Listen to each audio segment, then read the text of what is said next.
Changing mag. Cover me.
girls with their nails done now.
Cover me.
girls with the nails done now.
Yo!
Changing mag. Cover me.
girls with their nails done now.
Welcome to the playoffs of the Stage 4 in the 2023 World Championship of Call of Duty Mobile. Greatest of greats, highest of stakes. It's a battle for supremacy. Let the battle begin. But before anything else, may I introduce the voices for today. It is the WardeN and the Mustachio AJ.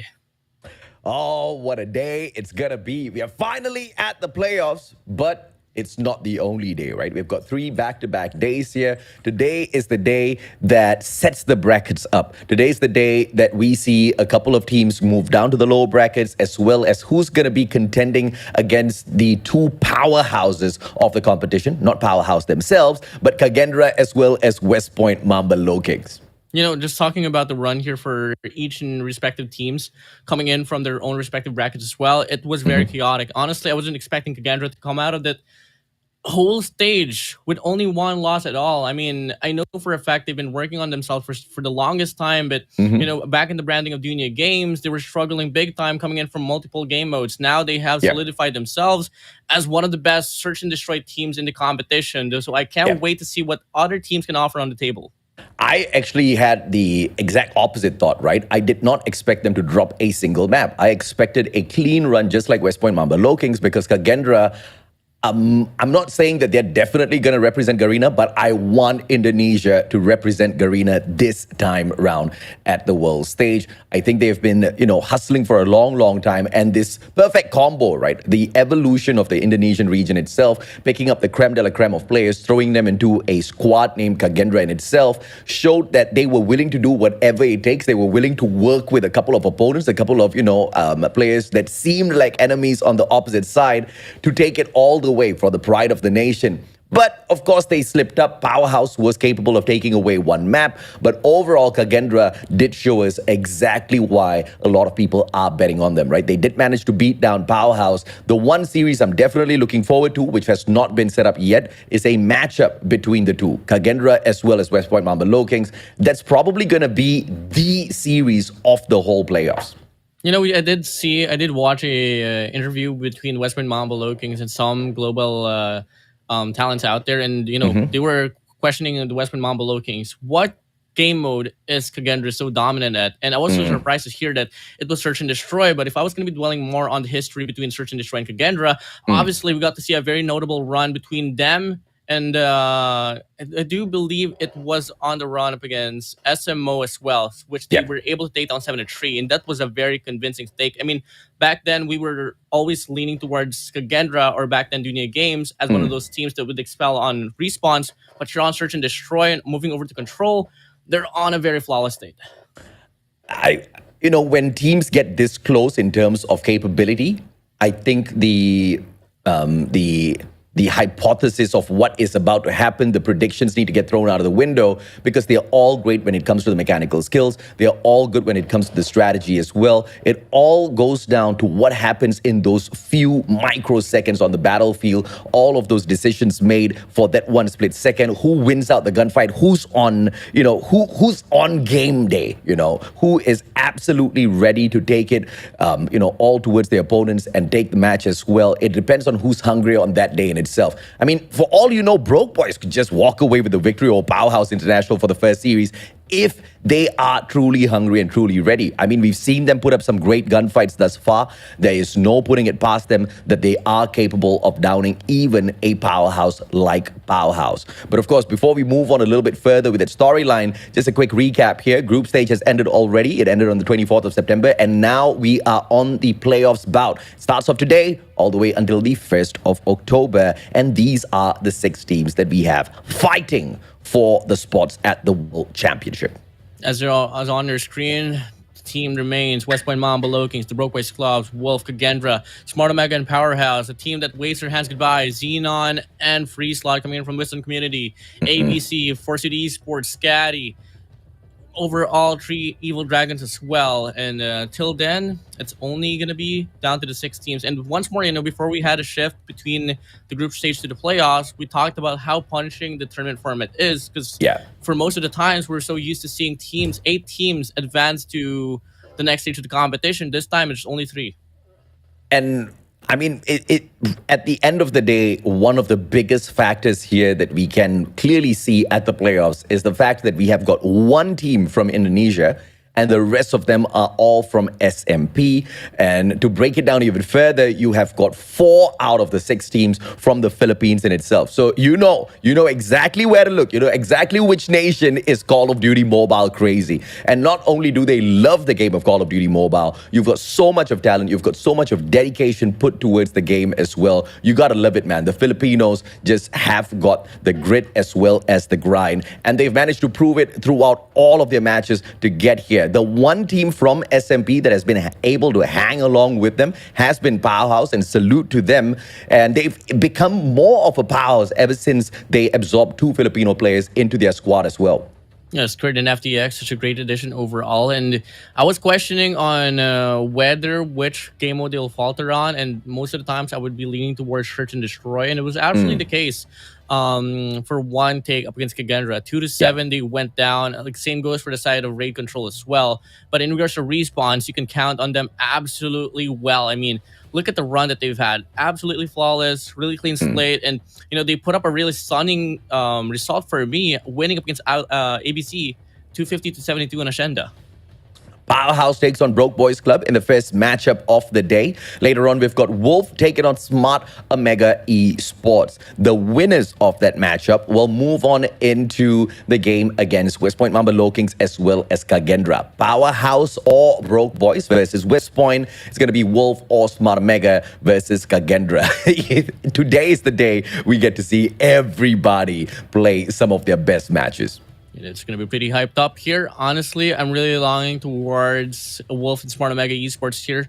I mean, if I was going to be talking about Smart Omega, for the longest time in their own respective group, they struggled a lot. And it was so close for them to go down and get overtaken by ABC. But fortunately, they did win the head-to-head record. And they were able to come out alive and serve another run here at the Stage 4 of the Garena Call of Duty Mobile World Championship now. And here is the final rundown for the schedule once again. Powerhouse goes on Broke. Second game is going to be Wolf against Smart Omega. Winners onwards match 1 will go against the West Point Mamba Lokings. And on match 2, winners for them will go against Kagendra. And this is a situation where the players are going to be tested, right? Of course, from the group stages to make it here, you've got the top 3 moving on through, and the Broke Boys Club were phenomenal in terms of what they were able to do. Unfortunate for Team Scatty, they could not make the cut this time round, but we saw the improvement from last year into this year, so we do know that there is one more brand to fear within the Filipino circuit as a whole. But the Broke Boys Club, and this was the team that the brand might be slightly new. We saw them in we saw them in season 4, we saw them yet again in season 5, but the players themselves have been within the circuit for a long time brewing, and I think this is finally their moment, and they have earned this, WardeN. Players like Young Jay moving over to Static and to the veterans involved in the run for the Broke Boys Club, well deserved, man. I mean, for the longest time, they've been longing to get on to stage 4 of the World Championship, and they finally done it. And what moreover is that they're at the playoffs, so we don't really have a lot of expectancy here. I mean, I don't really have a lot of expectancy, but at the same time, I'm open for changes because that's something that the Broke Boys Clubs has been able to offer all throughout the group stage. I mean, dude, they beat down the number 1 seeded team of Thailand. WDC Free Slot took an L against them, and you don't see WDC Free Slot, all thanks to the Broke Boys Club with the lineup of Static, Josh, Jello, Young J, Z-Man, as well as Epox. I have to say, two brilliant superstars have been carrying the squad this time round. Static as well as Epox, they have been just in a class of their own. But what makes the Broke Boys so scary is the fact that Young J hasn't truly woken up, and the moment he starts hitting his shots once again with the snipes, I think there is a no doubt here at all. Powerhouse might just be in trouble if today is the day that Young J wakes up. And it's not just all in Search and Destroy and no. Coming in spawns as well, Young J being the anchor is such a phenomenal factor for the Broke Boys Club to be able to get control of the situation. So for the longest time as well, during the group stage, Young J wasn't really the most flashy players. But one thing I know from the back end is that he is the in-game leader, so he does support the team with morality as well. But this time, mechanical aims is surely a must. I mean, with every stage you get greeted by, there's always something new, much more stronger. So you got to back it up with mechanical aim. The rest of your team members are going to respect you as the in-game leader, but I'm pretty sure there is a limit to that as well. They will be expecting to be led by example, just like what Captain Incendio has been doing for the squad of Powerhouse. Bingo, FDX, the captain himself, Incendio, Irfan J, Shut Up, as well as Kurd. They make up the team of Powerhouse, formerly known as Almighty. Now that they have acquired Skurd as well as FDX, now that they've also gotten a backup as well from Team Powerhouse, they look like they are ready to rise above all. You know, I was questioning for the longest time which player will falter under the name of Powerhouse. And I can't see anything at all. I mean, this team right now, in regards to, you know, individual skills, they don't have any mistakes. Everyone is flexible. Everyone can do their jobs really well. And it's just all going to come down to the systemization that they have as a team to correlate to one another as well, or for their opposition. So till then, that's where we can see which team can actually be on par with them. Can the Broke Boys Club live up to that statement, or will they falter just like the rest? Up against the Broke Boys, Powerhouse International obviously looking like the winners on paper. But like I said, the mechanical skills will matter today. Can see a little bit of a yawn there. So maybe that's going to be the factor. Perhaps a couple of players from the side of Powerhouse International didn't have a cup of coffee before this matchup, and that might just be the game breaker for them, right? You never know, man, because Broke Boys having an opportunity like this, having a shot to qualify for the world stage. Obviously, it's going to be a long journey because just getting through Powerhouse International is not going to be enough, because once you get through them, you still have to get through the giants called West Point Mamba Low Kings, and they don't look like they're ready to drop any maps thus far at all. In stage 3, they didn't drop a single map. In stage 4, they haven't dropped a single map, and although I really love the Broke Boys, although I really want to hype them up, I just don't think they are going to be the team that is the first one to draw blood from the Low Kings. But you never know. Against Powerhouse International, there just could be a shocker today. You know, it's a very harsh thing as well if you do vouch for a team that is not looking so good in paper. We don't want to look so delusional here, but at the same time, once again, as casters, sometimes we're open for changes. But now, here we go, maps and modes now. First game going to be on Summit. Hardpoint. Second will be Search and Destroy and Express. Third will be Control Standoff. Fourth will be Hardpoint Ascenda. And fifth will be Search and Destroy Firing Range. Coming in from Powerhouse, the Ban Apocalypse, Slums, and Raid. On the contrary, Arsenal, Tunisia, and Crossroads will be taken out of the pool. Interesting picks coming on through here. All maps seem to be a good lock for the side of Powerhouse.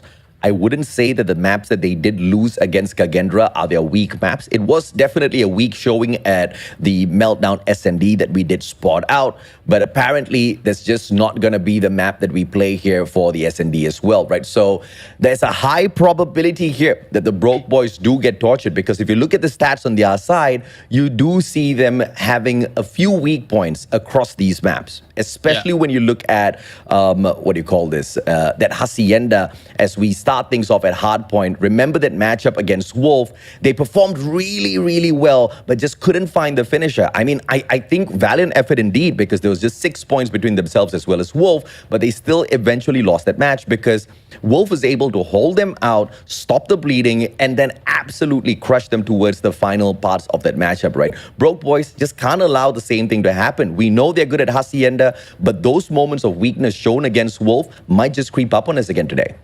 Oh, definitely. And the question raises as well, may we see a game 3? I mean, after all, a game 4. There has been a lot of expectancy as well that we could see like a very long distant game, but it hasn't really happened at all. And moving over, in regards to the statistics here between Hacienda and Express for the side of the Broke Boys clubs, I mean, yes, they did falter. At the same time, I do believe it is in striking distance for them to just revamp things just a little bit, look at the VOD review, until then polish it up, because after all, it is one of the most convincing losses that they've had. I mean, 8-6 on Express, 244 to 250 on Hacienda. It was too close, but again, yet so far.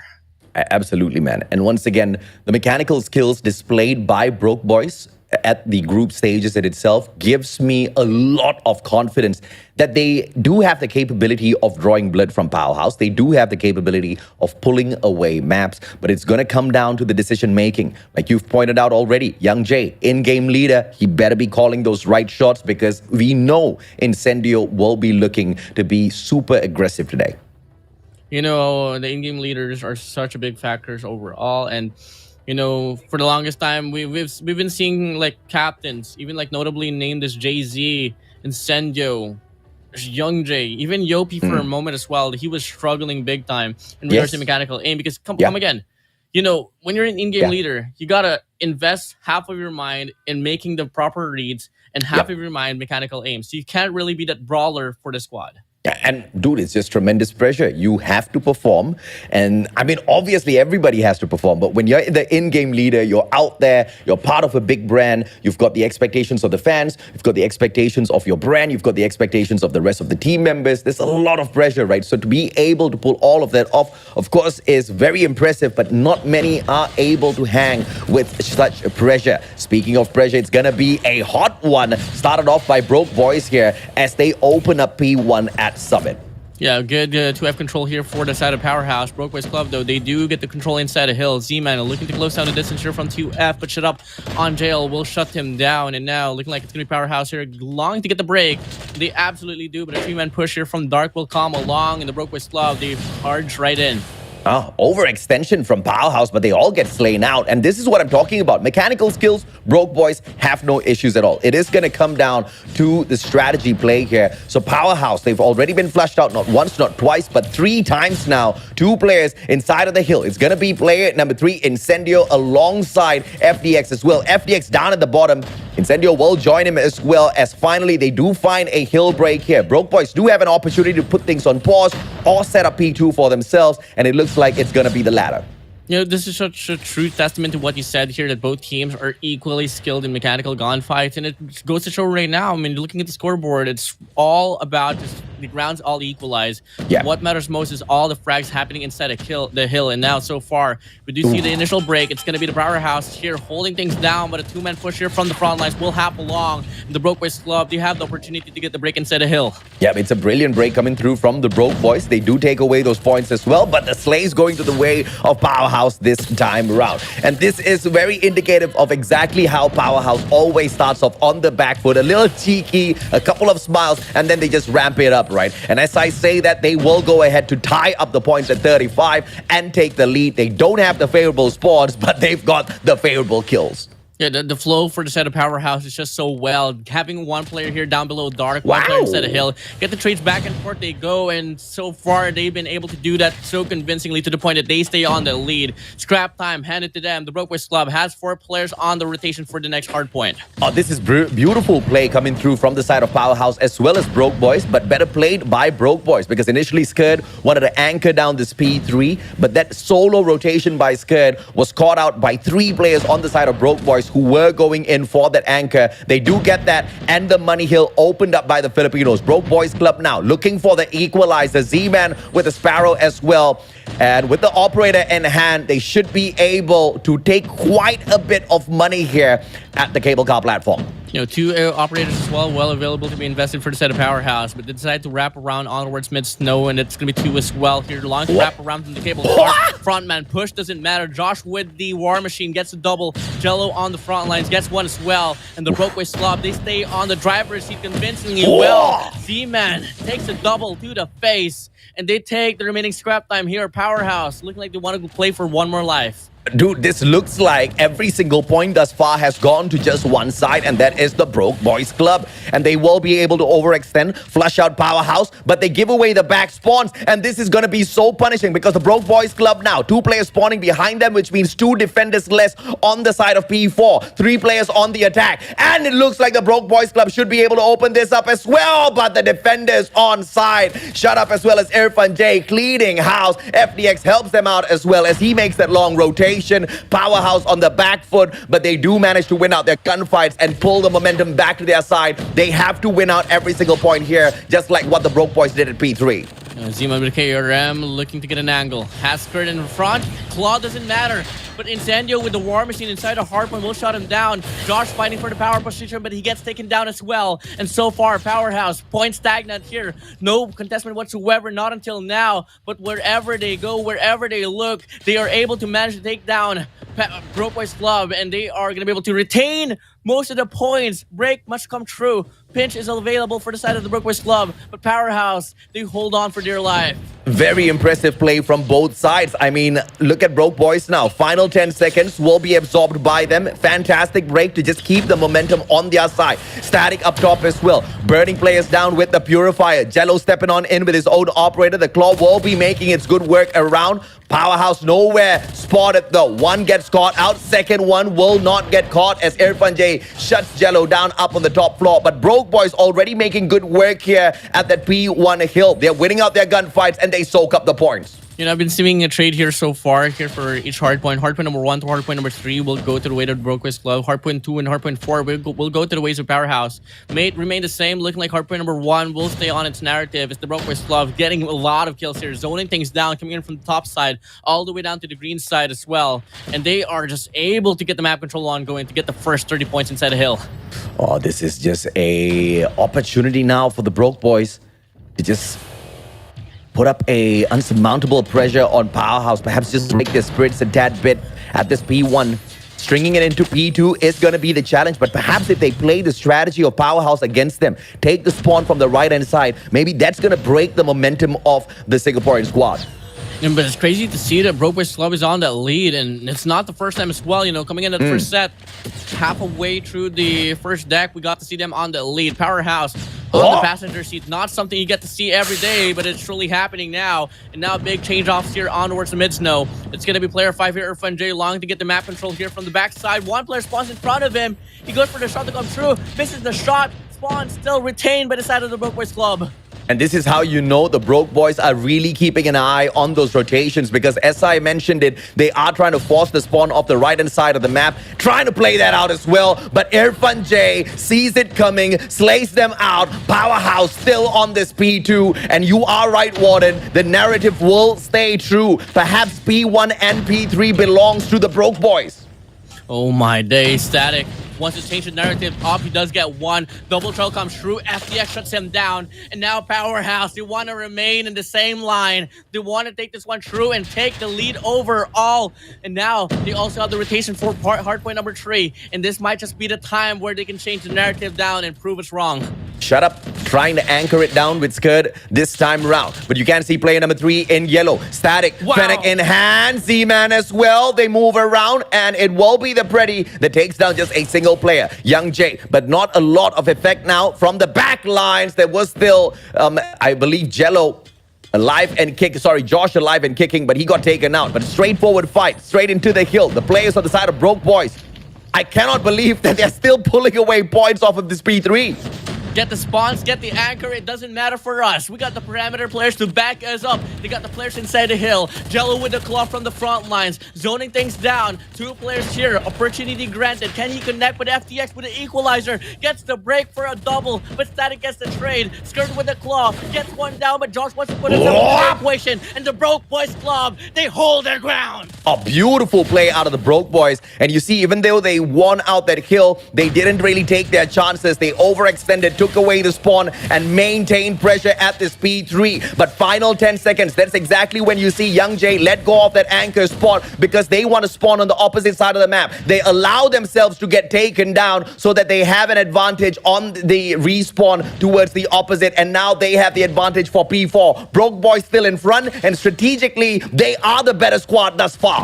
Oh my days, on paper it is truly going to be the case, but can never smile not until the game has ended. Jello on the front lines, Incendio out, should up long to get the power position, but Jello shuts him down. Static as well, putting themselves into the mix, but Shadop gets blessed with the RNG spawns. He doesn't get the kill though, doesn't convert, but the spawns gets flipped out. The spawns, the flow is slowed down here for the Broke Boys Club, but Powerhouse, they're still having a hard time to get the break inside a hill. Pinch must come true. Can they get it true? Unfortunately, the singular player from the side of the Broke Boys Club will hold on for dear life and will only be able to give the spawns now here for Powerhouse for the time being. 20 more seconds, one more challenge capable of being set here by the Broke Boys, and they do rotate around but losing out their gunfights. Once Powerhouse gets into P4, the angles that they hold onto, Broke Boys just can't find no ingress to this hill anymore. Final 8 seconds will go to the side of Powerhouse as well as they try their best to catch up with the Broke Boys Club, and it looks like this match is still gonna be neck and neck as we go into the third rotation of hills. Yeah, two-man push here on the way to the hallway. Static holding the ground here on top. 2 players, 4 players here inside the hill so far here for the set of Powerhouse. And the Sparrow will get invested. It does get taken down. FDX below the stairs will get one. Skirt as well on top. And it's going to be a back and forth we go. But so far, it's going to be a definition here well granted by the side of Powerhouse as they are the first team to enter the 1-point mark. Oh, this crazy plays out of Josh. 39 eliminations already. Z-Man hanging with him with the 37. But look at Young J, man. He just hit his 20. He is struggling. The in-game leader needs to wake up and step up some of his gunfights out there because the Broke Boys Club are being pressured. And once again, this P1 swinging the way of the Powerhouse instead. And Broke Boys, they need to make a little bit of a change of narrative here. They invest 2 players for the objective, one roaming around on the outside, holds onto the consoles as well, and that is going to be Young J, just playing a little bit of a safer game, keeping himself alive as they try to catch up because Powerhouse now in the lead. When P2 kicks off, it is going to be the game of the blue team. So Broke Boys, they need to play the right-hand spawn a little bit better. You know, the points between the Broke Boys Clubs and Powerhouse is not too far apart from one another, but same goes for the side of Powerhouse being able to close down the overall points that they need to win off this first game. As we get to see initial break inside a hill, Powerhouse to get the full control, nowhere to be found. The Broke Boys Club, they go 2-man push here from the front lines. Will it be enough for them to get the break inside a hill? Shut up goes down, Jello comes through, and the Broke Boys Club, they still want to put up a fight. Broke Boys, don't tell me you're going to choke this one out, Powerhouse. Now 9 more points to finish things off. And they've got the operators in investment as well. Make that a double. It's going to be the equalizer courtesy of FDX. And it is game for the team in blue. Powerhouse takes the first match, although it was a fantastic start from the side of the Broke Boys. My heart is beating really fast, AJ. I mean, that for a moment, I thought the Powerhouse was going to go down in a very awful blowout there. I mean, come again, once we got to see the first set of Hardpoint number 3, I saw like a 40-point lead there coming in from the side of the Broke Boys Club, and that was something that I wasn't so prepared to see. Yeah. But it did happen here. But now moving over to the statistics here, AJ, I think there is a bit of discrepancy in regards to the gunfight, especially for a bit of Jello and mostly going to be Young J here for the side of the Broke Boys Club. And actually, that really didn't matter at the start. What did matter was Josh and Z-Man, because at the very start of the matchup, they were already carrying the squad. But you do notice, I believe the final 2 hills, they barely got any frags. They were not winning out their gunfights at all because Powerhouse, they just flipped a switch. And from that moment onwards, they were winning out every single gunfight, every single angle, every single engagement fell to the side of Powerhouse. It's just such an unfortunate matchup here for the Broke Boys because of what they had in terms of a decent lead initially over the MYSG squad. And when you break a momentum like this out of the Broke Boys, when you've got 2 players underperforming, it has to affect your team morale. And this next matchup might not go the way the Broke Boys are planning this out unless they have got strong mental strength. This is where now Young J, should be able to step up as the in-game leader and motivate his squad right back up. But how do you do that if you yourself have a potential of being demotivated? Morality is one of those factors as well that could be pretty different from each team to another, no? Because once again, we had an agreement, we had this whole conversation that we agreed on is that all of these teams here on stage 4, playoff specifically, has mechanical aim, but what separates them from one another is the mentality, the hunger within them.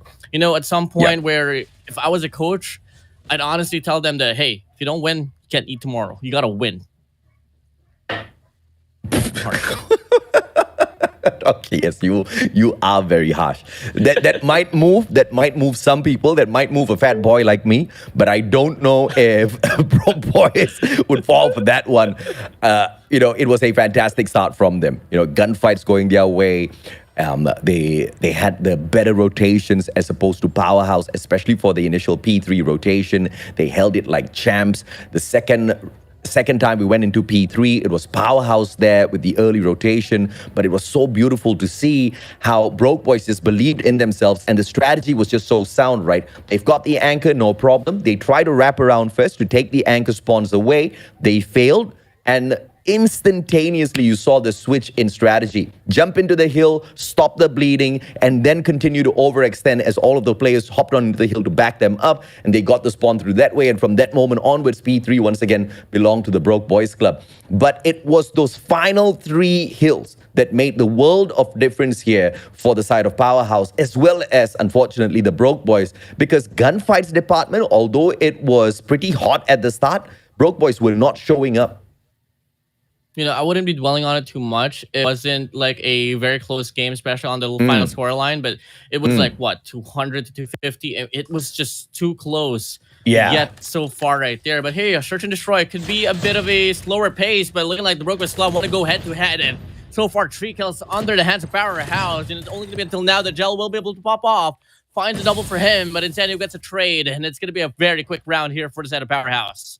I just have one question. What's up? Where the hell is Epox? I mean, I'm sorry, Young Jay. I love Young Jay, but I think Young Jay should be playing the SNDs. Although the snipes on SNDs have not been hitting the mark in the recent games, but I would still very much prefer to see Epox playing those respawns for the side of Broke Boys Club. Fingers crossed we do see that later on. I mean, Epox as well is a very well-experienced player. I mean, this is not the first time that he has appeared on stage 4. The last time we got to see him was under the banner of West Point Mamba Loking. So correct. It's a big of a hiffy right there. But, ooh, shut up. Clears out. Z-Man wins the gunfight. Static as well. Finds a double on the feed. And so far, first 2 kills. Early 3v5, they go. I wonder who chooses the lineup, because if it's the in-game leader, then it's a little bit of a GG, right? I want to play. I'm the leader. I want... No, Young Jay. You sit down, sir. Bring Epox in for the next respawn, because we need to see Broke Boys put up a strong fight here. Thank goodness this is the best of 5. SND thus far, it looks like Powerhouse is going to be winning out a majority of those gunfights, at least in the first round. But the second round, a different complexion altogether. It's good. Putting on a clutch game here, finding those 2 eliminations, but he's got 3 more to go and 30 seconds to get that done, plus the defusal. The clutch potential for Skirt is very minute. Insertion destroy. I mean, well, given that he is forced to play S&D now, back then, not really the case. And so far, it's going to be him going down here under the hands of the Broke Boys Club. So, Broke Boys Clubs, they respond back with their own round. Even rounds we go. My, oh my. My heart wants this to be a 5-matcher best of 5. I wanted to go the full distance. I want that for every single series. But dude, for a fact, I woke up 3 o'clock. Okay, 3 in the morning in a different country, all right? And I just arrived. I haven't even showered. So I'm hoping for... my brain just wants 3 games, all right? And at this point of time, it's not on the side of Broke Boys, because if I get the 3-game wish, it's going to be Powerhouse winning this out. And that's going to be pretty heartbreaking. So come on, Broke Boys. Show us some good S&D. Now, Josh getting taken out of the equation isn't going to hurt them all that too much. He's only got a single frag. But Young Jay needs to deal with FDX as well as Incendio as the sniper of the squad. Young Jay, creeping, crawling, looking to get an angle here all the way down to the B bomb site, but they got to worry about 3 players having a crossfire. That's going to be Skirt holding down the bottom ads. Player 2 as well on towards Ticket. Player 3 all the way pushed down there onwards mid rail. So Young J, it's all going to come down to you when you don't connect. FTX shuts you down. Incendio pushed up, has an angle, but the timing doesn't work to his favor. But maybe if he waits just a little bit more, he can get some more. But Z-Man shuts him down. And now they're getting isolated one by one. FTX go out of the round. And it's going to be an opener here on this B bomb site. Only scared to worry about. You know you've got a problem when Z-Man is doing better on the snipes, Young J. This has to be a problem that is sorted out by the in-game leader of Broke Boys Club if he wants the brand to move on forward in the playoffs of Stage 4. Powerhouse should be able to make quick work of them. But the plant now, shut up fighting Jello.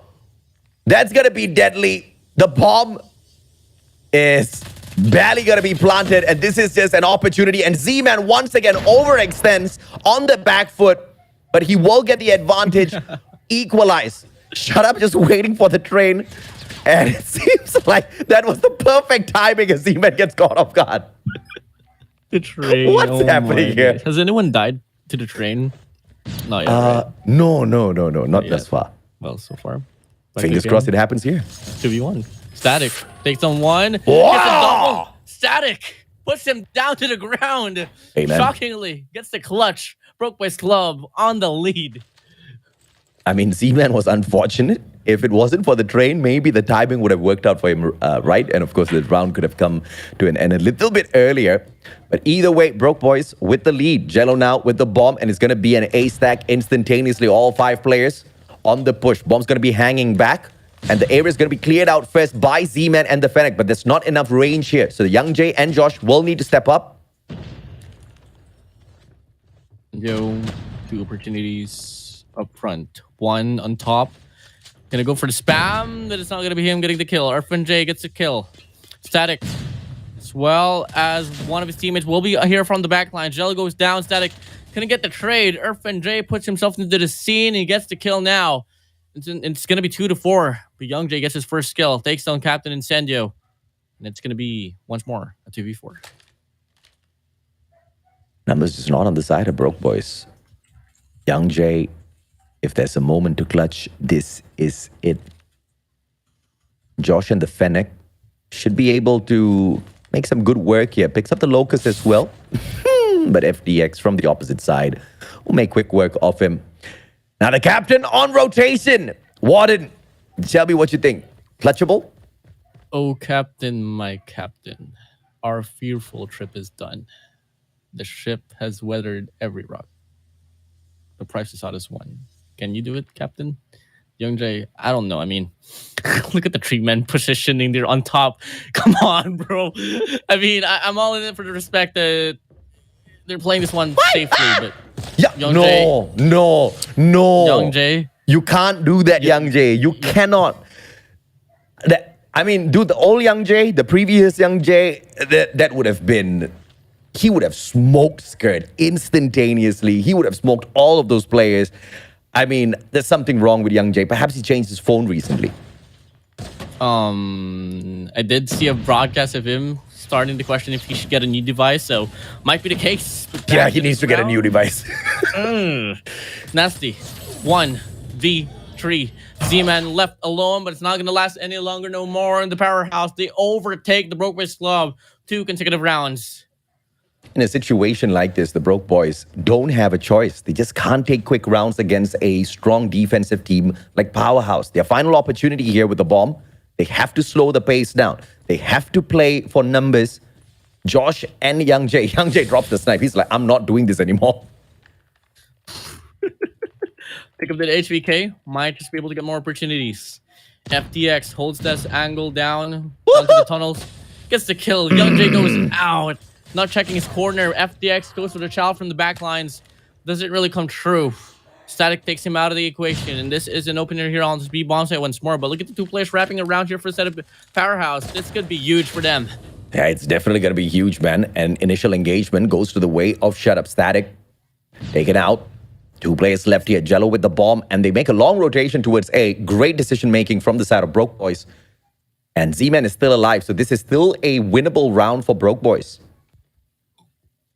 Z-Man, Jello. I mean, Jello so far hasn't been heard in the banner of the Brooklyn Club. So this is his perfect opportunity to prove himself and his presence as well, as he does get the bomb planted, accompanied with Z-Man, which we all know he has been the man. And it's just all gonna come down to this. Here we go. 35 seconds left on the clock. A 2v3. It's an intense moment. 30 seconds more to go. Obviously, they know exactly where to check. This is an opportunity for Broke Boys, because the attacking rounds for Powerhouse, they're just way too adept at bringing the bomb and executing those offensive rounds. Irfan J, what a positioning. We'll find the double. Cleans up house. Defusal is going to be there from Scared. And 4-2 we go. This job now just got so much more easier for Powerhouse as they take the bomb away from Broke Boys. And we switch sides. Even if Irfan J faltered at the first initial gunfight, Shadop was holding the back lines. The bomb was tapped, so the crossfire was really there. But now here it's going to be the offense here for the set of Powerhouse, defense for the set of the Broke Boys Club, and we're seeing a 1-3-1 split here. Tree going down this mid lane, and they want to go for a clash here. Heavy clash coming through, and so far it's going to be the Broke Boys Club getting the most out of it. As Jello finds a double, Z-Man on the first, and it's going to be FDX and then Sergio left alone in a 2v5. Young J still struggling with just that single elimination on his side. Josh finds no connection. Incendio in position, will be able to punish him as he hard scopes and waits for that opportunity. And now in a 2v4, the attackers don't have the bomb. And we've got two snipers here who should be able to get things done long range. So Broke Boys better play their angles well and hide their bodies. I said hide their bodies. Yep. Didn't hear me. Well, there was a nasty flick there from Incendio. Hide your bodies! Hide! Please stop! Collapse! Play together! Stop isolating these players here. They are snipers. Oh, no, They no. want to go for a clash here. Oh, Incendio no! Gets the nip, gets the flick. FTX gets the trade. Elcar to the face. And Powerhouse, they retain the momentum. Extends the lead. Dude, two players just clutch it and hide the bodies. Not the dead Hide. bodies, the live one. The ones that are still alive and kicking. Young J still on just a single elimination. This is going to hurt the squad for sure. Guy hasn't performed in response, not performing in SND. You can call the shots even as you're not playing the match, I'm pretty sure, Young J.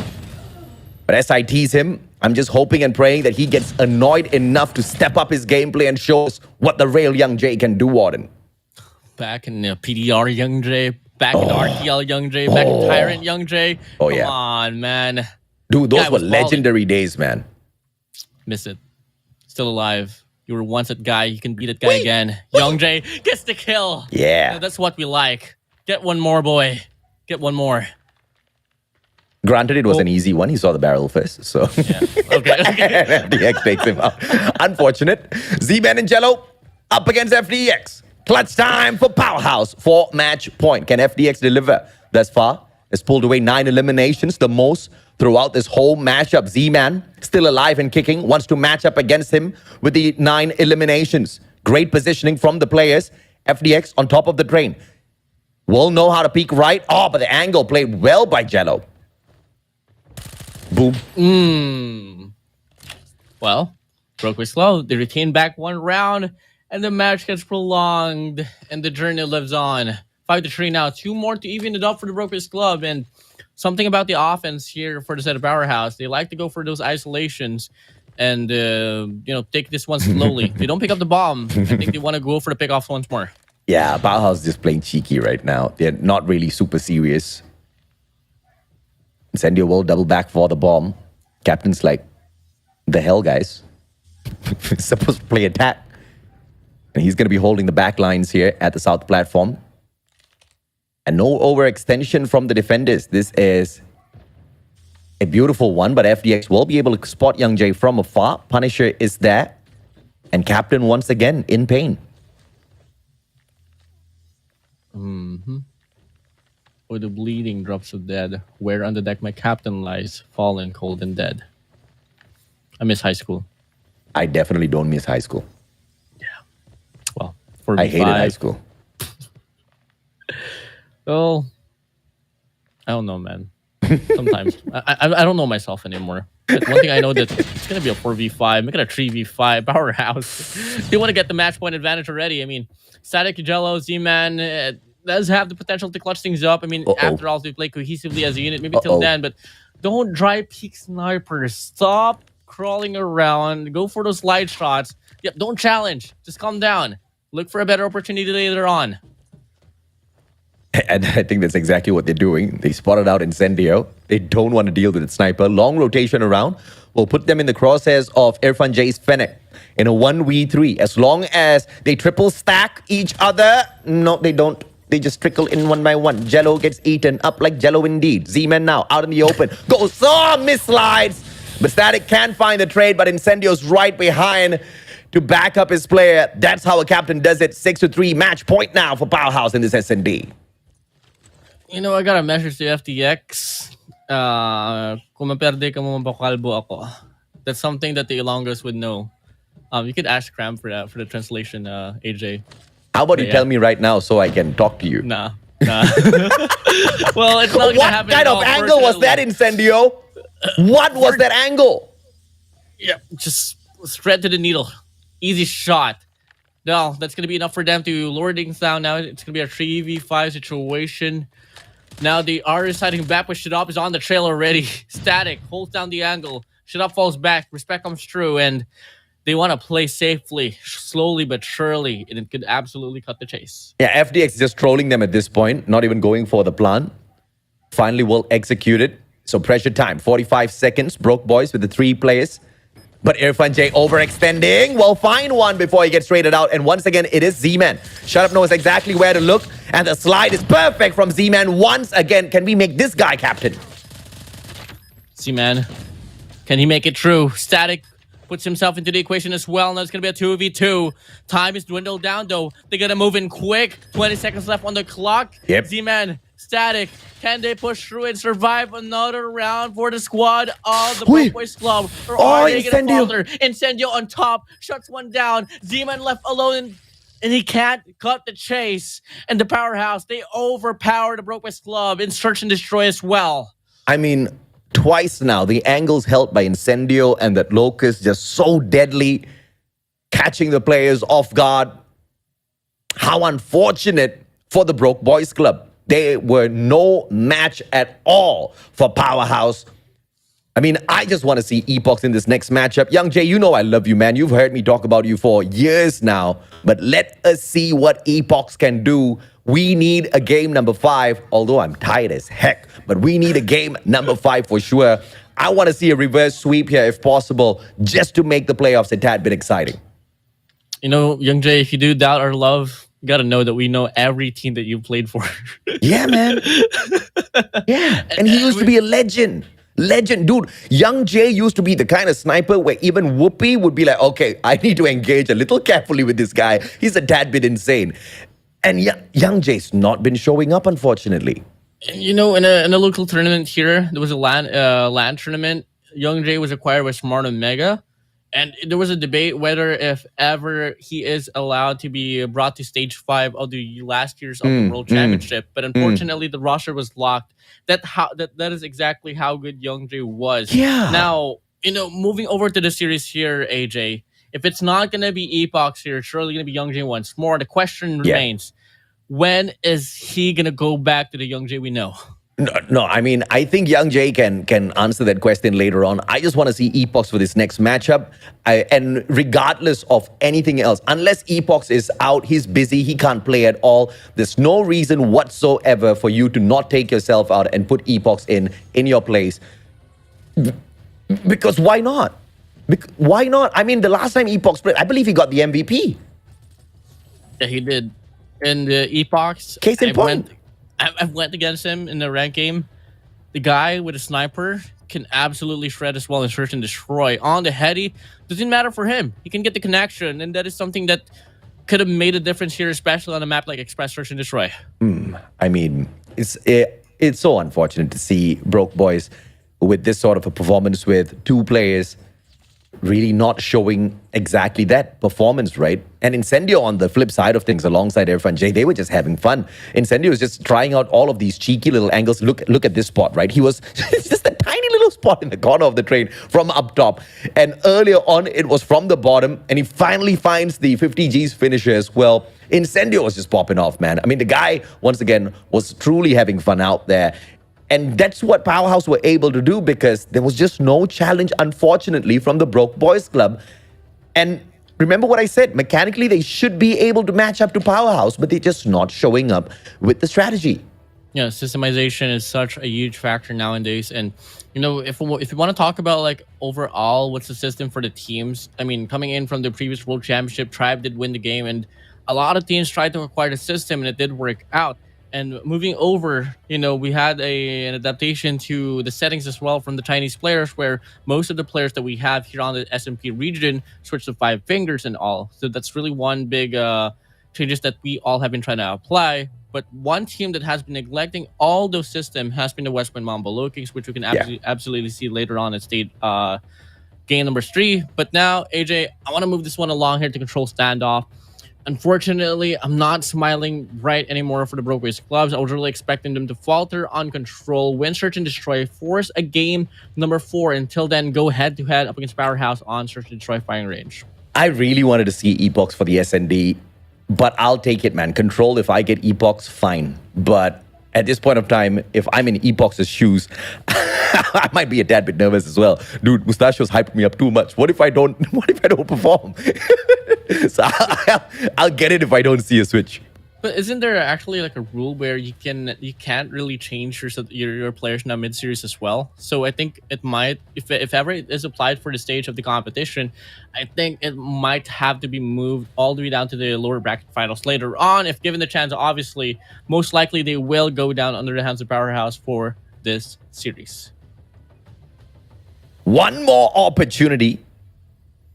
And if they do take a good one, Broke Boys, they stay alive up against Powerhouse International. If they drop the ball here, it's all done and dusted. My brain gets what it wanted from the very start, a quick matchup. But my heart wants a 5-game series. And the only way we get to a 5-gamer now is on a reverse sweep. But based on the performance that we have just spotted, if we see the exact same lineup in control, yeah, I have to say it's impossible for them to make a comeback.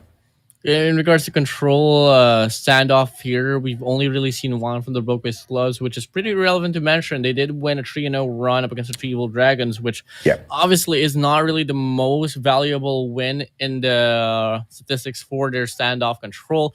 Moving over to Powerhouse International, though, they did win 3-2 up against Smart Omega. So it goes to show as well that it might just be Powerhouse International being able to win more convincing rounds in this control game mode. I hope not, man. I mean, for the sake of Broke Boys, I really hope not. I've just got my fingers crossed here that Powerhouse, you know, is super cheeky. Epoch shows up, becomes the MVP. Show me the lineup. And it's going to be static Josh, Z-Mat. Now, Young Jay's like, no, I'll show you. I can perform. All right, I want to see it.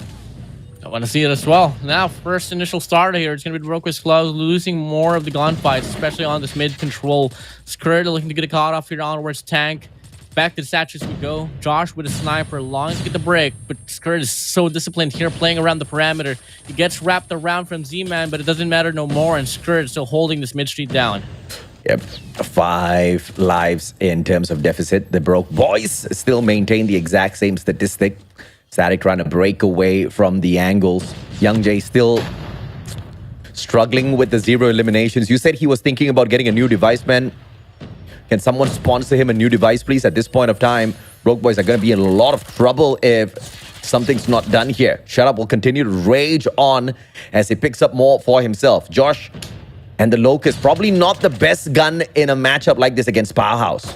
You know, scientifically speaking as well, in regards to Young's device, he is playing on 60 FPS, while if you can see in the competition for Powerhouse, they're playing on 120, so that's going to be double the speed compared to Young Dre's, and that could also explain why he is losing more of the angles that he holds on to, and the pacing is just so slow for him, and overall for the side of the Broke Boys club, it's only going to be until now that they start to get a capture. But even then, they go down because they don't have any influence inside the objective.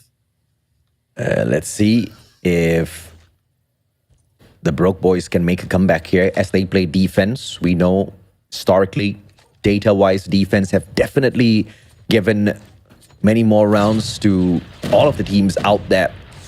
Broke Boys have a slight advantage, but the eliminations from the side of Powerhouse super hot as we open up this round 2. You know, it's pretty damning to see that as time passed by here for the series, coming over to Search and Destroy, all the way down to Control, that the pacing is just slowed down out here for the side of the Broke Boys Club. I mean, after all, once that Hardpoint Summit started, I got to see the energy boiling hot. I mean, to the point where I thought that they were going to be able to overpower Powerhouse convincingly, but it wasn't the case moving over to Search and Destroy or the last stage of Hardpoint or all the way to the start of this Control game mode. Want to know? 23 lives left here for Powerhouse. 18 on the side of Broke Boys. If you're on the defensive side and lower in lives, there is going to be a big problem here. It's also going to impact your mindset a tad bit as to how aggressive you get out there on the battlefield. And the overextension with the Annihilator doesn't really help the cause. On top of everything else, is going to be Incendio whipping out the War Machine. And he's going to be able to cap this A for sure. No defensive structure at all coming through from the side of Broke Boys to stop the push at A. Here we go. I mean, once more, it's just going to be the showdown, the show run of Powerhouse now. EarthNJ pushed up with a Purifier H2O. Drowns one player down to the ground. Young J pushed up, looking to make the play here all the way down P2. And he is going to be able to zone down the mid street so far, but they got to worry about the Bravo now, slowly but surely getting captured by the side of Powerhouse. 2 more, man. This is just so one-sided. Not what I expected out of Broke Boys at all. It's a no contest, unfortunately. Powerhouse living true to their name. They're such a powerhouse, and Broke Boys just can't keep up. Maybe they need to change their batteries. I mean, it's hard to say, man. It's hard to buy batteries when you're the Broke Boys Club. Because they broke. AAA batteries are pretty expensive man. now. Yeah. You read it, bro. You read it. Well, moving over to the next round here, I mean, match point for the set of Powerhouse. I mean, the last time we saw a competition was, what, Shut Up, Incendios, and overall EarthNJ. Under the banner of Almighty, when they had Heaven and Jeff Pro, they were the kings of standoff control. Not just control overall, specifically standoff control. Backing it up with the firepower that FTX and Skirt can bring into the equation. This is just overpowering for Broke Boys Club to deal with. Powerhouse 23.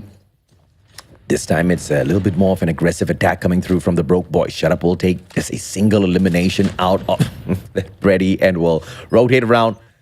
Punishes with a Fennec. Don't tell me he gets the Hunter Killer drone attack as well. Nope, that one fizzles out. EarthNJ will step it up instead. At A though, the attack is beautiful, but prevented by Shut Up, who's still on a roll. My God, Shut Up. With a Fennec beaming through Flickery Do. One more player to worry about from the back lines. Almost gets the kill. Gel shuts him down. Now the Zodiac comes through for Powerhouse. But the recovery comes in for the Broke Boys Club, but EarthNJ wants to deny the statement. FDX pushed up as well. Pinch comes through. Z-Man couldn't do anything at all. One player and hop up. Young J looks to make the play, but FDX gets shut down. And now we get to see Powerhouse slowly but surely getting these eliminations. And they want to get this game said and dealt with. This is just unfortunate, man. Just that once again, that's the flip of a switch, and then the pace gets stepped up. Initially, we saw it all equal. Broke Boys on the attack, but Shut Up just absolutely crushing their confidence here. And look at him, man. I mean, Shut Up has truly grown as a player. And this is the proof that Indonesian players are just so good at Call of Duty Mobile as well. I have got great hopes for Kagendra. I will not be surprised if Kagendra tries to steal Shut Up away from Powerhouse at one point. I wouldn't be so surprised later on if Kagendra is able to overpower Westwind Mambo Lokings later on, guys. Exciting day today. This is only the first matchup said and done. Powerhouse, they wave off the Broke Boys Club down to the lower bracket as they get to move on to the next stage of the competition. They go through the West Point Mambo Lokings on the round 2 of the playoffs. Amen. They book a matchup against West Point Mamba Lokings in the upper bracket semifinals. And down at the lower bracket quarterfinals, Broke Boys Club will have to bide their time and wait. Perhaps they're going to have a little bit of a rematch later on, but we will need to see. Next game is going to be between Wolf as well as Smart Omega Esports. But let's take a quick breakdown. Yep, Young J is like, nope, you are not going to see my stats. You are not going to roast me anymore. Young J, we don't want to roast you, man. We love you. But unfortunately, something's fundamentally wrong with the in-game leader of Broke Boys Club. He can't perform out there on the battlefield, and that's going to be a huge problem. It's going to... Young J? Yeah. Why did he leave? Why did he leave the? That's just I don't like that, man. I don't like that. I mean, I hate it, but I understand. I definitely understand. I mean, if I'm in his position, I would leave, right? Because the stats have been unfortunate today, and it's just not today. We kind of saw it in the group stage. We didn't really touch on it all that too much. I was expecting them to make that change eventually, because every time Epox has shown up, he has shown up big for Broke Boys. And what's the point of having a substitute who's so good if you're not going to use him? Yeah, it's so unfortunate here. I think as the next series will be granted to the Broke Boys Club, I think they have to commit to Epox here full time. I mean, in regards to in-game leader here, I do believe Static can be the player to back it up as well. I mean, Static is such a very brilliant guy, and to the point that there was rumors as well that Static could be a coach of one high-tier team as well. I mean, after all, this guy came from previous Call of Duty titles as well, and this guy's a veteran, so hand it down to him. Pass the mic to him for the time being, and let Epox do the work that Young J has to put up. I mean, after all, this is not about you making a play here. It's not about you showing your presence. It's about you looking for the best composition to get through the next stage of the competition. WardeN, you're becoming a carpenter at this point, man. That was a nail. You hit it on the head. I think you are absolutely right. Give the mic over to Static. Bring Epox in. Young J, take a chill pill. I mean, manage the squad from the back. Try to fix whatever that you need to fix on your side, and then show up strong, because obviously that's what we want. We want to hype Young J up because he's just that kind of player who's just so capable at the game. But unfortunately, he kind of slipped off in the recent times. Whatever the reason, be it the mobile device, be it his own mechanical skills for, once again, whatever so reasons, it really doesn't matter. But you have to make the right decisions for the squad. Unless Young J, deep down in his heart, he truly believes that he's better than Epox. If that is the assumption, then show me what Epox can do first before we come to that conclusion. I mean, I'm all in it for them trying it out. I mean, after all, when you go against Powerhouse, you got to match up the power of Incendio. Maybe having two minds was really the intention of Broke Boys Club here, to try to overpower the systemization of Powerhouse. But obviously, with all of the projections that you do, if you can't back it up with execution, it's going to go down to the trash. So you got to find a way to revitalize, find a way to, remake the system. Until then, we can see an absolutely better fight. But for now, let's talk about the MVP of the match. It's your boy, shutting things up here against the Broke Boys Clubs with an average KDR of 1.45, average kills of 26.67, death 18.33, and an average score line of 3,354.67, and a total of MVP count of 7, AJ. At one point, we had this slogan in Malaysia. We called it One Malaysia because we are a multiracial country. And I think we need to call this team One Powerhouse because they are a multiracial squad. They are one Garena. They've got Indonesia in there. They've got Singapore in there. They've got Malaysia in bingo. Obviously, I mean, it's a no-brainer at this point of time. But I hope they stop there because this is the roster. Oh, sorry, I forgot. Philippines is in there as well. So this is literally one Garena. Actually, during the run for 2021, I was looking at hybrid lineups. I never thought that the pride within Singapore and Philippines and the overall Malaysia would merge into one team. And they did it. And you know what? They're working so well right now. And I want to see more hybrid teams in the future as well. And, for a moment, I did heard a rumor as well with back then, I do believe one player from the Philippines was going to be moving over to ABC or Dunia Games back then. And that was really the closest one there is. Then all of a sudden, Powerhouse just came out as a surprise, moved over to, after CDSI, moving over to Arena Masters 5. They showed us what the true potential of what a merged team can look like. Absolutely, man. I mean, and this is where it really counts because they've got the brains to go all the way. They put their pride aside. It's not about making your country proud. It's not the Olympics. It's Call of Duty Mobile. You are allowed to take import players. I mean, you just have to build a strong roster for yourself, right? And Powerhouse have just been so brilliant at getting exactly that done. And you have to respect Incendio and the rest of the squad for being open to that and making those tough decisions, right? Now, we're going to take a quick short break. When we come back, it's going to be series number 2. Once again, it's going to be Wolf taking on Smarter Mega eSports.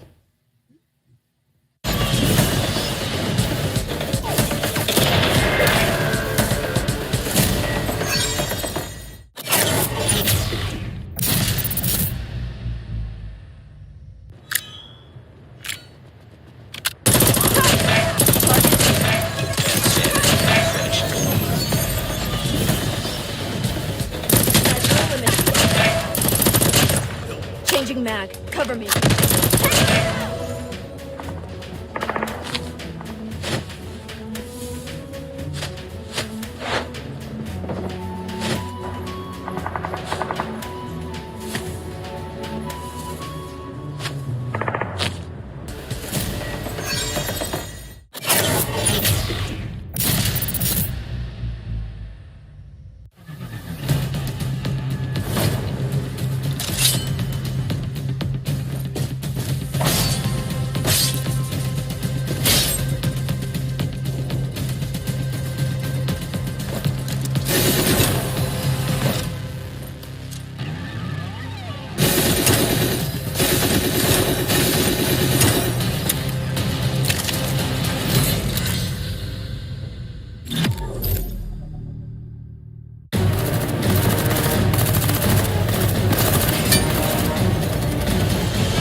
girls with their nails done now.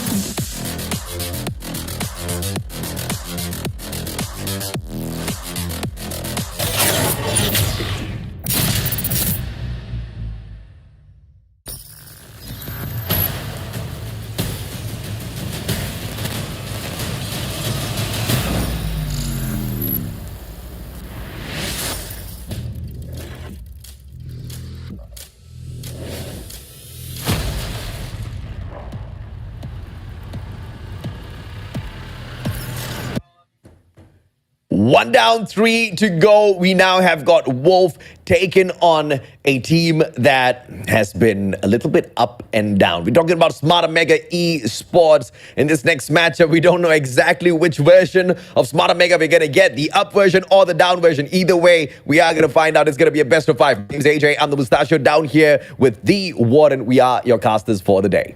Now, in regards to Smart Omega here, the question remains here: will Idra start to play now? I mean, we did see on his last two previous series where he wasn't really active for Smart Omega, and it wasn't Yep. really the choice of the coach. No, it was just him having having a vacation in Singapore. Wait, was he in Singapore? He was. Did he come down to Malaysia as well? Or was that... There's another one. Kennedy I'm not so Mondoy sure. is Idra, is it? Yeah. Okay. Yeah. He was in Malaysia as well. I saw him take a photo with his dad. It was his dad's birthday and he was at Batu Caves. Batu Caves is this really beautiful Hindu temple that we've got here in Malaysia. So, yeah, so the guy was taking a trip around Singapore and Malaysia. That's really nice. I mean, if that's the reason why he was underperforming, I'll take it, right? But hopefully he's back on game now and he's ready for some hot action because we all know the team that they are taking on is hungry to get to the end. You're talking about the Eastern champs. You're talking about the perfect version of Wolf that has not been hitting its mark at all. They are bite a tad bit too soft this time, WardeN.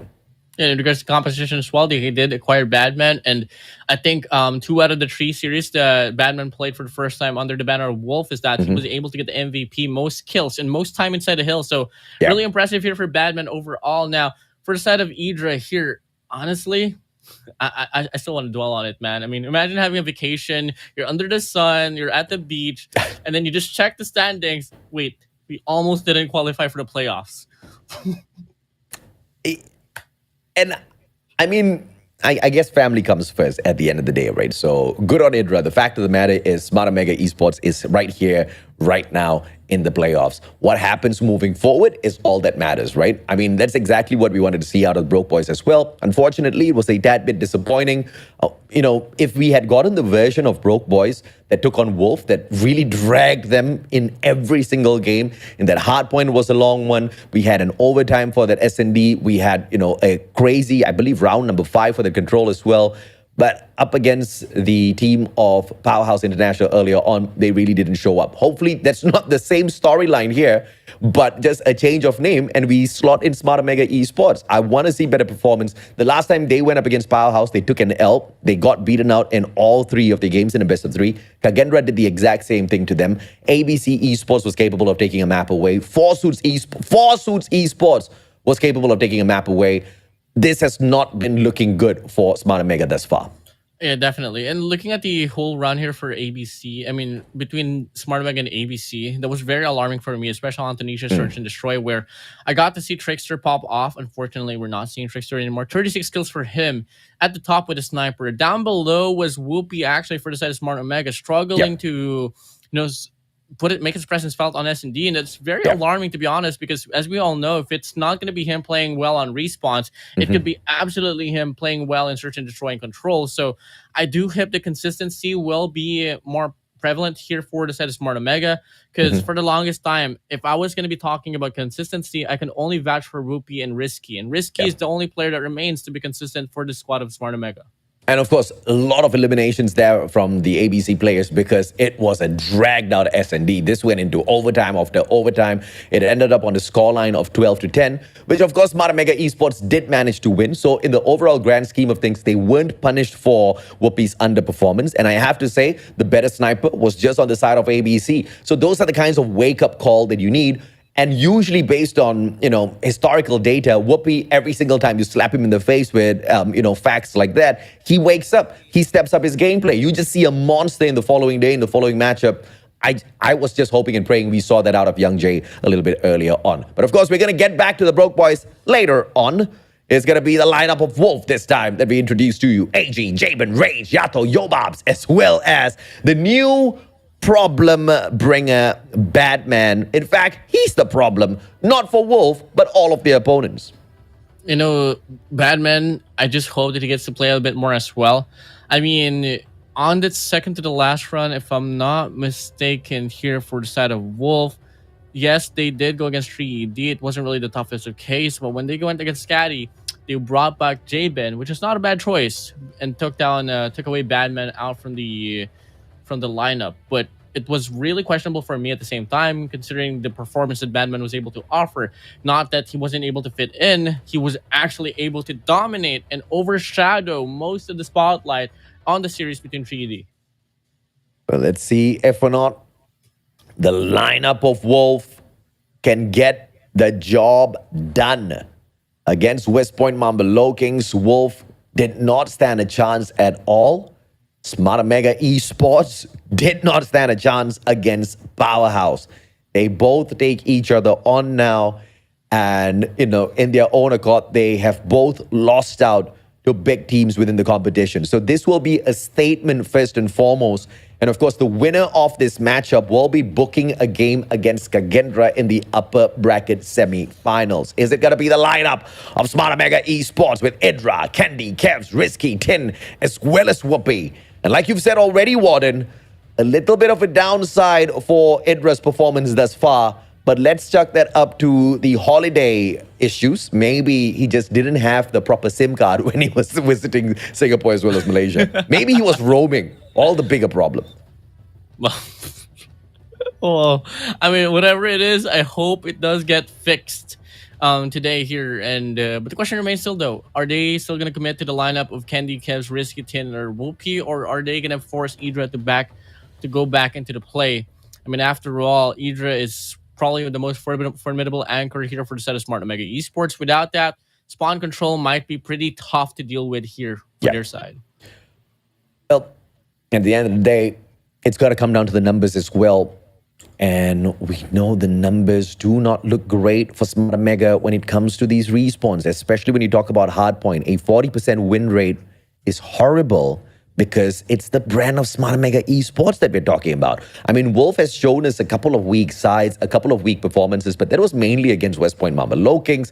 And well, the Low Kings are on a totally different level this time around. So this first game in itself is going to set the tempo. And okay, first of all, we need to change that logo out. We do apologize, ladies and gentlemen, boys and girls. Tin is not playing for Powerhouse. Well, overall, it's really interesting to see that the head-to-head here is pretty, this is the controversial quote-unquote trade that we all talked about, but it wasn't a trade, guys, that didn't happen. It's just that, they just transferred to each other's teams here. Omega Tin up against Rage here on the head-to-head record, and in regards to the KDR, to the average skills, to the average deaths, to the average score, it's not so far behind it, man. It's like a back and forth. Well, let's see if or not these numbers will make the world of difference later on. Rage thus far with the 5 MVP counts, Tin with 3, but I don't think he's going to be complaining all that too much. They're pretty neck and neck. And this is how I expect the scoreline to be as well between the two, unless Smart Mega Esports chooses not to show up. Summit, I hope and pray Badman's going to be playing here. Yeah, unfortunately, wouldn't be the case. I mean, this is the town of Badman coming in from his first run in Wolf all the way down to his last run with Dovahkiin Oblivion. On Summit, he was able to drop a 60k for the side of Dovahkiin. Yeah. And for the side of Wolf, he was able to drop a near 50 bomb as well. So this is truly his territory as well. Yeah. But since he is not around, you got to hand this one to Yaro in Rage. Oh my, why isn't Yaro? He's not around as in he's not in the Philippines? Well, he can't be around for the series because, come again, there's no substitutions. GG indeed. Unfortunate for Wolf. Smart Mega Esports, on the other hand, the question is, can they take advantage of the fact that the substitute is not available on the side of Wolf? Smart Mega getting it done with your main roster. You know for a fact that these guys have been playing hot and cold in the recent times. Will the operator skills make a huge difference, WardeN? Oh, definitely it will. I mean, really interesting to see that there's no gravity vortex, though. I mean, Summit is one of those maps that you can just close out on with a gravity vortex, especially in each and every hard point. But hey, it is what it is. But I'm gonna be leaning towards this War Machine here for you, Whoopi and Yobabs, playing around the backside of the hard points, just supporting your squad with the nades. Yeah. Could be coming in pretty handy as well, especially in regards to holding the hard point or getting the breaks. I'm just so nervous, man, because I expected a close matchup, but I got the absolute opposite within the first series. So I'm not going to ask for anything. I just want to see a good game. I want to see good strats at the very least. The hot and cold version of Smart Mega, fingers crossed we get a tad bit warmer side of them because, I mean, Wolf will relish a easy game, right? Wolf will absolutely take a great opportunity to move on to meet Kagendra, to prove what they can do against the Indonesians as well, to perhaps show that the Philippines is going to be pretty dominant up in the upper bracket. But it's all going to be dependent as to how Smart Omega takes this, because Wolf has been pretty decent thus far. Apart from the showing against West Point Mamba Low Kings, we did see them falter against WDC Free Slot. That was totally unfortunate. But apart from them, they have been pretty decent. Yeah, I mean, your heart won the first series there, getting a 3. Lost first series, getting a 3-0. Your mind won here. My heart and my mind says that it's gonna go to a game number 5. So let's see how this game's gonna pan out here. So far, initial break inside a Hardpoint. It's gonna be a back and forth we go, and it's gonna be so far crowded by the side of Wolf, and it's gonna be Yato picking up a double piece here with an R90, and they do force the spawns here for the side of Smart Omega to the top side. Yep, and it is going to be Wolf picking up 12 points with Smart Omega on the break with 25 more seconds to go. Should be able to equalize, pull ahead, and keep this on their side, because look at the investments of objective players here. 3 on the hill, and they are going to be roaming around the consoles. Whoopi is going to be the main player here.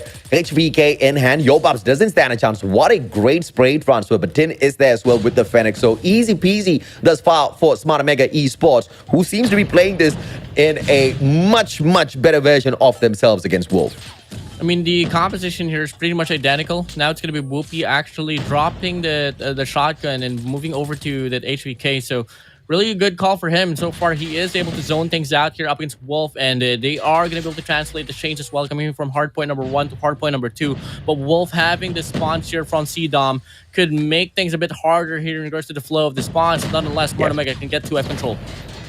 Let's see if Smart Omega can keep up this pressure. Thus far, the gunfights have definitely been going their way. Ski, Candy, Whoopi, Kevs. The pressure will be played perfectly. Tin as well. It was not going to be available this time around. On the flip side of things, Yobabs is getting those eliminations alongside AG. But the hold on the hill is just something that Wolf has been missing. And no pressure played at all for P2. They seem a little indecisive. Initially wanted to go for the early rotation into P3. Then they realized that, wait a minute, it's way too early. They go back in for the re-engage. But Smart Omega is just strong on the hill. And this just seems to be a very indecisive squad of Wolf that we're finding today.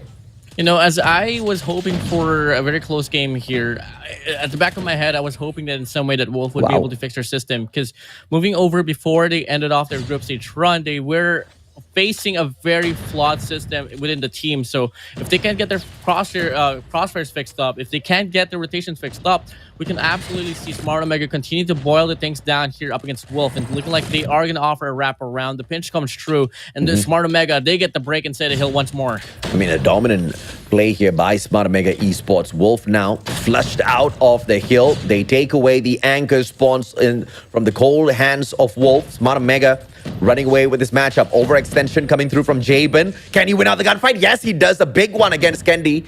Takes the spawn over for the rest of his team members. 20 more seconds to go. One final play here, but none of his team members are falling yet. I mean, that can be a good thing, that can be a bad thing, but in this particular circumstance, it's a bad thing. Although Jabin did have the spawn anchored down at the back, nobody was getting taken out, and Wolf just doesn't take that advantage. Smart Omega rips away every single point of this P3. Now, early rotations here for the set of Wolf will come in, but with the break percentage just popping through the rooftops here for Smart Omega, I can totally expect the CDOM push from them could absolutely switch things around. But Javen with the Sparrow slowing things down in regards to the flow. And that's going to be AG here offering a pinch as well with a Claw. And so far, they do survive the first wave, but the spawn's not too far apart here for Smart Omega. They find a break on P4 though. They've anchored down the spawns as well. Great play by Wolves. And now two separate groups and one player spawning out from the back. I don't understand how is that even possible as they've gotten the spawn anchored down here for P4. Rage had to spawn all the way from the side of Direct Road. He makes that long rotation around, but thankfully the rest of his team members were still on the hill. But as I say that, they lose it and they lose the spawns. The game just playing this against Wolf at this point of time. Yeah, they're losing themselves into the moment right now, and they are in flow state. Tin with the Purifier zoning things down here from Cargo, and the three players from the set of Wolf will be spawning all the way down to hardpoint number 1. No point to go for the contestment. No point to go for the clash. Stop feeding Smart Omega. Stop the flow. Until then, you can absolutely go back to your grounds. But at the same time, it's easier said than done if you can't back it up with a better system. I think the players from the side of Wolf can definitely, wake up in this matchup. I don't know why the spawn was a tad bit broken on that hill, but it is what it is at the end of the day. Call of Duty Mobile sometimes throws that sort of a curveball, but Tin doesn't win out his gunfight. Wolf takes away the remaining points here, but 45 more seconds to go means Smartamega has got a lot of opportunities for those breaks. Play number 4 in yellow. It's going to be risky, really low on HP, so he needs to slow down the pace. He doesn't do it, and he gets punished out by Jabin as well. And this has been a good hold here thus far from the side of Wolf. To come to think of it, it's only a 50-point discrepancy that Wolf is facing right now, and it's only going to be the 2 players that they got to worry about to start the bleeding once more. Whoopi instead of Hardpoint, looking to get the kill. Rage and Yobabs here on the front lines, getting the pinch comes true. The crossfire comes in, the push comes in, and so far they overpower Smart Omega for the remaining scrap time on this Hardpoint number 1. But the question remains once more, can they hold their spawns, define them to one side, until then have a convincing flow for the next Hardpoints? 104 to 138, and just like that, there's not much of a difference between the two. Great recovery by Wolf here at this P1. P4 was not very punishing, but they are not going to allow that to get to them at all. P2, great anchor down by Captain Jabin, winning out his gunfights as well. Will get slain out finally as Smartamega takes away the favorable spot over at the Green Radar Station. The players on the side of Wolf, though, spawning out from the right-hand side. They win out their gunfights. AJ getting the double. Yato hits the double as well. And they force Smartamega to a super early rotation. But this is just way too early. They've got one more opportunity here. Being forced to spawn. Split spawn. Still can't take that advantage. And Wolf hold on to the hill to catch up with Smartamega.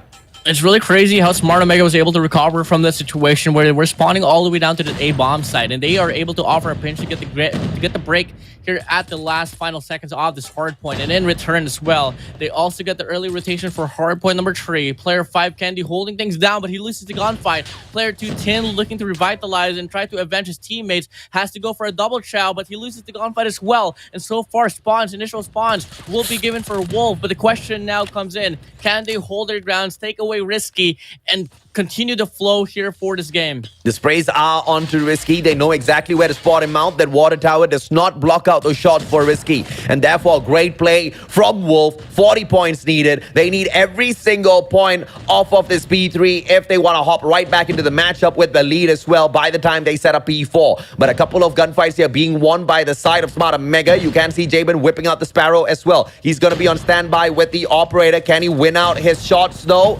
Yes, he does. Caps does get taken out, but Whoopi trades both of them out alongside Risky now. Smartamega with a straightforward break, and they still get the job done. Oh, Whoopi on cable cart was such a big factor on why this break happened right now. And it's only going to be Yato here looking to be the saving grace. Finds her triple, gets the kill. Continues the bleeding to come true here for a side of Wolf. Smart Omega spawns from the back lines. Four-man push will come in. Tin finds a double. And they get the remaining scrap time. 5 points for them to extend the lead furthermore. But on the contrary, Wolf already on the rotation for Hardpoint number 4. Yep. Wolf always one step ahead now ever since the third hill. Early rotation, but can they win out their gunfights? Hunter Killer Drone on the prowl. Wolf find absolutely nothing. Kevs finds the access into the hill. Sparrow on the backup. Kevs finds Yato as well. Will go ahead to overextend. Does he want to take the spawns away? In the meantime, Smartamega with their spot on the hill already. Overextension coming through from the equalizer, but can they get sorted out? Tin will be forced to bring the purifier out, and this is going to be pretty deadly. And if Smartamega can continue to burn the players down, Yato, challenge comes through. Risky beams him down.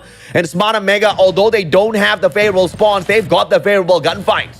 Yeah, the flow is coming in. 2-man push from Cargo, 1 from A Long, 2 from C-Dom, and they are overpowering Wolf despite the fact that they don't have the spawns, and now they absolutely do. Player 2 from the side of Wolf can make the difference here if only he wins the gunfights. But player 1, Cabs, here wrapping around for the side of Smart Omega, wants to play for the spawns as well, and they get it true. Split spawn situation, break comes through, and they get the hard point time. Now here for the last and final moment. 227 to 171. Another reset we go. One final run here for Smartamega. They get one decent break, about 24 seconds on the hill. They should be able to wrap things up. But Wolf turning up the pace as well. Can they keep up their gunfights? Thus far, Rage 19 eliminations is not keeping up with what Yato can bring to the game alongside AG. If Rage can turn it up a couple of notches as well, perhaps they can stand a chance. Smart Omega finds the break. 234 on the points already. Things are turning dire here for Wolf.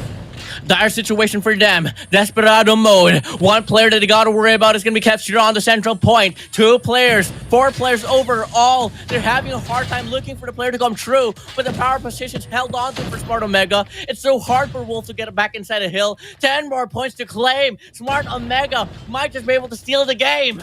All the players from the side of Smart Omega just winning out their gunfights from down below as well. One more second, and Smart Omega eSports whips out the strategy from their back pockets and slaps it across the faces of Wolf to pull Hardpoint to their side. Their weakest game mode against Wolf that had an 80% win rate.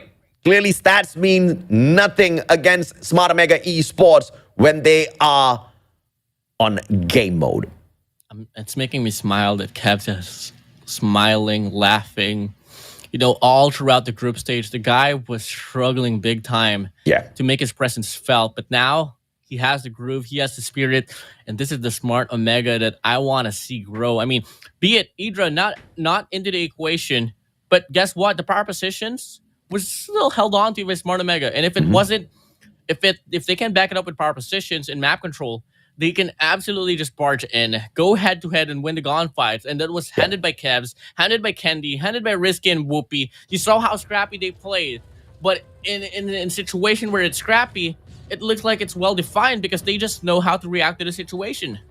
I absolutely agree with you, man. I mean, play the map, right? They were focusing on all of those spawn locks first.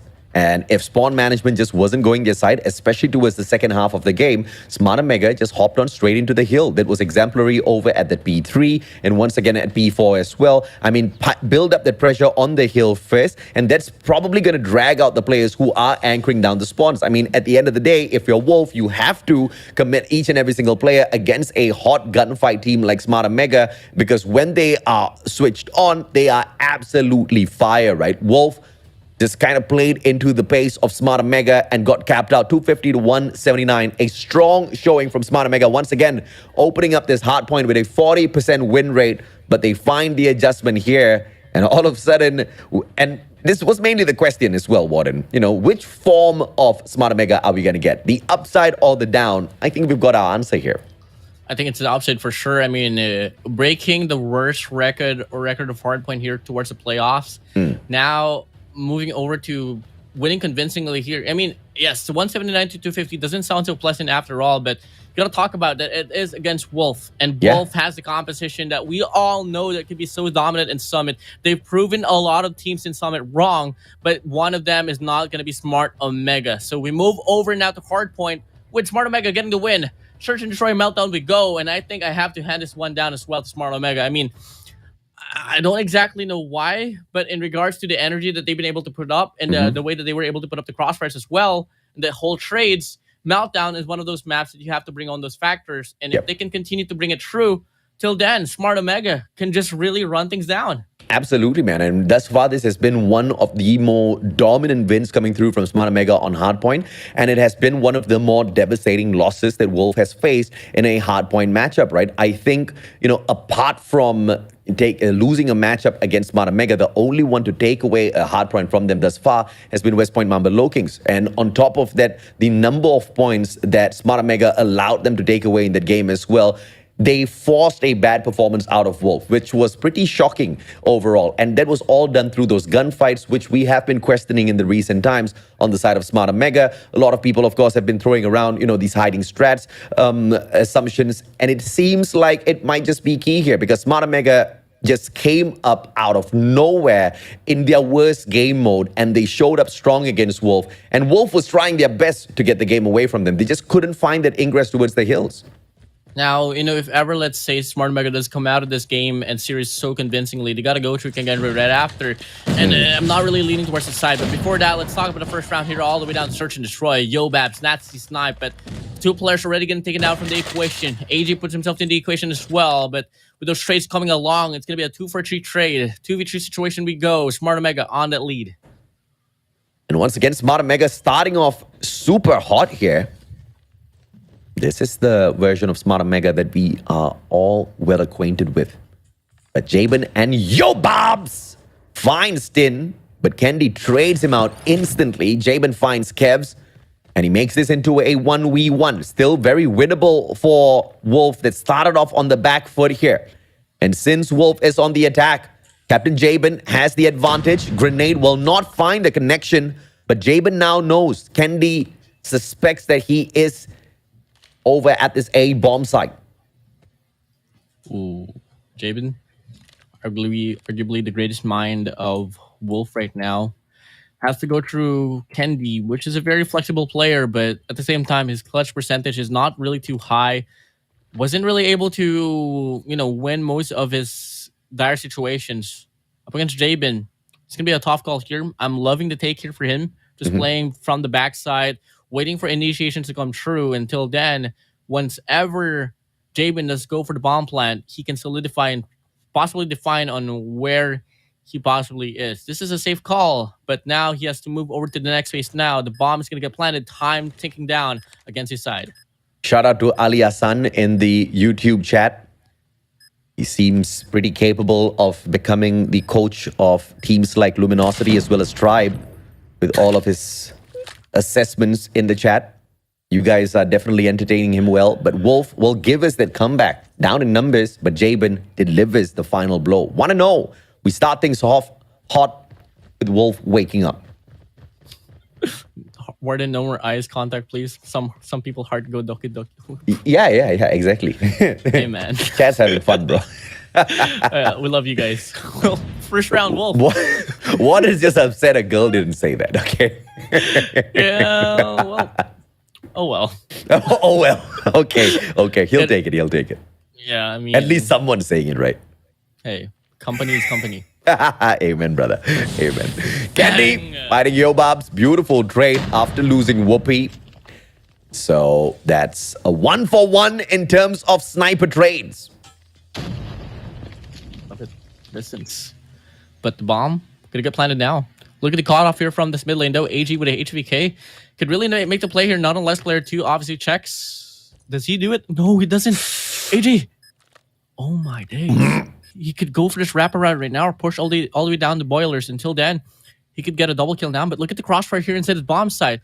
Information relayed. Kendi spots on one inside the side. Gets the shot to come true. Heading down to the ground. Doesn't matter. And now Yato finds a double on the feed. Risky left alone in the 1v3. Gets overpowered by AG. And Wolf, they go back to back. 2 rounds in a row. And Wolf waking up in the SND. Beautiful stuff. Statistically, Wolf definitely the better team on SND as well. But we saw how the stats worked out at Hardpoint Summit earlier on. That's the point that Wolf would have been thinking, maybe we should have brought Batman in for the full series. No time to change things around now. 2-0 up in the SND is a great start for Wolf, though, in a game of comeback. Hiding your substitutes. AJ, come on, man. They're just hiding shreds for the grand finals. Don't pull a Smart Omega on me, man. That's the storyline here so far. But on this round number 3, great opener here for Cavs on the defense. Kendi as well backs it up with a Locust, takes down Rage. Now it's going to be Jabin, AG, and Yobabs left alone here for the side of Wolf. But they do get the initial break here for the bomb side, and they do have this opportunity to get it planted. But they got to worry about the 4-man push here possibly happening. 2 to split, 2 on mid, 2 on stairs. But they do decide to go back here to their spawns, look for a better angle possibly, or have a sense for any aggression, because that's how Smart Omega plays in regards to defense. Down in numbers now, though, Wolf. Still have an advantage with the bomb. They can turn the situation around, but do they want to get cheeky? Do they want to play a disadvantageous number here as they take the objective towards A? It's probably going to be the stack. They send out Yobabs on the hunt first. Locust in hand. Potential engagement against Risky, who takes the advantage and brings the numbers down just to 2. Jabin and AG now to see if they can clutch this out. But it is looking pretty impossible as 10 finds one. AG trades him out, but all alone with the bomb. 1v4. Seems a little bit too much to ask. Well, AG is a specialty specialist, but not a gunfight specialist in regards to a person against Anahedi. So finally, Smart Omega, they respond back with their own round. So loving what I'm seeing here so far. I mean, I really want to see an overtime here. That's what my heart is saying, but my mind obviously says no. Ali Hassan looking to replace Heaven on the side of Powerhouse soon. Not just his strategy talk, but as well as his mechanical plays. Might be on full display. And you know Powerhouse will definitely do it, right? Bring a global player on the roster as well, because why not? You guys are crazy with your whole takes for rosters. Really crazy here. But what's crazy for sure is going to be Smart Omega here running things down on the retake. Not even going to give any opportunities here for Wolf to get it planted. AJ left alone once more in the 1v3. Was able to falter on the first round. Will he do exactly the same? Might just be the case. They have the information now. Kev's just right around on the left side for AJ. And he is on this nasty headed. With a Fennec on hand up against an HVK, I don't think AG has a chance at all. Great recovery from Smart Omega. AG all alone. HVK can definitely get the damage output, but going up against Kevs and the Fennec, risky in the CBR4, but it's Candy and the Locust that finds the finisher. And just like that, we are all equal on the scoreline. Smart Omega not allowing Wolf to run away, and all they did was just focus on that one bomb site. Wolf just walked right into that. You know what? I'm all in it for Kendi playing for Smart Omega full time here. I mean, with every roster. I mean, I think back in Garena Masters 5, he was a substitute. Now he is playing here all throughout the series. And this guy is a very flexible man. I mean, he can play the sniper, not in this round though. And he can play on the SMGs. So really good call here for Smart Omega. And it's really adding a lot of diversity here on the mixture. But now, can it be enough? Will it be enough as they are faced a 3v4 retake here? Whoopi's head gets taken off as Wolf bites hard once again. I guess Smart Omega just didn't expect yet another B rush once Wolf failed that out. It's all about who gets that better strategy read, and Wolf just catching them off guard. Jabin and Yato stepping things up. And now 10 left all alone. A sliver of health left here. And 10 more seconds to go against 4 players. It's a no-go. Wolf will take the 5th round. Once more as well, with the substitutions being not so available for the squad, unfortunately, a player like Tin, he is forced to play Search and Destroy. But shockingly, he is able to perform. So 4 kills for him, not too far behind from Candy and Risky. So he is making some, some impact here for the squad. But now they move over to the next round. It's going to be another B take here for the side of Wolf. And Smart Omega, they like to play retakes. Can they finally change things up and get this round back, or can Wolf double it down and get a 2-round lead? The B stack on attack is perfect from Wolf this time round. Just focusing on to one-sided defense though. Over towards the loading area on the left. A double grenade onto 2 angles. You better play your trophies. And the boys on the side of Wolf definitely did a single-sided attack. Nobody flanking around. Is this a terrible mistake from Smart Omega? They can trade it out. Jabin steps things up. Rage finds one. Trade it out. Back and forth we go. But AG fighting Risky makes just one more player left on the side of Smart Omega. In a 1v2. It's going to be Tin, CBR4. And the sprays out of Yobab's more than enough. Wolf taking 4-2. Unfortunately, no time left as well. If Everton got the eliminations, that was a bit too slow for my liking there. If they are granted another side of defense, they got to find a way to get the benches up and going, because the players from the side of Wolf, they like to reside back to one side, play off those crossfires. Until then, that's how they get those 2 rounds here on towards the sides. Now, here we go. Defense we go. Wolf now holding down the angle. Yobab's getting the collateral. Whoopi and Tin out from the chase early on. Wants to get some more. But couldn't go in for the 3rd. Gets taken out by Risky CBR4, but Yato will sort him out. Kendi all alone. Guy has been on a great run thus far within the S&D matchup, but can he clutch it out in a 1v3? Bomb on the ground. Needs to pick it up, but before that, needs to really deal with Yato first. Followed it up with a shot against AG, but you see the defensive stack from Wolf. They just want to play retake, because what can you do single-handedly? You can pick the bomb up, you can plant it, but can you play the defense? Can you guard the bomb against 3 Wolves? I mean, really just good call here for Wolf, playing so passively. AG watching the front line. That's going to be Rage as well, watching the wrap from the mid side. Rage has this opportunity to peek out, but it doesn't spot Kendi fast enough. Kendi looking like he wants to reside back to get the bomb planted. I think he wants to go through mid, go to that B side. AG is just right around. No information relayed here for Wolf, so it's still a 1v3. So, I mean, very well doable here for Kendi if he ever does get the opportunity to, isolate the players one by one. Kendi all alone for the side of Smart Mega. Wolf. Let's see if he can grab this clutch out. Great angle, plays the timing well, but he peeks, gets a beautiful quick scope. Second one doesn't find the connection though. 26 seconds to go. Defusal way too easy. Wolf now just a single round away from match point. 2-5 now. We go. And I thought that Smart Mega is going to be able to carry on their whole run to search and destroy, but looking like Wolf is just having a better look at this situation right now. Now, Smart Mega, what they got to do is just get a bomb site convincingly, because I think Wolf here doesn't want to play head-to-head so far. Just by looking at the splits that they're offering, they have one guy at A, one guy at mid, 3 guys at B, and it's going to be a big old clash here on this B bomb site. I love you too, Ali. Kendi. And by the way, chat, just show him love, okay? No hate. HE just runs straight into its tin. Great reposition by Tin as well. Jabin's not going to catch him off guard. But down in numbers once again, Smarter Mega. Wolf looking for that match point conversion. Or looking for the match point, I have to say. Bomb.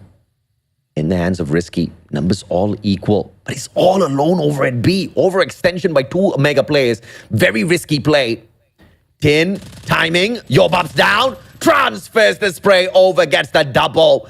Risky all alone. And he doesn't need to do much as Kendi shuts down the final player on the side of Wolf. That was such an impressive spray down here for Tid with a Fennec. A lot of ammo, but fast. The fire rate just too fast, but doesn't matter for Tin. He is able to get his 9th kill there on that very round. Now we move over with Wolf not having the match point. They got to find a way to slow things down just a little bit. Stop going head-to-head. Smart Omega wants to go cohesively once more on this B bomb site, and Kendi picks up a huge one piece. Takes down Rage out from the chase. Jabin looking to respond back here onwards. Mid Boiler pushing down Tin right around, takes him out of the equation. Now it's going to be a 4v4. Yeah, beautiful plays out of Wolf this time round. Oh, but the trade out by Risky though. Yobabs does find Kendi. Risky goes down. Whoopi all alone.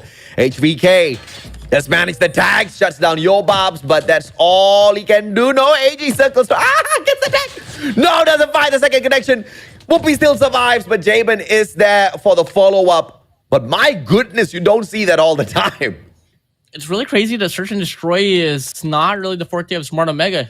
Change things up. And now we've talked about which Omega are we going to see. Is it going to be the upside Omega or the downside Omega? And I think it's going to be the mid side. Let's see.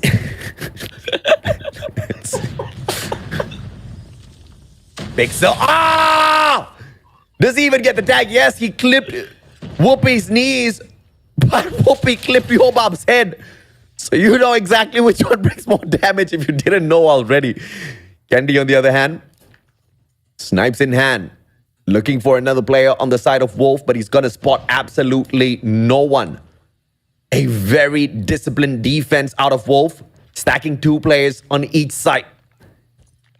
And the bomb's going to be moving over towards B. But Rage in the right position to shut down Risky. Trade is there though. Jabin goes down and the B bomb side wide open.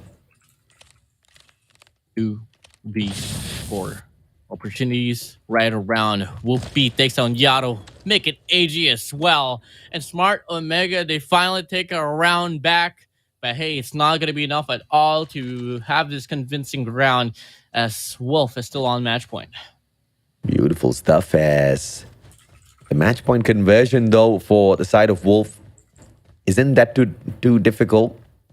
All they need to do is just stack 1 bomb side with 5 guys and you should be able to win it out either by retake or a stellar defense play for those trades. They've got the mechanical skills. I mean, Jabin's on form, Yato as well.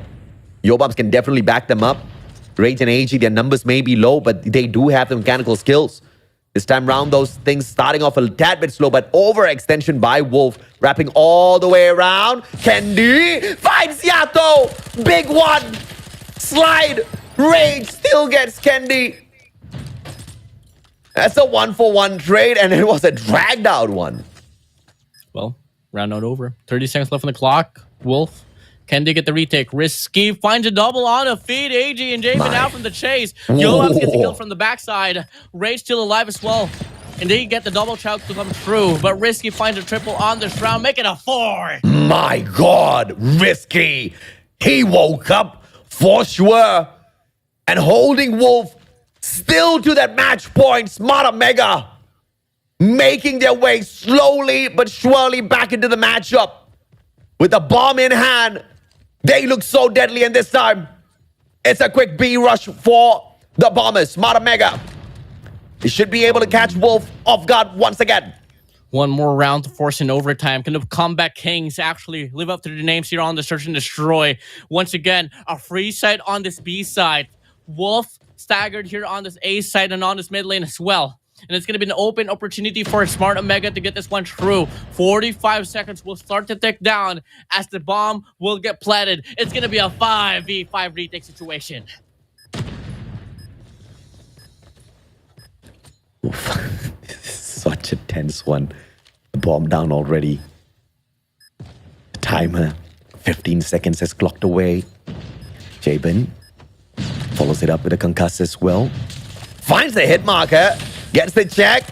Rage and the flash does its job. Risky's gonna get caught out as well. This is the one. Candy in a 1v4. Jabin already with the diffusal, and Wolf brings S&D to a close as they pull one game back. So close, man. Only one more round away. We could have seen a overtime, but it didn't happen. It doesn't happen here. Wolf, they want to take a round back, and game number 4 will be opened up later on. But before that, before we go back to Hardpoint, we got to go through Control. I mean, what a game from both sides. Wolf very impressive initially. Very aggressive start. Smart Omega holding them to that match point. 3 back-to-back rounds. Beautiful stuff once they got the bomb. And clearly, you see a great indicator here. On Meltdown, Smart Omega just so much more comfortable on attack as opposed to defense. I mean, honestly, it was still head-to-head, neck-to-neck. Just better Search and Destroy at the end of it. Jabin getting the MVP for that one. True testament on how a captain should be. Back you up with mechanical aim. And then also get the win for the squad. I mean, leading the team is one thing. Being able to perform is another thing as well. And that is exactly how Jabin was able to run things down here on the Search and Destroy Meltdown. Let's see if or not Smart Omega can down and out Wolf once and for all, because, you know, these guys, man, once they start building up a tad bit of momentum, they might just bring that low side performance out of Smart Omega as well. We've seen the high, we've seen the mid, maybe the next one's low. I mean, I think Control could reach a game 5 as well. I mean, if I was looking at the whole run here for the set of Control between Smart Omega and Wolf, they do have an even scoreline here. Wolf did drop a game against Wisdom Community Free Slot, 1-3, and Standoff up against the West Point Mambo Lokings, 1-3 as well. For Smart Omega, they did lose against Powerhouse and Kagendra. Kagendra run for Crossroads, so a bit of an alarming call here. They didn't win any rounds at all for Smart Omega, so I can't wait to see how these two can correlate to one another later on at Control. We do apologize. I think we lost WardeN for a bit there. Oh. Okay, he's back. Hi, WardeN. Hi. Well, I think I have to reiterate what I just said. But in regards to Control once more, once again, they do have this even ground. Even statistics here. Wolf did lose up against Free Slot. And overall to West Point Mambo Lokings as well. But for Smart Omega Kagendra, they lost 3-0. So it's a bit alarming here for me. So later on, we'll be able to dictate possibly what could be the fate here for this very series now. I mean, a heated battle between the two, back and forth in terms of showing up strong in this matchup. But Wolf just pushing that match point finally after 3 rounds being held back into a game victory for themselves. We did see a lot of potential in that Hardpoint matchup, but they could not rip it away from Smart Omega. They just showed up so much more stronger, everything going their way as well. But down to Crossroads Strike. And this is going to be a opportunity for either side because they are 50-50. Like you said, thus far, Crossroads Strike, WDC Free Slot has been able to punish Wolf. Kagendra has been able to punish Smart Omega. Based on just that statistic, Smart Omega should do better here on Crossroads.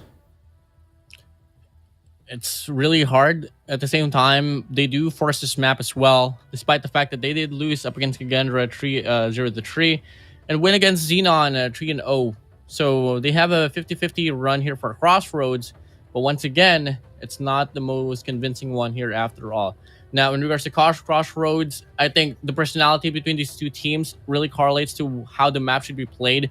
I think the way that Crossroads should be handled as is you gotta get really good map control, get the spawn shot to come true, and only respite back to getting the capture when, let's see, you need some time extension furthermore to make your plays work. Let's see if or not the predictions will come through here. Smart Omega with the 1-up just purely based on numbers that we've been able to pick off thus far, as well as team head-to-head matchups. Wolf, of course, can turn things around just like what Smart Omega did in that Hardpoint. I mean, statistically, Smart Omega was not supposed to win out Hardpoint to Summit, and yet they did.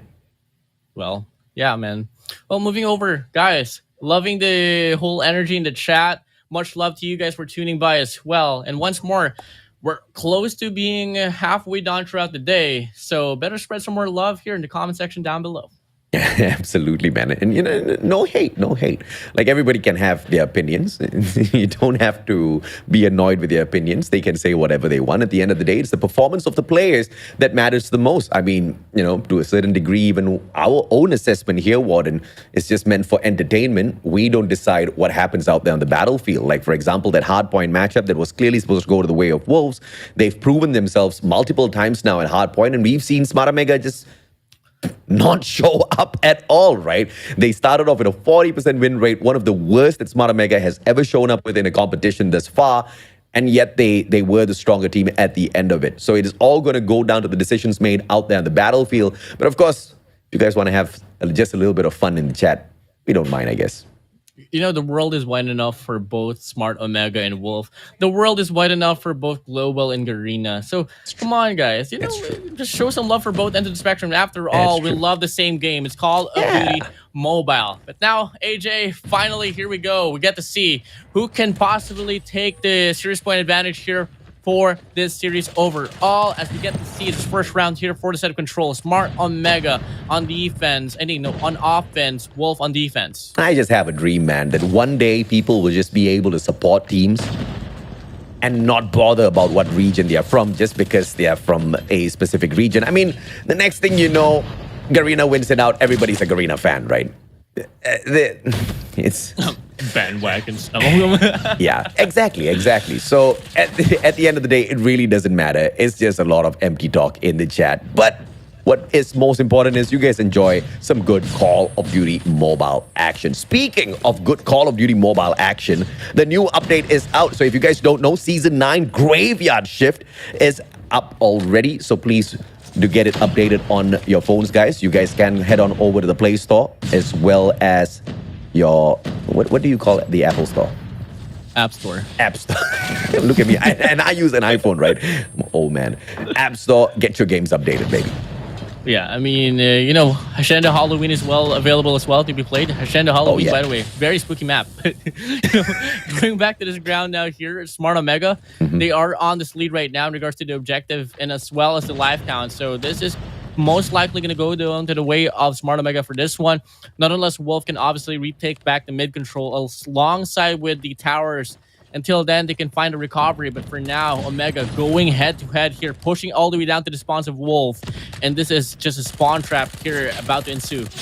To all of the trash talkers in the chat who have got a lot of assessments as to how these pro players are doing good or bad, you now have an opportunity to prove yourselves as well, because with the new update, the new Ranked Series 5 is launching on the 5th of October as well, along with the new Battle Pass. So, I mean, all the more reason to get it updated. Hop on in there, get quickly to that legendary, and then come back to the chat and flex. You see, I'm good. You know, I don't just talk the talk, I walk the walk. Walk the walk. Walk the talk the talk. I mean, Yeah, just walk live the up. walk, talk the dog. Live up to your names. Live up to your statements. Live up to the energy that you're showing in the group, in the chat right now. Until then, we'll vouch for you. But for now, take it easy. Down to the ground, below the clouds. Now, AJ, so far here on this broadcast, I'm loving what I'm seeing here. The energy is popping through the comment section. At the same time, the players here for Wolf and Smart Omega, they're really going at it. I mean, it's a good start by Smart Omega, but we don't want to get too confident here at all. It was a fantastic attack. We all know Crossroads Strike skews towards the attacker side a tad bit more. So well taken by Smart Omega earlier on. But now on the defense, you can see that they are on the back foot. A segment capped on both A and B, both at the same time. A will find the clearance, but nobody's there to play the defense on B. And Kendi just can't seem to spot out Jabin just yet. A very cheeky angle held on by Jabin, but the backup from Tin should be able to get the defense, and it does, but the second segment has been sneaked away as well. We're loving what I'm seeing here so far for Smart Omega. I mean, convincing take for them in regards to the control of the map, and Kevs is going to go on a Robin Hood run, stealing the lives out away from Wolves.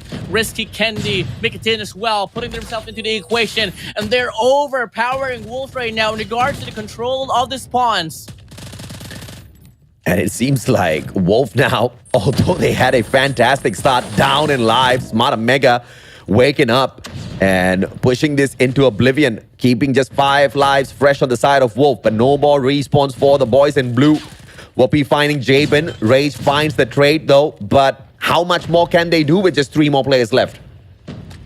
Very none, to be honest. I mean, just by looking at the whole situation right now, very little map control. No more resources, no more. And Whoopi will take down Yara, forcing AJ down, left alone in the 1v10, and it's not going to last any longer, no more. I mean, talk about how well the revision of Smart Omega here for Crossroads. They struggled big time, but now they're showing what the whole revamp of Smart Omega on Crossroads control looks like. WardeN having Sims in the comment section, I just can't do this, man. Hey. It's the hair, WardeN. It's the hair. It's the sexy voice as well, I'm sure. But it's the hair mainly, okay? Makes you look like an oppa, bro. Oppa. Okay, I'll do the oppa sign later.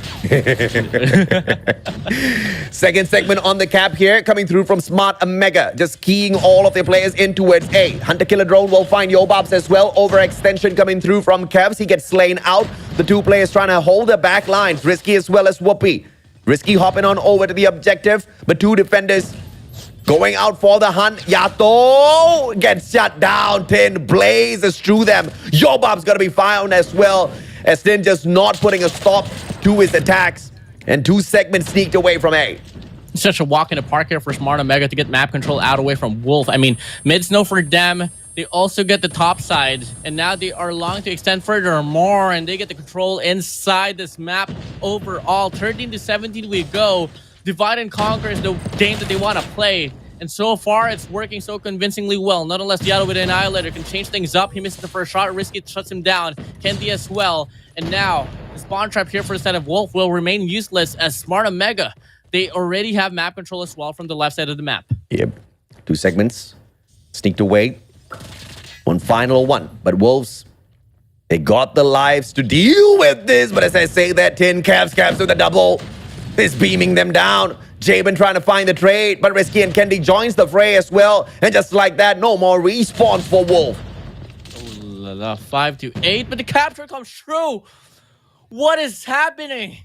3-0 win for the side of Smart Omega. I thought that there was going to be a fight left for Wolf, but the capture, the divide and conquer coming in from the last round, mid-stage. Smart Omega was able to put up such good influence for both Alpha and Bravo to the point that they can just push up on Alpha, get the clean run, and they get the clean slate on control. At this point of time, for those who believe that stats are being hidden, the statistics will probably prove you right.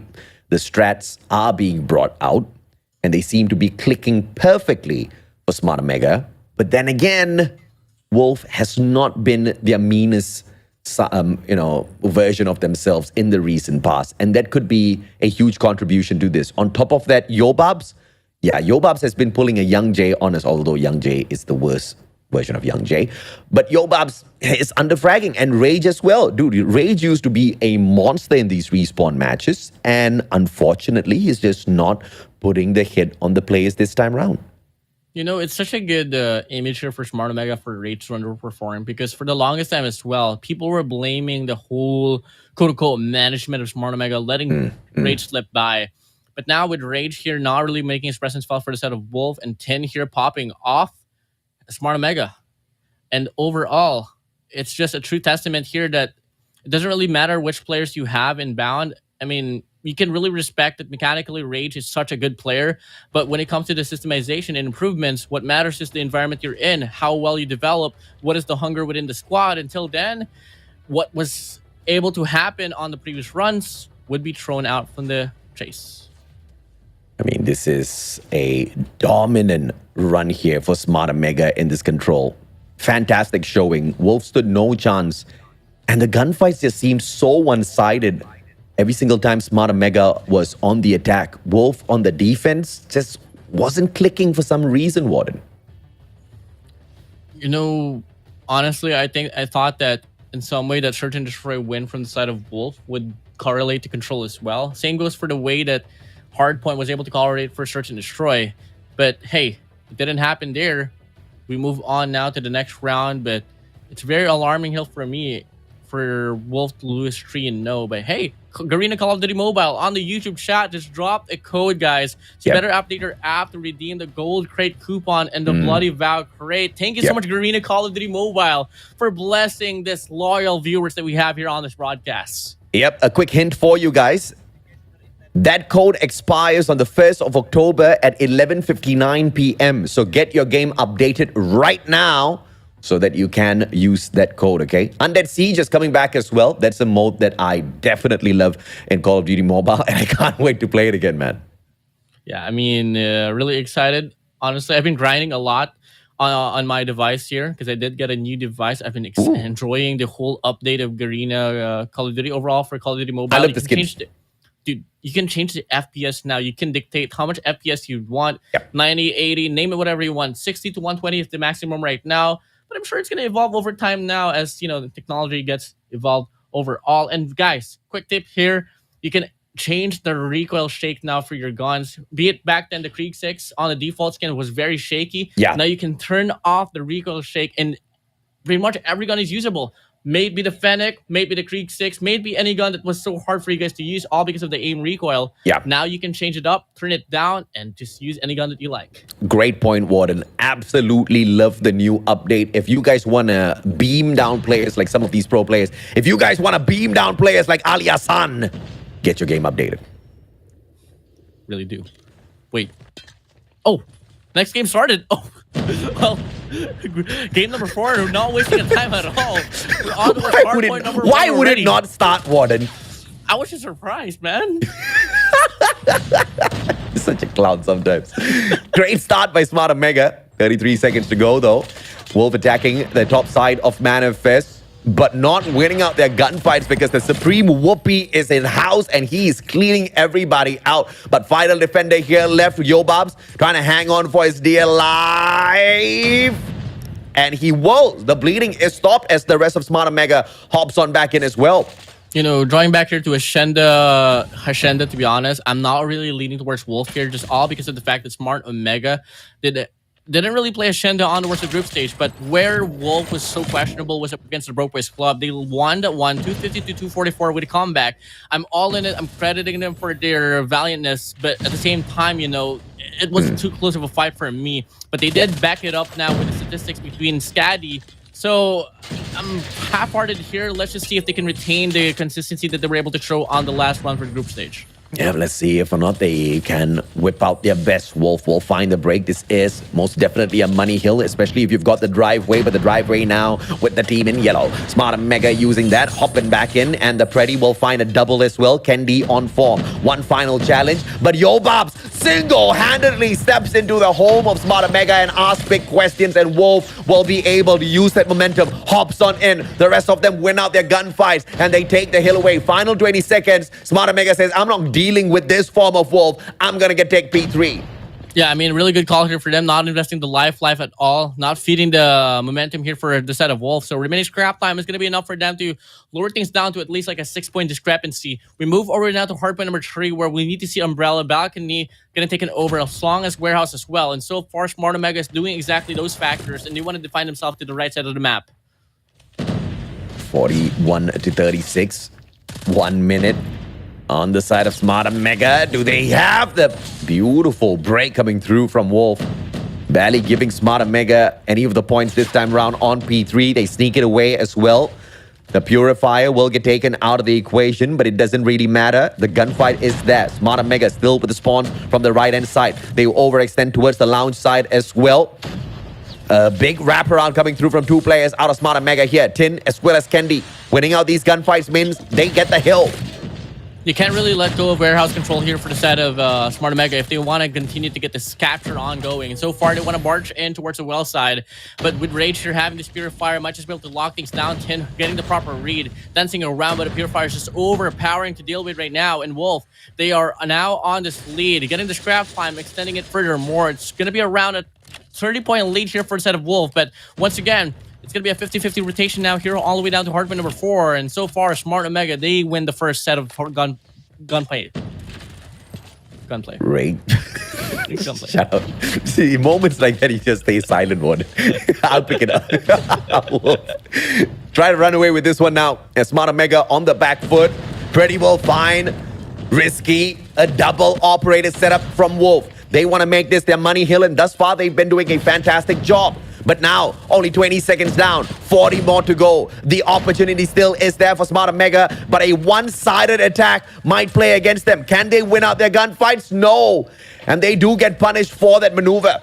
They're transcending here onwards for Shenda, but with Cavs here with the Sparrow, it's going to be hard to zone out now so far. Cavs going to the left side, Whoopi onto the right, sprays down, gets the kill, gets traded off. Cavs pushed up, gets one more up front, sprays down, and then gets the calibrate to come true. And it's going to be a split spawn situation for the set of Wolf, but leaning towards the office side. But they want to invest all of the players going to the open hallway. And unfortunately, they're not going to be able to get any opportunities anymore here on this hardpoint number 4. First set and done, we go back to the first hardpoint. Oh, the players on the side of Wolf just cleaning out the second floor. Look at this, man. AG just keeping up that pressure. It's beaming down every single corner, but Whoopi out of nowhere finds the headshot. Smokes in town. Kevs will be able to sneak away the points on the hill with the utility, and nobody else there to question him in the gunfights just yet. Jabin stops the bleeding for just a second, but exposes himself as Kevs takes advantage. Now on the opposite side, Kevs just needs to focus down on one angle here. Should be able to find 2. But only a single one as he gets traded out by AG. 105 to 76. Smart Omega slowly making their way back in now. You know, I got to hand it down here for Smart Omega and Wolf. They're playing Shenda so perfectly well, defining to one side and just playing off the anchors. Until then, let the objective do the dirty work inside a hill. And that has been the storyline here for the set of Smart Omega and Wolf. But where it goes to show, especially on the rotations, it's going to be hardpoint number 2 to 3 to 4. So it's now going to be Wolf here winning the first set. But Cavs gets the gunfight. And he has this opportunity to get a cut off as well towards small room and all the way down to driveway, while the rest of his teammates heading on from checkers now inside the hard point. 107 to 95. Yet again, we've got a close matchup in front of us here. Wolf, they open up this money hill, and this time they've got the driveway. Purify in hand as well. Operator's going to give them the advantage. No advantage at all. Purifier goes down. Yo Bob still keeping things alive for the side of Wolf. And the War Machine will find a connection alongside that Hunter-Killer drone as well. But the guy himself goes down. AG is in town with the claw, and he continues to spray through the smoke. Finds the connections, hits the quadra. And Wolf now slowly running away with the hill. Smart Omega gonna fall back now.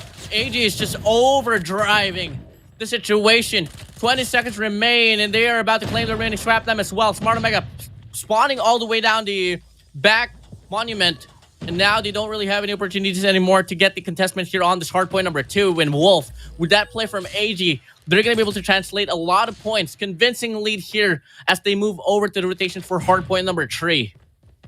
We're talking about hidden strats. Smart Omega playing. Now you see it, now you don't with their strats.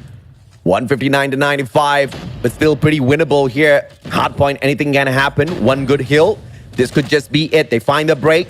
Pretty meets Rage as well. One more player, but he should be sorted out. And Risky is there for the Punisher. They wrap around. They get the slays. And Smart and Mega, their opportunity to catch up with Wolf is on this hill. They weren't able to excel earlier when they were on the right side of the sponsor for this hardpoint number 3. Now they're blessed with the well side, and so far they're actually making it work. They do have balcony now, and they're zoning things down here for the set of Wolf. Spawns gets flipped down. Wolf gets forced to the left side, and so far the zoning comes in. One directional push here from the set of Wolf won't cut the trace. 20 more seconds to go. They still want to go for the contestment here from the distance. It's gonna be Whoopi with an HVK and Kendi as well, burning things down, and they get the time instead. Is still here for this hardpoint number 3. Beautiful comeback here by Smart Mega. Wolf, they need to run away with this, but the early rotation is there for Smart Mega as well. And look at this overextension by Kevs. He's cutting off those rotations, and he's joined by Tin as well. Both of them. I don't know what that Pretty was for, but never mind. We'll ignore that. Okay, great place. Apart from that, out of Smart Mega. Well, at least information will be given right there, but unfortunately, it's still going to be a very scrappy case here for them, so it's going to be hard to read here for Smart Omega. But hey, they're making things work right now. Only one more point to claim, and they do get the lead back to their side. Wolf now spawning all the way down the driveway. Player 2, Yada, pushed up all the way down to office to get the cutoff. But so far, he's not really making any impact at all for this very run. Pinch comes through for the side of player 2, and now it's going to be Smart Omega still holding things down. But Rage with a Purifier looking to make the difference, but he gets traded off by Tin, and Smart Omega, they still hold their grounds. That's why the Purifier is always my pick over the War Machine. War Machine, if you've got the skills, if you've got the sights, you most definitely can get the job done. Unfortunately, in that scenario, just wasn't the case. Purifier does get the hill away just for a tad bit. The bleeding does get stopped. Yato wins out a huge gunfight against Tin. Takes away a single point before the bleeding stops yet again. Yato claiming it all for his squad. The rest of them appearing. But just as the hill moves away, Smart Omega still with the lead. Revitalized, overdrive, Smart Omega and Wolf, energy popping through. But now it's going to go back to a scrappy mess here on this hardpoint number 1. To the fountains we go. So far, it's going to be Wolf getting the initial gunfights down below, but Smart Omega will hop right down from the skies, and they want to put themselves into the mix inside of hardpoint. AG on top, gets one cut off. It's still a back and forth we go. Smart Omega and Wolf showing us how Agenda should be played. Now you see it, now you don't, but this time we see it, Omega! But Wolf wants to hop on right back in here as well. Bleeding stops, denied by Smart Omega. It's gonna be risky with the slay. Whoopi on the hill gets the slay as well. They're reaching for the 200. One more player on the side of Wolf will be able to drag the hill away, and they leave Justin all alone on the hill. Kevs backs him up as well, and through the smoke, the utilities used perfectly yet again from Smart Omega. And that just disables Wolf from beaming them down from up top. But the moment he steps away from the smoke, the hill gets given away. But Smart Omega on the rotation already to take that driveway as well as this P2. Get the scraps, get the early rotation. That's exactly how you'd want to go if you're on the side of Smart Omega. They get driveways right now. They get the time inside the hill. They get the player cutting off from the side of Spiral as well. But with an Annihilator here from Yato, this could make the biggest difference. Holding down the angle, waiting for an opportunity. Dozy, wave your hands goodbye. Takes the one, but the crossfire comes in. And Smart Omega doing the odds so well. Kendi from water, Whoopi from small. And he is going to be able to get a double as now. But Smart Omega, the cavalry comes on. Wolf, the flow is not enough, and they are having a hard time getting the break inside the hill. Everybody's on performance here for the side of Smart Omega. Kev's on the 24, but that's really not going to hurt them at all. As long as Tin can continue giving exactly what he's been giving. Risky alongside Kendi. Whoopi on the slay as well. But they're going to be taking their foot off the gas pedal a tad bit here. One more opportunity to challenge, but not taken by Smart Omega. Could this be a mistake? Because this will allow Wolf to catch up with them for sure. Smart Omega on the super early rotation towards Warehouse. Two storylines here. Smart Omega hold their ground to win off the game. Wolf, if they can get the break and get the pinch, they can win off the game as well. And it's all going to calm down to this matter now. Absolute perfection is something that we have to see for both teams here. War Machine for Whoopi, investing it down, zoning things down the ground here for the side of Wolf. Chat is fighting over WardeN at this point of time. This chat is a riot for sure. Smart Mega, War Machine. This time, Whoopi's hands will deliver shot after shot after shot. And now it's gonna be the Sparrow gameplay, but the denial is there. Rage sends in the sticky to take out the operator player. Jabit pauses the bleed for just a little bit and overextends as well to cut off those rotations from the side of Smart Mega as Wolf now tries to equalize against Smart Mega on the 230. But they get the umbrella here. Smart Omega, they have the chance to just drop down from the skies, pop inside a hill, and stop the bleeding to come true. They're on the lead right now, but might not last any longer no more, as Wolf here still winning the gunfights inside a hill. Hop right up, Kendi out. Wolf now here holding the spawns down. Smart Omega on the well side. Scrappy mess for them. They gotta reside back for P4. Yep, 233 to 231. Wolf with the lead. Finally in the matchup after playing Trail for so long now. And this is just going to turn the heat up a tad bit more. Smart Mega, what have you got? The in and out strats. The on and off plays. This time, Smart Mega needs to deliver, but it's Wolf that opens up this hill. This is a nightmare here for Smart Omega. Defined spawns here for Wolf, but Kendi makes the play. Finds the fourth with an equalizer. Equalizing the game. They get the break. They get it through. Smart Omega now on the driver's seat. And they attack all from the right-hand side, but you can see the extra wraparound coming through from Rage as well. Then wins over the hill for Wolf for a tad bit. But WardeN, just 6 more points needed here for Smart Mega. And the try is going to be denied. Pincer maneuver coming on through thanks to the RNG spawns for Smart Mega. Oh, but Yobabs makes the play of his life. Risky gets the trade. Smart Omega still playing this one down to the T. But more players will be found over for Wolf.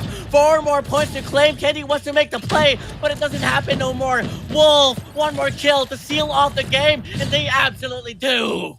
Oh, what a beautiful play. And what a comeback from Wolf. And that is the equalizer. Game number 5 we have between these two titans, between these two veterans. And this rivalry has been brewing for the past 3+ years. And what a crazy matchup we've got on our hands. And once again, man, the Magicians, Smart Mega, now you see it. But that time we didn't. Now you see it, now you don't. You don't see it. You don't see them get this Shinda run. So AJ, with 2 for Wolf, with 2 for Smart Omega, we are granted a game number 5, going down to search and destroy. Here we go. S&D. I can't say it's the strongest map or the strongest mode for Smart Mega at this point of time. A 33% win rate, my friend. Out of 6 matches played, they've only won against ABC eSports, but even that went into overtime. They won that 12-10. Won against WDC Xenon, but we shouldn't even count that matchup because Wolf is a totally different quality as opposed to WDC Xenon. There's a high probability here that Smart Mega loses the series because of the numbers. But dude, they are the Magicians. Perhaps this is that equation that they were going for. Now you see it, now you don't.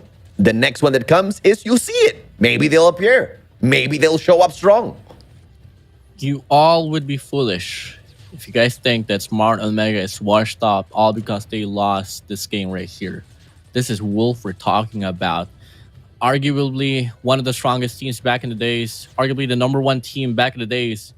Now, they force Smart Omega to a game number 5. And it's going to be a bit of a... It's very hurtful here for Smart Omega. I mean, after all, this is not their map of pick here for game number 5. Yeah. So I just want to see what kind of bag they can offer here. What kind of tricks they have in their bags. Until then, we could see an absolute fight. But once more over, bringing back your statement right there. Smart Omega on Search and Destroy hasn't been able to put up a convincing run even back in the run here for Meltdown. 75, it was just a bit of, a mishap here for Wolf as they did lose a bit of momentum. But till then, they got the final adjustment. What more over as we move over to Express, Search, and Destroy, where this is really going to be blessing the players that can excel in close quarter combat. Yeah, man. And, great plays overall coming through from both sides there. And I have to say, valiant effort by Tin as well as Risky from the side of Smart Omega, who just trying their very best to hold their site down. But it was the pushes, the relentless push from Wolf. They had the driveway spawn one after the other. They just kept hopping right back in there. And towards the very end, it was Rage that got the slays out. I mean, beautiful effort coming through from Wolf. But that was a close match for sure. Smart Omega could have had it. And that's the kind of matchup that we want to see between these two titans, right? Every single game has to be as close as that. And I wouldn't have this any other way. In a best of 5, we go down to the 5th map. And it's going to be Express S&D. Oh my goodness. It is going to be up to the snipers whether or not they step it up. Oh, and it's going to be a very fast A take here for the set of Smart Omega. Wolf Rage, though. This takedown one up top. It's going to be Tin and Kevs waiting down below. The crossfire might come true. The bomb actually leaning towards to go for the backside. And this is a triangulated formation here that is shown by the side of Smart Omega. Rage, if you can come out of the situation, I'd be pretty impressed. But Kevs shuts him down, and it's going to be a 4v3 situation. That's why Omega has lost their Express matchup. And that was against Powerhouse. They did manage to pull 5 rounds away, but unfortunate, that's all they got out of that round, as Powerhouse took that victory as well as a 3-0 win overall on the series. Wolf, on the flip side of things, have had a single victory and a single loss. That loss can be ignored because it was against West Point Mamba Low Kings. At this point of time, none of these teams have been able to show up against West Point Mamba Low Kings. So statistics-wise, Wolf should be the team that gets this map. Let's see exactly how they do it, albeit it was a victory over the Broke Boys. The numbers all being down now and, of course, eliminated as well, with Omega opening up the game with a round for themselves. Oh, Risky with a clutch right there. Getting to be able to get the spray down as well with CBR4. Lovely take them, and I love the commitment that they showed on that A side, because they know for a fact that as well that in regards to the defense here for Wolf, they're much more leaning towards the B side. But on the flip side, it's going to be a different storyline here on this A side. They do have 4 players invested. Same goes for the side of Smart Omega, and Yado gets Whoopi out from the chase. Early 4v5 we go. Yeah, great play on the nade. No trophies, unfortunately. Whoopi just wasn't expecting it from an angle like that. Both clearly know their opponents really well. Rage disengages as he gets tagged up.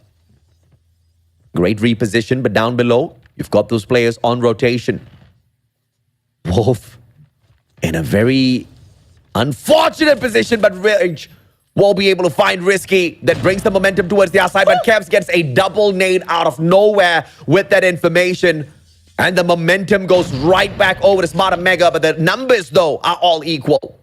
Tin just waiting for a cutoff here. Any sense of aggression possibly could come from player 1 hopping up inside the train, while the rest of his teammates will be wrapping around here, going back to their tunnels and leaning towards the B side, while Wolf pretty empty in regards to the thought of mind that Smart Omega is now at the B side. But player 2, watch out for him. This guy right here could really make the play.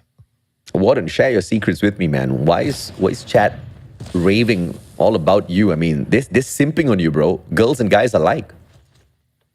I love you guys. You're not going to share your tips, bro? Go blonde. Blonde Mustachio. Oh no. Oh in your no. dreams. In your dreams. I will never. J-Bird! Oh, beautiful slide. Disengages. Cavs goes in for the follow-up, but AG's there. Great team. Oh my god!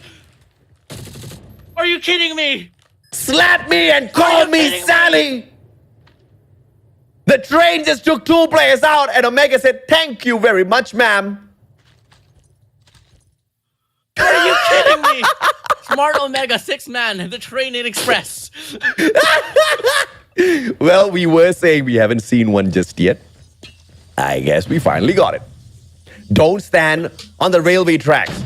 I mean, if your mom and daddy didn't tell you, I'm telling you right now. Don't stand on the railway tracks, okay?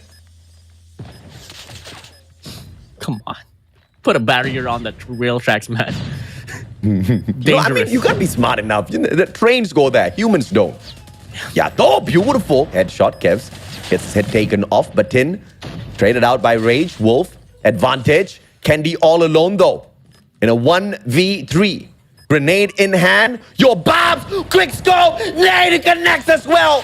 Doesn't find the final player. 15 seconds to go. Rage repositions. Candy. Can he get the ultimate clutch? Diffusal is there. And Candy just way too slow to respond, and Smarter Mega. How unfortunate. With every intense search and destroy game 5s, there's always that one defuse, ninja defuse, that is so anticlimactic. Like, okay, you guys got killed by the train. We got killed by the train. We'll ninja defuse. That's how we'll respond back. This is slap to the face as well. Moving over to the fourth round now. It's gonna be another fast beat take here for the set of Smart Omega. To open things up, it's gonna be Candy taking down Rage. It's a beautiful setup, and the speed of attack astounding. Smart Omega now going to be cutting off the left and right side axis. Ticketing is going to be stacked by 2 players. All angles covered. Information can be relayed instantaneously. Grenade. Yato says, nope, not today. Oh, okay, there was a smoke. So Yato's going to be on the back foot here. Does he force it though? Gets flashed, Yato. You can't do that. Yobabs finds the trade. Tin shuts down AG. Jabin goes down as well as Tin picks up the double. Yobab tagged up. Beautiful strike. Gets the wall bang, but Whoopi is the final one that gets the frag. Smart Omega still in front. 2 rounds for them. Fast beat take. And so far, I think the respondent here for Wolf is not really the best shape in regards to the reads now. I mean, they went for that A side earlier, and now they went for the B, and now they want to go head-to-head here. So far, this is the best call that they've had.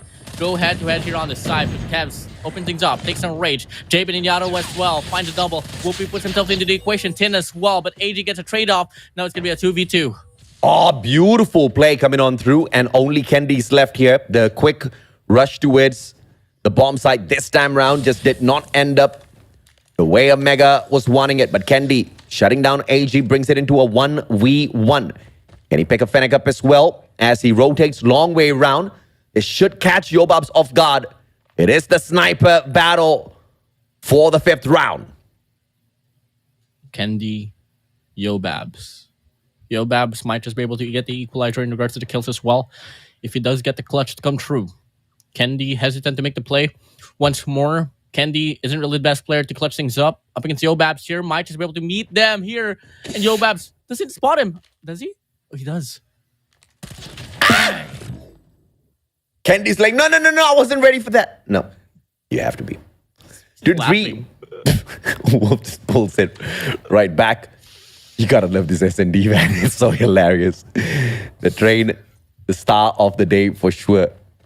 If the players get taken down by the train again, I mean, okay, we've seen once, but have we ever seen a match where players get run down twice in one game? Maybe this is that game, Yato. Coordinate out of nowhere. At this point of time, I think teams should study whenever the train comes out so they can avoid it. You know, like every minute perhaps could be the time where the train comes out. Until then, try to avoid accidents like that. Yobabs. Candy, come on, learn from Wolf. Stop crawling on the rail tracks. I mean, if it's not a train, it's going to be Yobabs, man. One of it is going to crush you either way. 5-3, numbers on the side of Wolf to pull the equalizing round. Bomb's going to rotate long way around towards B, but ticketing is going to be anchored down by Jabin. They're playing against the numbers here. Overextension by Whoopi is going to be denied by Jabin CBR4. But Kevs finds an open bomb site. Does he stick the plant though? Jabin waits for him. Should have spotted him out already. Backs away. Has the advantage. And just beams Kevs down. No issues whatsoever. Now bomb on the ground. And Risky all alone. Looking to be the first flawless round here. Not unless Risky can make some scratches up against Wolf. He is right below Jabin. And Jabin doesn't exactly know where he is, but Yobabs from the distance shuts him down. And Wolf, they respond back with another round that's going to be 3-3 for them. Game number 5. And we are all equal. If Wolf is hiding any strats, now's a good time to pull it out.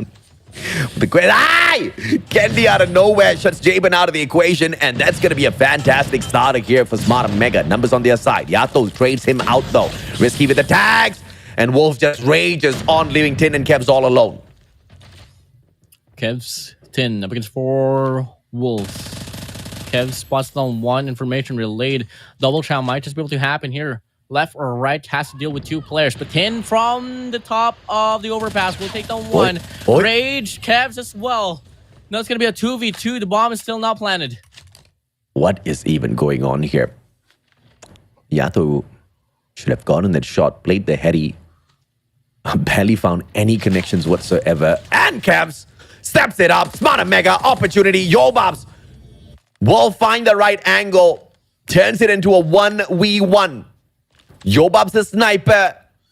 Going up against Tin and his Fennec.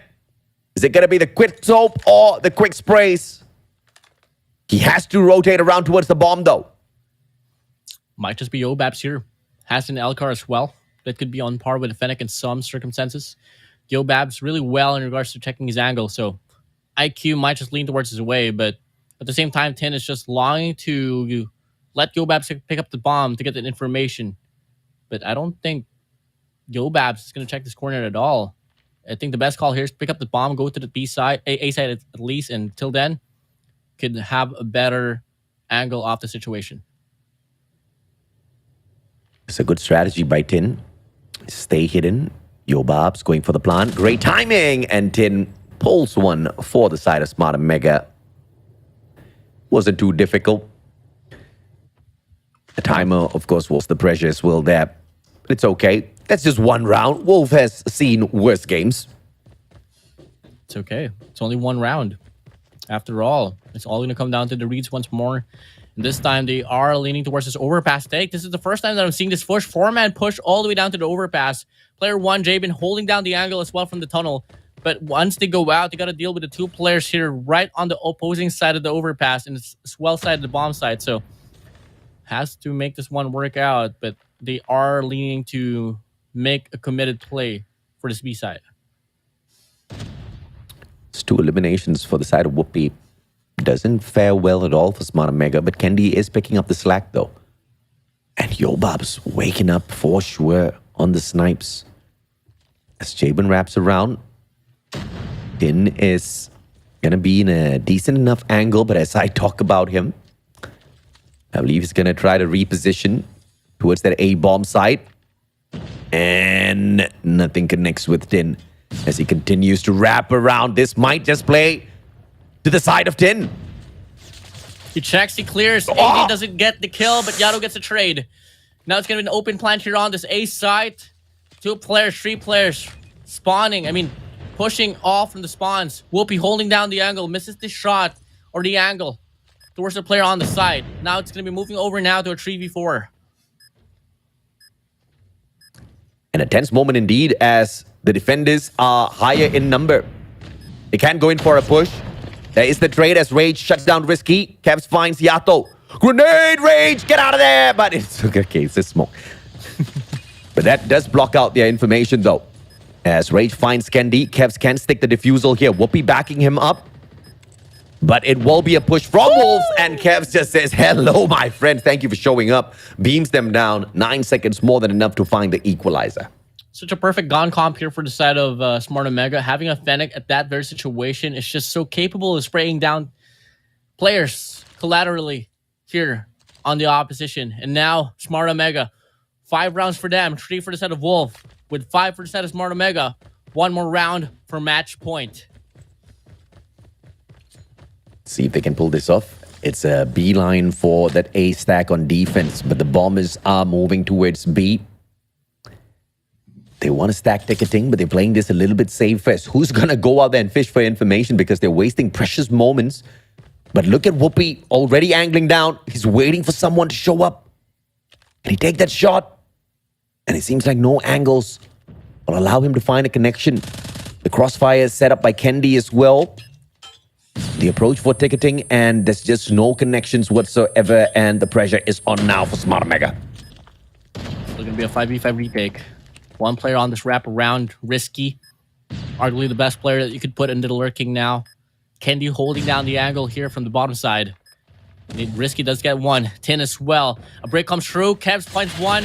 Kendi goes down. Yato puts himself to 1 board here on this round, but it doesn't get the kill. And Smart Omega, they close out a series 6-3. Make it 7-3 now here on this game number 5. They send Wolf down to the bottom bracket. Not yet, sir. Oh, I thought it was Matt. no. Now 6-3. One more. Let's see if Wolf... I'm not excited. I mean, we saw it earlier, right? We saw it earlier. 3 rounds, match point. They were held back, perhaps. repeat here as well. I'm not excited. You are excited because people are simping on you in the comment section, okay? Don't lie to me. The pouty cookie guy. Partially. He's like all WardeN'd out. He made a poem about me. Heather's taking a claim on you. I want to see some purchase receipts, man. How much did you all buy WardeN for? 3. 3? I'm kidding. I don't know. Pesos? Yeah. Cheap, bro. I mean, I have to have the same mentality with you. You got to pay for the whole year. Fair enough, man. Risky. Oh, hey, blind shots. But it will keep the players of Wolf within that walkway. And they have to back away on the defense. They've got the bomb, though. So to play on offense here, they need to send out a critical striker. Perhaps Yobabs and his snipes. If he can deliver a couple of numbers here to the side of Wolf, open up this B bomb site, that will be perfect for Wolf. Or else SmartOmega is going to be running away with this matchup. Yato does meet Whoopi, but not before Rage got taken out. Yobabs does step it up for the squad, and it's all equal in numbers. But Kevs is going to be a threat here as he hides away at this ticketing counter. Kev's just inside the bomb site. Wolf residing back now to this... Back over to the bottom side of the staircase. Kev's, just calm down. Don't make any abrupt changes. Wait for your teammates to come through. Until then, you can close out the series now. Nade Cook Nice one. throws it down. Getting tagged up, but doesn't get the angle to get the trade. And now it's going to be a 3v3 now. Bomb planted. Time ticking down. Up against SmartOmega. Would have been nice if the rest of, or at least one of his team members had rotated a long way around towards that north walkway. But a beautiful smoke laid out once again. The tacticals being utilized very well here by SmartOmega. Tin finding Yobabs. Finds the second one as well. Can they get AG, who hides away? Turns it into a 1v1. Kendi versus AG. Kendi for the win. Can he clutch it out? 8 seconds. Make that 6. Kendi doesn't get it. 4-6. Round lives on. Wolf, they are still putting up a fight. And once more, guys, it's going to be it. Moving over to the next round. 2 more to force an overtime. AJ, are you ready for an overtime? Shut up, man. You jinxed it, okay? You could have just won it. I'm not reading a script. We don't have a script, guys, okay? We don't have a script. Clearly, we don't have a script. Unless you just don't know how to read. I didn't graduate elementary, so it's okay. Still match point here for SmartOmega. The attacker is Wolf. Stacking A site. They just need to deal with Tin. They don't know that. And thus far, SmartOmega has been pretty decent with the smokes. Wolf, on the other hand, have been super decent with the lethals in this matchup. Need to find 2 more rounds to push this into overtime. The tags are there for Tin. Wow, brave re-engage here. He slides on right back out, but wasn't punished for that. Very interesting play coming through from Wolf. And they pull that attention away and execute a quick rotation towards B. But guess who's on standby? Risky and the CBR4. Still a 5v5. Very close, very slow round. But the read here on the speed bomb side is absolutely the best one to go. Risky, though, on just flip side. Has this one to go through, but the double trap comes in from the backside. No chance, no more. Kendi on the overpass. Cavs on the tunnel. 2-man push might just happen as well here on the mid rails. And now we move over with a bomb planted. 4v5 they go. They saw the smoke from Kevs out of the tunnels, and Yato's going to push a little bit forward, but as Rage finds Kevs, Kendi goes down as well. Wolf with the advantage. In terms of numbers, Tin goes down as well. Whooping for the clutch. HVK. Oh my god. That gun's supposed to beam, but the Fennec wins out the gunfight. And SmartOmega held to that match point yet again. You curse them, WardeN. You curse them. Someone bring in Bobby, please. So he can counter curse you? You guys want to build a cursing duo here? And set up a witchcraft and wizardry shop, bro. I'll go for a mega. Subscribe. I'll go for a mega. Goes for Wolves, and it's gonna be like a 20-round overtime. Oh God. We want it. Not looking forward to it. You want it. I want it. Your heart wants it. Your mind doesn't want it. Actually, I'm all right, man. I'll survive. It's a fun game. Well, This beat take here from the side of Wolf is looking to be the best one so far. Concussion flash through. Tin just right around. And he gets tagged up. Rage gets the information. Can he get the kill though? Tin sprays down. He gets the kill. But AJ gets the trade. Now, information relayed. They're going to go for the commitment now. Rotation comes on. Free plan for them. It's going to be a 4v4. A opened up. Kev's lining up the grenade. You better play your trophy. And the landing is perfect. Finds no connection because the Wolf players played that one slow, setting up the smokes first. I wonder who tossed that out. I wonder who. I don't exactly I know. wonder how. I wonder. Wait, I think we're getting the song wrong. Yeah, definitely. I was just going with it with the words, bro. You spoiled it. Thanks for pointing it out, WardeN. Good job. Once again. Boo boo WardeN. Candy. Oi, 1v3. Why misses the first one? Yato punishes him. Numbers advantage to Wolf. The attackers. David finds risky as well. Looks like we're about to go to overtime. Well, Whoopi says hell no. Brings the numbers equal once again. B-bomb site though. It's going to be a plant from AG and he's going to stick it. Stop peeking. Stop challenging. Train passed by. Inside. Kevs. Moving over. Two-man push here on this overpass. AG swings out. Now it's going to be forced down to Whoopi. Whoopi, can you be the Whoopi that we all know? Or are you going to try and pull and force an overtime? Picks up the Fennec. AG inside. Yobubs as well. They don't have the information. He holds down the angle. Gets one. Goes for the trade. Sprays down. Doesn't get the kill. And Wolf force an overtime. Great play. Great anticipation by Whoopi. Such fantastic map awareness. The quick scope hit its mark. The swing on the Fennec, though, is a tad bit off. And AG gets the timing off of him. Overtime we go. Great trades coming through. Whoopi finding AG. Yobubs hits the trade. Kevs and Risky stepping it up. And Smart Omega should be able to pull this one round away. Could be. Not unless Jabin here on this wraparound can get one. Isolate. Push back to mid. Get another angle here on this flip side. But same time, it's going to be Yobabs here. With Sniper left alone. Takes down one. Trades. Doesn't come true. Risky. Holding it down. All they got to do is play for the crossfire. And this first round of overtime could go to their way. Let's see if this clutch is possible, man. Yo, Bob. 16 eliminations already. The guy is on a roll for sure. But can he clutch it out? 15 seconds to go. Impossible amount of time to work around with. Doesn't get the connection. And Tin finds the finisher. Omega! Once again on match point. Shut up, WardeN. Don't say anything.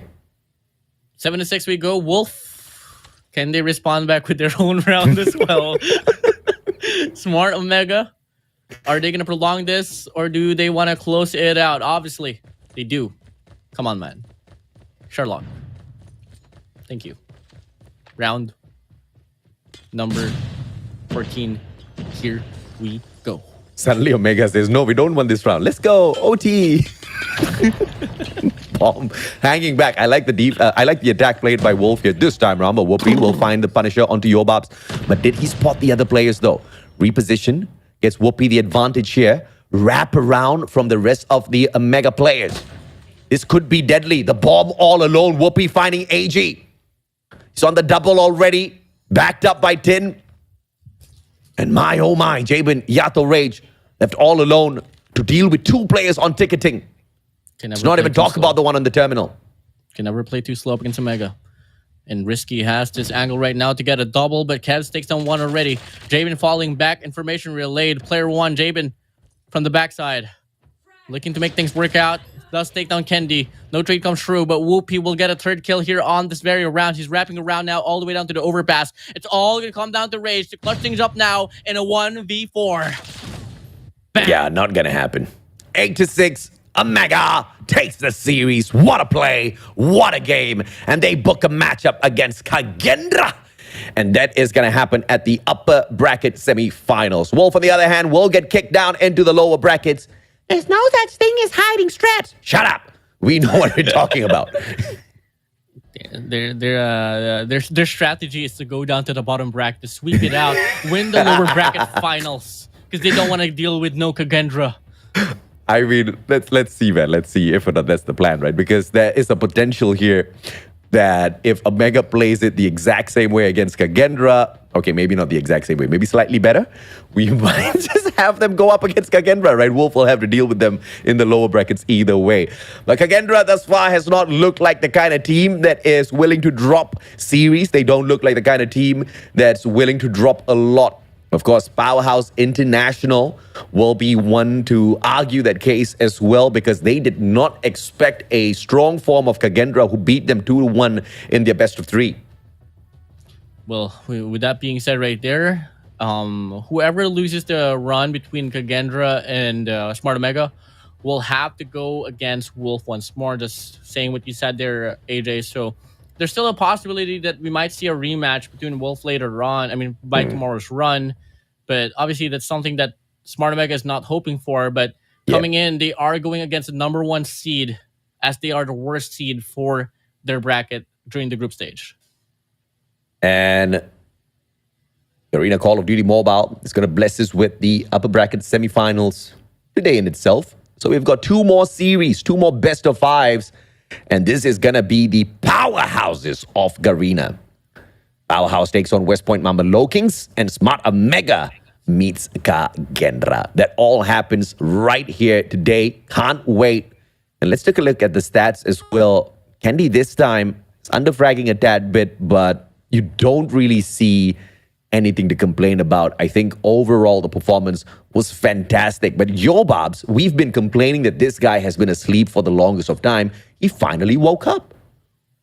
You know, the thing about Omega here, in that search and destroy run, comparing it to how it went down in Meltdown, is that with Risky and Kendi getting the lesser amount of kills compared to the rest of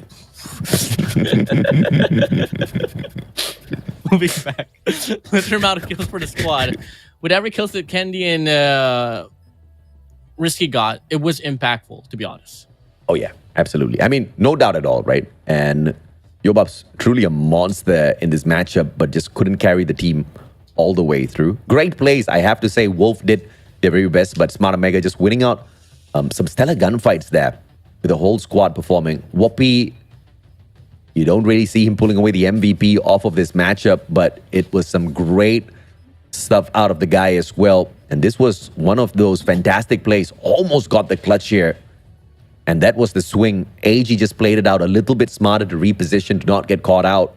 And at the end of the day, was the better one with the movements in that engagement. And this round right here was the call to shut them down. Unfortunately, we're not going to get a Game 6 for Game 7, guys. That is going to be reserved for the Grand Finals. Imagine if every game was best of 7, like how it went down for CDFI. Oh my days. Yeah, I'll charge triple.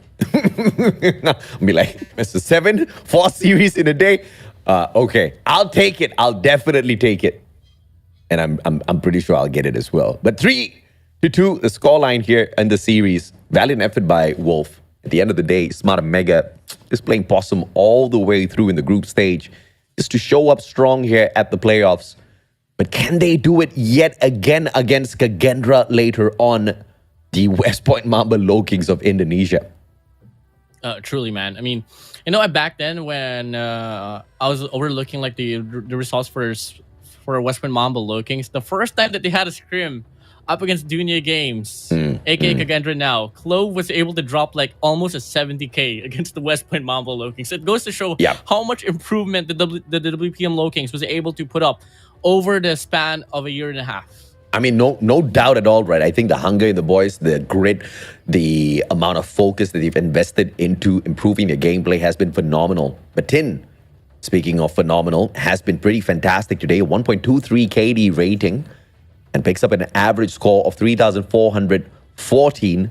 And yet another MVP count for the guy for a total of 4. Gets the MVP of the match title as well. And he truly did put out quite a bit of pressure for his opponent's Wolf to deal with today. You know, Tin, shockingly getting the MVP overall and was able to put up a very interesting performance on Search and Destroy. Such a nice run as well for the development of Tin. And congratulations to Tin, man. I mean, you know, he went... getting this victory up against Wolf is such a, funny statement here. At the same time... How is it funny? You tell me now. You know, he used to play for Wolf, like with International. And It's epic. It's not funny. It's epic. That's the way it should be. And then Mega can flex on them as well. Like, you see, this is why we stole him away. And what's Rage doing? I mean, overall, the lineup, the whole idea of Tin getting acquired by Smart Omega, we all know who it is. Unfortunately, he's not working for Smart Omega anymore. Really good call for them. So they are able to, you know, make the most out of him, even though he is not around anymore. I mean, initially with the swap, we thought Omega made a terrible decision, right? Because Rage was their power player, but now Rage is not showing up. But it's just like that. Sometimes you've got your hot season, sometimes you don't. But for all of you guys, you get a redemption code before we move on to a break. It's a Golden Crate coupon, and you get 3 of them. Ooh, wait, hold on. Am I allowed to claim this or not? No, you're not allowed to.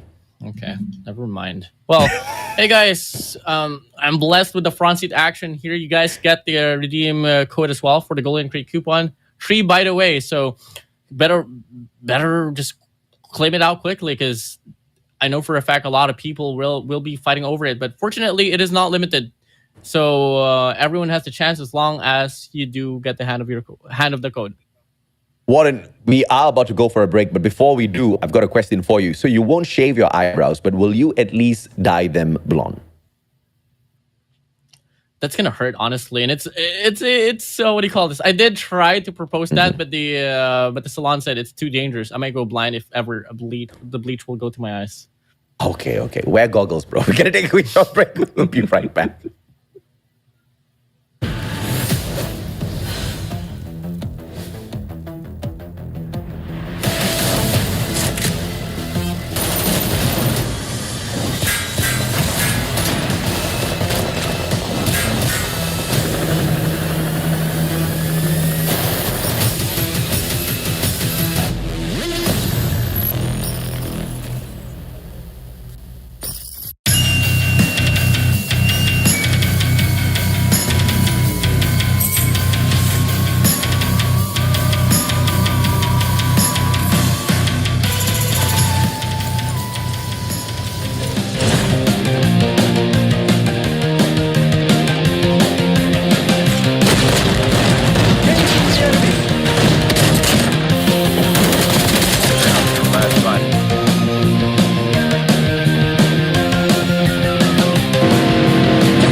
Powerhouse. Great goes against the West Point Mamba Low Kings. AJ, I wanted to do the tune with you, but unfortunately, You messed it up.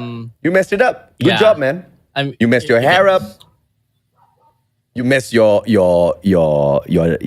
dare up. You haven't shaved your eyebrows yet. AJ, one thing that I have here is that a quick story here. We had a karaoke. It was someone's birthday. Mm-hmm. I straight up just sang happy birthday and they said it was horrible. Imagine singing so bad that you can't even do happy birthday properly. That's why I was so hesitant. You failed a happy birthday song? I don't know, man. It's just that it's not my forte, And my dad said, yeah, you being a broadcaster doesn't correlate you to being a singer. he is right though. See, now all of the people who are simping on WardeN, they're gonna be rethinking their decision in the chat. Okay, but in the meantime, you. don't do it. Not on broadcast, okay? I don't want to lose my hearing. Powerhouse taking on West Point Mamba Low Kings. Your take, WardeN. Are we going to see Low Kings finally drop a series? Because we know Powerhouse can take maps away from Low Kings. This is a rematch here of what happened on the grand finals during Garena Masters 5. And as we all know, Powerhouse International was the only team that was able to take not just one game, but 2 games up against West Point Mamba Low Kings. So I'm all in it for Powerhouse International. I mean, after all, they had to go against the Broke Boys Club, but I knew for a fact that once you saw the bracket 4 display offs, they were thinking ahead of time. They were thinking of what they can offer up against West Point Mamba Low Kings. So if I was on the side of the Low Kings, I'd better watch out. But at the same time, they've came from 3 back-to-back group stages that they have been flawless. So it's going to be a hard thing to call on which side or which map can go to the way of Powerhouse International. I'm sorry, Wolf. I'm sorry, Scatty. But West Point Mamba Low Kings had a pretty easy grouping. Okay, they had no issues whatsoever dominating the teams within their group. Look at me apologizing to all of them except Broke Boys. I'm sorry, Broke Boys as well, right? But Low Kings just found no match up in there whatsoever that could threaten their spot. I mean, Kagendra was over in the grouping of Powerhouse International. That is the Indonesian version of West Point Mamba Low Kings. So that matchup doesn't happen. We are still waiting for that engagement. But Powerhouse International going up against Low Kings this early in the competition could send the Low Kings reeling down into the lower brackets. But history does tell us, although they are capable of taking a couple of maps away, it's still Powerhouse. It's still West Point Mamba Low Kings with the victory. I mean, they are your current reigning champions of Garena Masters for SMP.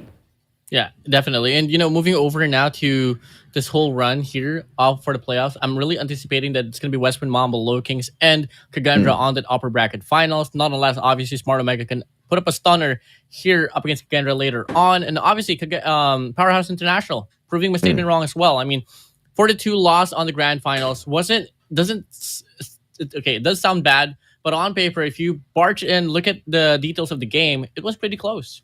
It most definitely was, right? I think it was a fantastic series. And what better stage to execute a bit of revenge? Perhaps not the right series to get the revenge made if you are not planning to show up strong against the West Point Mamba Low Kings just yet. Perhaps you want to save that for the grand finals. But at this point of time, you can't take any bit of, chances whatsoever, right? Your best bet of getting rid of the Low Kings is to send them into the low brackets where you've got very, very hungry teams who are in a do-or-die situation. And you throw Wolf perhaps in a do-or-die situation against Low Kings. Who knows? Maybe Wolves themselves will be able to have a good meal and you'll kick the Low Kings out of the competition, which pretty much opens up the stage 5 opportunity as well as spots for the rest of the teams here, because we all know Low Kings pretty much look like they've booked one of those spots. At the end of the day as well, it's all going to come down to what kind of nature they can offer for the playoffs. Because, group stage is one thing, playoffs is another thing as well. But fortunately for the side of the West Point Mamba Low Kings, one curse that they've faced before their previous run here for the stage 4 is that they are so confident for the group stage, but once over they move on to the playoffs, their train of thought is very scattered around. So let's see if the composition of Luffy, PJ, Susano, Klo, Alea, and Yopi could cut that one through and just serve the same way that they did on the Garena Masters 5 run. And of course, if you're looking at this team and if you want to single out one player who has been on a fantastic trajectory recently, it has to be Susano, the unsuspecting one, the bench warmer, who took Demor's spot and who rose to that opportunity like a king, and he has not given away the spotlight ever since. I'm expecting a lot from Susano here today as well. I mean, Susano is arguably like the risky of West Point Mamba Low Kings in some way. The guy's very versatile, very consistent. And when Yopi and PJ is not around, the supports will come in. Chloe, I had a conversation with him asking about his performance. He felt down, honestly, and he has been facing a lot of settings change because he can't find a groove on what he should do. And he told me, watch out for the playoffs, WardeN. I'll be performing and proving you that I can be a beast once more. And he has been absolutely doing the same thing. Oh, yeah, absolutely. Of course, the lineup of Powerhouse, Pingo, FDX, Incendio, Irfan, Shut Up, as well as Scared. We did see Shut Up really rise to the occasion earlier on in their matchup, and it was a stellar performance from him, kicking the Broke Boys Club down into the lower brackets. Shut Up was on fantastic performance today, but we can say that FDX has been hitting the mark, and it is pretty impressive. I mean, this guy, one of the better snipers out there. You know, FDX, very versatile player. And for the longest time as well, he did have a very slow run on the competition during the 2021 to 2022 transition. But when he did get acquired by Tyrant, he moved over to Blacklist International, now moving over to Powerhouse. So the guy's very flexible, proving his whole presence here for Powerhouse. And I never really thought that he would be teaming up with the squad once more. But guess what? There's some instances where he is the player that is leading the squad. I mean, this is a dream matchup for sure. Once again, the Garena Masters SMP Grand Finals rematch here at the upper bracket semifinals. Winner moves on to the upper bracket final. Loser gets kicked down into the lower bracket quarterfinals. We've seen the results in the past. And that was a best of 7. Perhaps in a best of 5, maybe Powerhouse can show up strong. Now, moving over to the maps and modes, I'm loving what I'm seeing here, AJ. First map, it's going to be Hardpoint and Apocalypse. Second of all, Search and Destroy. Slums on Search and Destroy. On the middle, we meet Control and Standoff. And if ever it is necessary to go to the distance, we're going to be going to a very heated up Hardpoint Summit run on Game 4. And last but not the least, what a way to end it. A lot of things has boiled down to this map. Search and Destroy in firing range. I mean, the problem here is both of the teams are great on all of these maps. I really cannot single out a specific map and, just say that Powerhouse does badly here, because it's just not the case. These two teams have got great mechanical skills. Both the teams possess fantastic strategies out there that have been executed perfectly against multiple teams thus far. The only one that has bled out of the two, though, is Powerhouse International when Kagendra met them in the best of 3. Meltdown SND, that went down. My goodness, it was a horrible matchup for Powerhouse. That was the only game where they didn't show up. Control later on, they woke up, but it just wasn't enough to take the series win. I'm honestly going to be leaving the history line of both ends of the spectrum here. Just in the past, I want to see something new here. I mean, this is an opportunity that is pretty much once in a lifetime for them to move over to a very convincing spot here. I mean, after all, we're talking about stage 4. This is not just an ordinary playoffs. This is stage 4 we're talking about. So every team here in this competition would want to reach that upper bracket finals. Why are you saying it once in a lifetime? Like, Low Kings is never going to perform this well again, man. Why are you cursing them so early? I don't know, man. I like it when the YouTube... Aren't you supposed to be hyping them up, WardeN? Okay, funny enough, I went into the casting scene being the CEO of Mamba eSports. Yeah. And then I faced... And they kicked you out. Yeah, and I faced this whole history where, WardeN is going to be biased. WardeN is going to be biased. Yeah, obviously, it's your org. And now I'm against him. Okay? Because, come on, man. Yeah, okay, yes. The spotlight for the West Point Mamba Low Kings is so big to the point where it's just overpowering. So I want to even it up just a little bit. It is.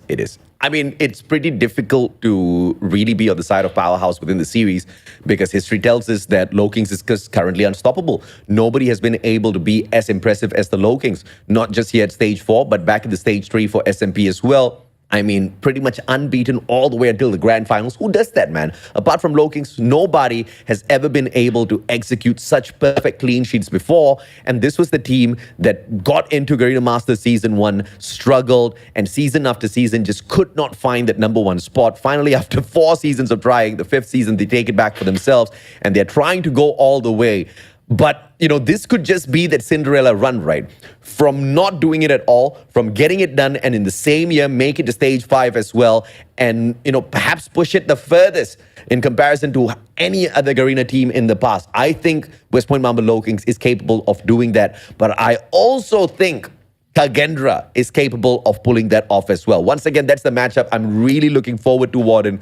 But let's see if or not Powerhouse can make sure that kind of happens down in the lower brackets by kicking them down. One big factor in why KAGE or Dunia Games or Lokings back then wasn't so much of a topic during Stage 4 last year, simply because of this. Chloe wasn't allowed to play, Yobi and PJ wasn't allowed to play, but now they have their true form here as the squad, as their own respective squad. And they're absolutely running the show down. The Prodigies, it's truly the year of the Prodigies here on the Stage 4. I wanted to say the same thing for Wolf as well, right? You've got Yato and Yobabs. This is that perfect lineup for Wolf, but when you've got that perfect lineup working out for them, some reason the chemistry is just off for Wolf. So that's really unfortunate, because if they were on their top game, I think Garena would be really turning heads this time around before Stage 5. But it's just not the case. Now we are just spotting out a couple of teams here. Of course, that storyline still can change, though. We still have a little bit of time. We saw the improvement out of Yobabs, but then we see a couple of other players kind of just showing us the bad side of the team. So let's see if or not we do see these improvements later on. But for now, it's going to be apocalyptic between these two titans. Well, Lokings on the good side. They have player tree Luffy anchoring so far all the way down to Hop Up. So far, they are defining themselves to the rotation for Hardpoint #2. And as of the moment, they are getting this one through. Now, as PJ pushed up all the way down to TV, he is zoning things down here, coming in from the players in farm. And that's going to be them just getting such a convincing hold here on this Hardpoint so far. A great start from Lokings, and looks like Powerhouse can't power their way through this hill at all, losing out all of their gunfights, being forced to spawn off from the left this time around. Lokings, though, holding on to that temple spawn, and they are going to have 2 men down, but the gunfight still won. How are the Lokings even doing this? This is just flawless run for them.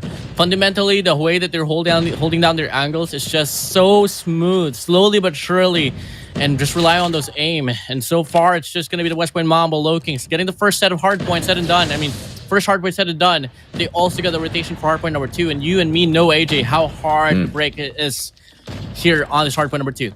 I mean, if you don't want to take away the spawns, you don't need to, especially when you are Powerhouse. You just need to power your way through, because you are going to have lesser in terms of numbers to deal with at this hard point. Win out a couple of gunfights, you've got the hill, but that's the problem. That is the fundamental problem. West Point Mamba Lokings on a slaying spree. The hill is finally broken after such a long time of waiting. Powerhouse, can they catch back? And this is what you said, just powering through the front entrance might be able to be enough to be for Powerhouse, but at the same time, when you don't have the spawns, you can't really go back into the action when you do go down, because you are from the further spawns here on this Hardpoint #2. And so far, Powerhouse International, they're doing such a good job hustling West Point Mamba Lokings, but it's not going to be enough at all to make a convincing march. Yeah, Irfan J just trying to find those beams. Won't be able to find Yopi, but instant trade out is there. Powerhouse is struggling in the first 2 hills. Just 50 points between them. Not going to be too much to stress about thus far. But if they continue with this sort of a showing in this matchup, West Point Mamba Lokings is going to continue to run away. You see that claw being whipped out as well, but instantaneously shut down. These guys are not messing around. Powerhouse should honestly start to attack C. I think that's the way to go here. Amen, brother. Amen. I mean, the moment you attack C, it's a winner. You got to play a strategy your opponents just don't expect. Something that they don't even see. Yeah, absolutely. Overall, Powerhouse here, they are having such a good control here so far on this Hardpoint #3. They do have 2 players inside. 1 player on the perimeter, 1 player on the rotation, but PJ gets a nasty double here with a Sparrow. Robin Hood runs, stealing the points away and the life away now from Powerhouse, but Skirt gets the read, and they hop right in. Double chow comes through, but a triple chow will come in here for Powerhouse International, and finally, they've won their first Hardpoint. 51-73. Powerhouse. 9 more seconds left, though. Just picking up scraps here at this point of time. Being made to look like stray kittens by the West Point Mamba Low Kings. Really good run for them. And now they are able to convert the spawns as well, all the way down to hardpoint number 4. So they do have rock side. They do have spawns, the spawns for the farm side as well. Player 2 FTX on rotation coming in from the last hardpoint, but a 3-man push here down the small room here will come in, and it's going to be a split spawn situation for the set of Powerhouse, but quickly they reside back now inside the hill, but no one's stepping in. Nobody's in just yet, but they do have the side on the, in the back pockets. Powerhouse, Incendio, War Machine will have the Gravity Vortex played out as well. FDX, the connections are there. Equalizer on the side of the MYSG squad as well. But once again, off of the hill, opens things up for West Point Mamba Low Kings. That was uncalled for, and Powerhouse were punished for that move. You know, when you get to see a team that is on the lead compared to West Point Mamba Low Kings, it goes to show that the Kings can surely bleed, but it's not going to be enough of a damage so far, as it's not going to be a very convincing take. And so far, actually, as we end off this first set of hardpoints, I do believe it's going to be the West Point Mamba Low Kings on the lead. We go back to hardpoint number 1, same setup we go, but this time around, Powerhouse, they want to change things up. They want to wrap around here all the way down to Temple, push away, all the way down to Hop Up, and flip the spawns here out away from the West Point Mamba Low Kings. Shout out to the YouTube chat, man. These guys are hilarious. West Point Mumbai Low Kings, the best in India. Best comment of the day. Who was that? Chrissy. Chrissy, you're the goat. Wait, that guy's from West Point. What are you doing, bro? Chrissy's from West Point? Yeah. The guy is a staff from West Point. You're crazy, bro. He just sold the team to an Indian player. I don't know. Our Indians own West Point Mamba. Sorry, West Point Mumbai Low Kings. You remember back then? Remember back then, the CGI Luffy was popping off, and then they were saying, "Go Luffy for India." See, at this point of time, Powerhouse, all they need to do is just go and attack. Attack the hill together as a squad, because they've been trickling in one after the other. But the problem here is West Point Mamba Low Kings is beaming them down one after the other. This is just crazy type of firepower to deal with. And unless Powerhouse is power stacking each and every single hill, they don't seem to be winning out points. And so far, they are just able to convert big time here on the scrap time. But this time, the setup here for the set of Powerhouse International is the same thing that West Point Mamba Low Kings was able to do on the first set. They do have the spawns here from back goal alongside with Fire as well. And shut up with the Sparrow will be able to pick up a triple, stopping the flow down. And the map control here for the set of West Point Mamba Low Kings, non-existent. 122 I tell you, chat is so distracting, man. I mean, what's up with these people? Like, did they like take a happy pill or something? You guys are crazy, man. I love all of y'all, okay? Everybody gets a shout out by the end of the day. You guys are just making my day. 122, the equalizer is there. Powerhouse finally powering their way through. It's the temple spawns that gives them that advantage. And now, with that advantage, they're winning out their gunfights as well, turning it up a notch. The MYSG squad finally waking up in the game. V, please go away from that vicinity. It's not safe there. What's not safe here is that the West Point Mamba Low Kings is not really getting the proper rotation here for the set of Powerhouse International. Moving over, 126 to 139, Powerhouse International. They do have the top side of the hard point, but 3 players actually will be around the parameter here. 2 players off the rotation so far, and the full composition here for the set of the West Point Mamba Low Kings as they open up hard point number 3. Yeah, beautiful play from Low Kings this time around, just flooding the hill, throwing in 3 objective players, 2 on the perimeter, 1 holding their backs as well, because they know those back spawns off of the top left is going to be taken over by Powerhouse, and that is the pincer maneuver that allows Powerhouse the ingress towards the hill for a fraction of a second. PJ, though, whipping out the Sparrow, will not be able to hold it for long as he gets shut down as well. It's going to be the claw on operation this time around. Yopi, can he hold the players back? He does a fantastic job, and Low Kings still on the hill. Powerhouse hasn't been able to do much. You know, in regards to gunfights, West Point Mamba Low Kings just a tad bit better now, especially inside a hill. So you can't let the West Point Mamba Low Kings get full control of the hard point, because they can surely perform. But Irfan, Jane, FTX wants to deny the statement wrong, but the cavalry comes through. Yobi on the front lines, Luffy from the back, sprays down, gets a double, and gets the last second for this hard point. But it's not going to be enough for them to get the spawns all the way down to P4 once more. Second time in a row where Powerhouse International will win the rotation for P4. Yeah, but Powerhouse just needs one beautiful run here at this hill. P4 should be the ruiner of West Point Mamba Low Kings. FDX finding the double connection off of the gravity vortex as well. Soaking up those points. Sends out a hunter killer drone. Does get a double. Smoke is laid out. Claw by Skirt. Doesn't find the connection. Should be a little bit more patient here. And the Punisher will be made. And Skirt takes PJ out of the equation. Incendio as well. Look at the heavy investments coming through for operators here out of Powerhouse just to get slightly ahead. I think that was an overinvestment, unfortunately, WardeN. What do you think? I think so as well, but at the same time, a lead is a lead, and when you get to see a game as close as this, 176 to 165, the game is just so close to be nearing to an end here. And the West Point Mamba Low Kings, honestly, they're not really having the best time in regards to breaking this hardpoint number 4. So if ever they do go back to the set, they got to find a way to get farm side, because Powerhouse, they're able to leech away, take down the lead out away from them on this respective hardpoint. This time, scraps given away to Low Kings, and Low Kings will gladly pick those up, right? They are not embarrassed about that at all. No ego plays here. Every single point matters to them. Now, Powerhouse picking up the initial few ones just to shut up. The rest of the play...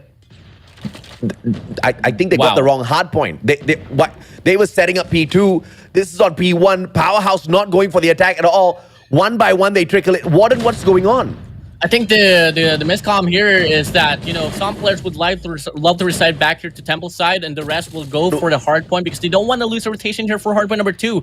But that gives them the disadvantage here so far in regards to the points inside the hill. And as we get to see, convincing start here for the West Point Mamba Low Kings on this hard point number 1. They entered the 200 point mark first to the Powerhouse, and keep in mind, before we got to see the third deck of the hard points, it was a 20-point discrepancy that the West Point Mamba Low Kings was facing.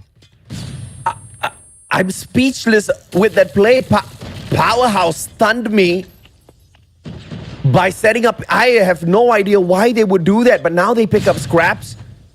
And of course, this was already set up since P1. P2 belongs to Powerhouse, already on the rotation. Temple locked down. I mean, I know this is a money hill, but that early of an investment of players is insane. Now, Low Kings with the lead. Powerhouse, can they power through? Now, handing it down to the pros. Powerhouse, if they can get a convincing hold on this hardpoint number 2, till then, they can prove us wrong. Irfan J, double. Chow doesn't get it through. 2 more players that they got to worry about. Yopi here on hop up finds a double now, but the spawn's still given for the side of Powerhouse International. But West Point Mamba Low Kings inside the hill, but they get overpowered, overthrown by the spawns of Powerhouse International.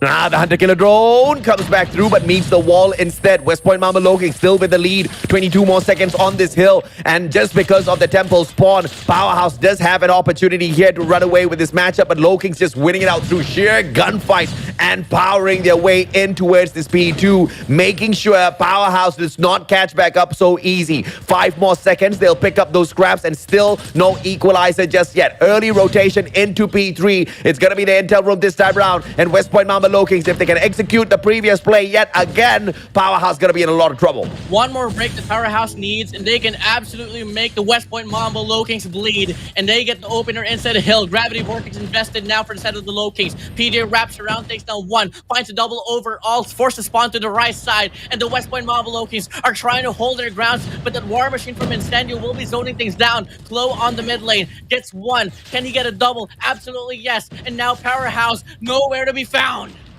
No, my God, that P1 was just such a throw.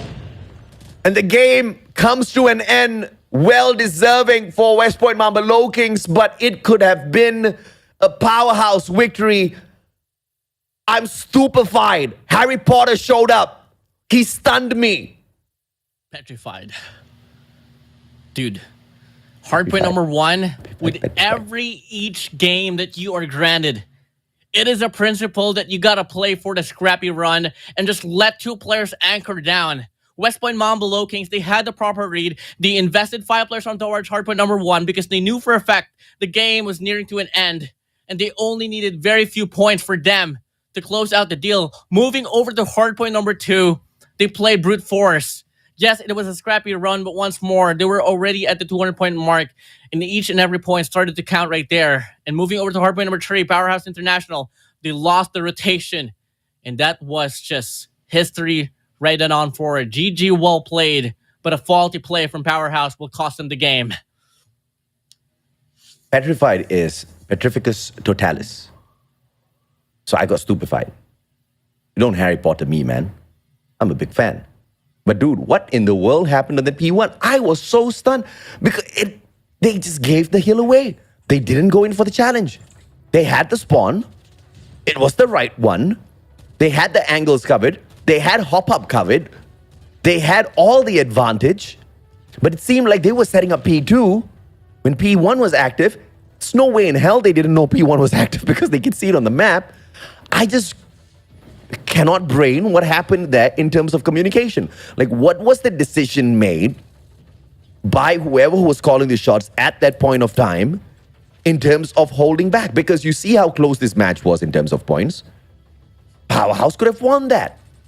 Why did they throw? It's crazy that the Westwind Mamba Kings, despite the fact that they don't have the spawns, especially on P4 all the way down to P2, they could just play brute force and they get the scrap time, and it doesn't give Powerhouse the money heal that they need. But AJ, I got a question for you. First of all, I want to make a statement. Tell me. If I wasn't Harry Potter, I'd be the guy that would be breaking my hand on Quidditch. Second of all, what's your house? Oh man, this is a tough one. I'm a Hufflepuff. You're a Hufflepuff? Yeah. I'm a Slytherin. Westwind Mamba Kings? No, I'm kidding. You're one step ahead. That's exactly where I was going with it. Well, 250 to 229 here, man. AJ.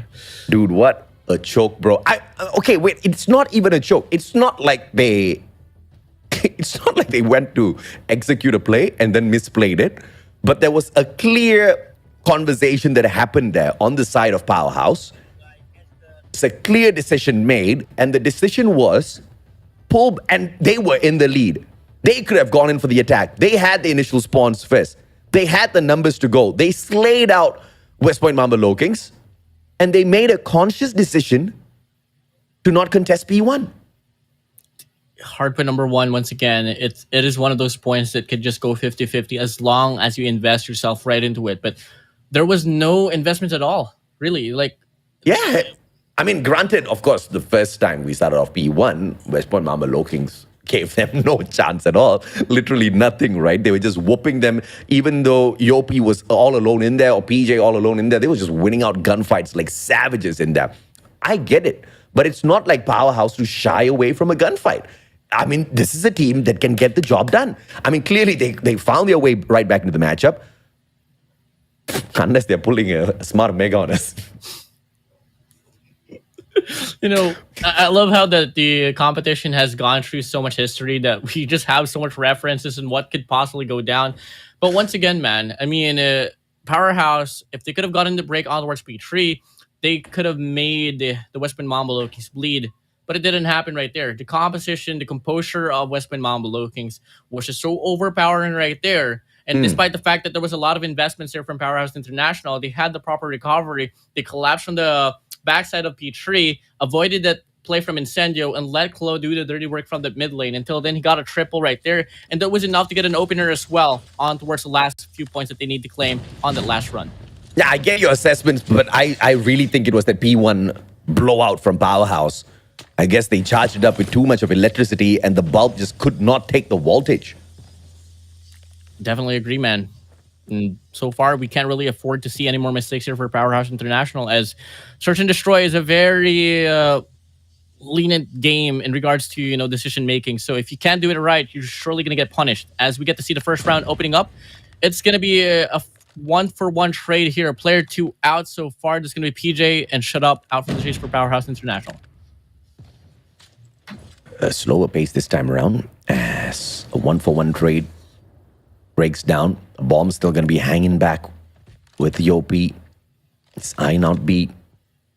Luffy trying to open up this A bomb site for the squad, but we'll have to go up against the Clutch King Irfan J himself. FDX just holding down mid with the Locust. Oh, what a shot, Susano! Beautiful! And the numbers advantage now to Locust. Can they get an opener here? Pushing up. Yopi on the front line. FDX backs it up. Skurd here on front as well. Sprays down. Double trial comes through. Yopi finds a double now. Irfan J, Clutch King in a 1v4. Bomb. Gonna get planted as well. I mean, we all call him the Clutch King, but against Low Kings, What can this king do? 40 bullets, 4 players.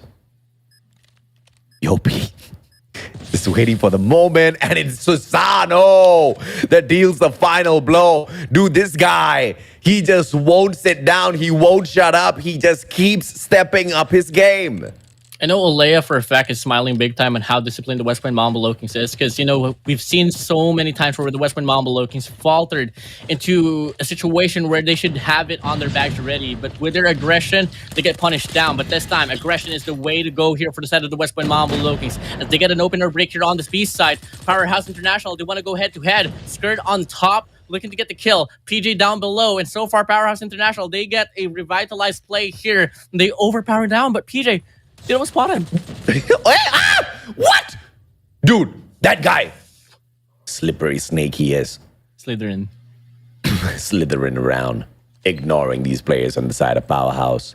I still cannot get over the loss of that Hardpoint matchup because it was a phenomenal comeback for Powerhouse. And they made a conscious decision to not go in for the engagement on the P1. I need answers. They better give me this S&D so that I shut up about it. Now, moving over to this round right here. Not much of a power here on the B side, but they do push up graveyards, and it's going to be Arfin and Shut Up getting the early 2 kills here so far. Susano making his presence felt. Information relayed. Player 1, Skirt can just swing out, get the kill. And now it's going to be the West Point Mamba Lokings once more, facing a discrepancy here in regards to the numbers, as it's going to be PJ and Luffy left alone to clutch things up in a 2v4. Let's see if or not the players can get this clutch. PJ, Luffy. 2 stellar players on the side of West Point Mamba Lokings, choosing to slow the pace down. They've got the advantage. They've got the bomb. 1 minute, 10 seconds to play. Even down to the final 10 seconds, they still can go in for the plant. But the main objective here is to shut down 2, if they're lucky, even 3 players out of Powerhouse before they go in for the objective. It's going to be key to take out Irfan J off of A if they want to take over this dumpsters area. See him already on the prone. Incendio. I'm going to find those wall banks. Luffy! Doesn't find the finisher, but they know exactly where to find him. Now player 4 tries to reinforce the hold here on this B bomb side. And they move over with Luffy getting a nasty shot, but Shut Up gets the trade. PJ left alone now in a 1v3. Shut Up trails down, calls for a 1, and they get the kill now. Powerhouse International, they are on the lead, and talk about how well they are so good at recovering from where they were. I mean, it was a very slow take here for West Point Mamba Lokings. They decided to go for the push here on Graveyards. They got a free kill here coming in from Irfan J and Shut Up, and that was able to translate to the downfall there for West Point Mamba Lokings on the 3rd round. Powerhouse giving me what I want, but they better not choke this one out again, man. Yopi, Luffy stepping up. Irfan J finds the trade. Just a single one pulled away. And Kalo goes down as well. That's the Clutch King really stepping up for the squad. But Yopi with the plant, though. And will back away. They are setting up Powerhouse for failure here. FDX circles around. Scope's going to find absolutely no one. Do they have a smoke to play, though? FDX sticks on Yopi. PJ Susano left alone. It's going to be PJ wrapping around here. Susano on the front lines with a sniper. Oh, nice Peeks one, out, man. Gets an information. PJ Doe might just be able to make the play, but the defuse comes through. And Powerhouse International, they double it down 2 rounds in a row. I mean, a fantastic play from Powerhouse. A timely defusal as well, but PJ was so threatening with that wraparound. That strategy executed would have been one of the best S&D attacks we would have seen in a bit. Fantastic ideation. You can't leave all of those things up to Alea, man. Incendio finding Luffy this time around. And that will be the first elimination for the captain of Powerhouse. Powerhouse really just putting up a very convincing start once more here on this round number 5. But with West Point Mamba Lokings having this opportunity to get this one planted with 4 players remaining. Oh, PJ. Oh, PJ. Oh, no trades though. No shots though. Incendio checking around. Information relay. Shut Up takes them out. Now it's going to be a 3v5 situation here for the side of the West Point Mamba Lokings. Yopi with a double. That's what you want. If you're Yopi, make that a triple. Can he hit the quadra? Super low. Yes, he does. Ace it out, baby. But it is Kalo that sneaks FDX away. Come on, give me a break, Kalo. I know he gave you his word, but he needed to give him the ace at that point.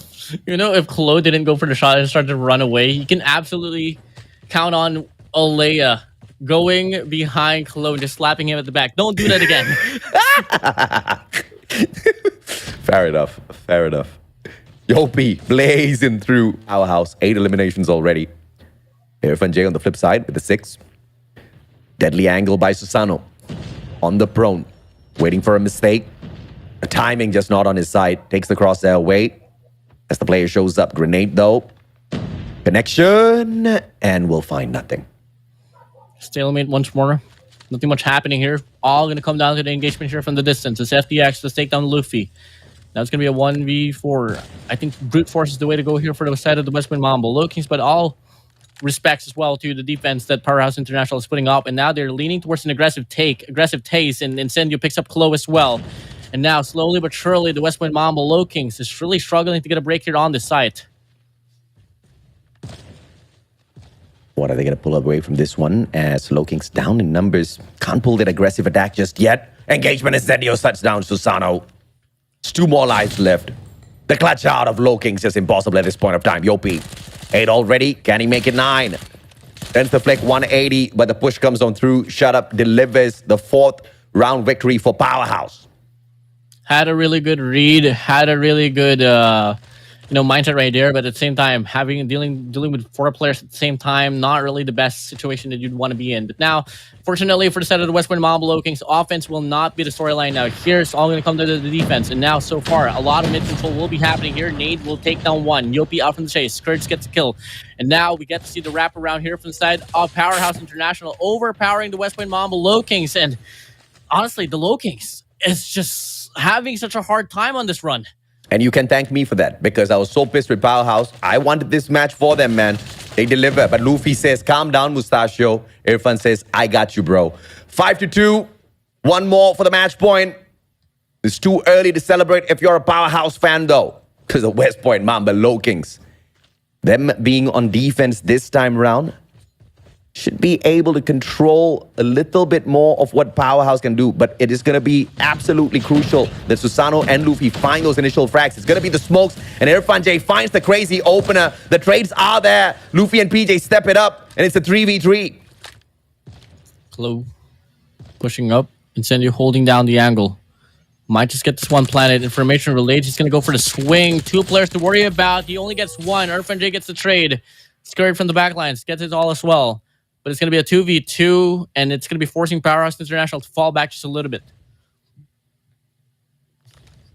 And it's a slower pace this time around from Powerhouse. This is what I meant, right? On the defense, Lokings, very aggressive, but I do love the initial smokes played out and the bum rush by Irfan J and squad. The guy got tagged up, but still alive and kicking. It's been able to equalize with Yopi's numbers. 8 eliminations this far. Scared, not too far away. These 2, the deadly duo of Powerhouse, should be able to clutch this out against the 2 snipers on the side of West Point Mambo Lokings, who do have an advantage when it comes to the ranged attack.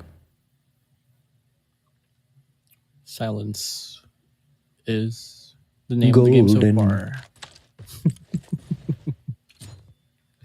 Well, 2v2 still. 30 seconds left on the clock. Scourge looking to get an angle here, coming in from the dumpster side. Irfan J waiting for the initiation to come true. The bomb is just right around, but the scope's very dangerous here for Powerhouse International.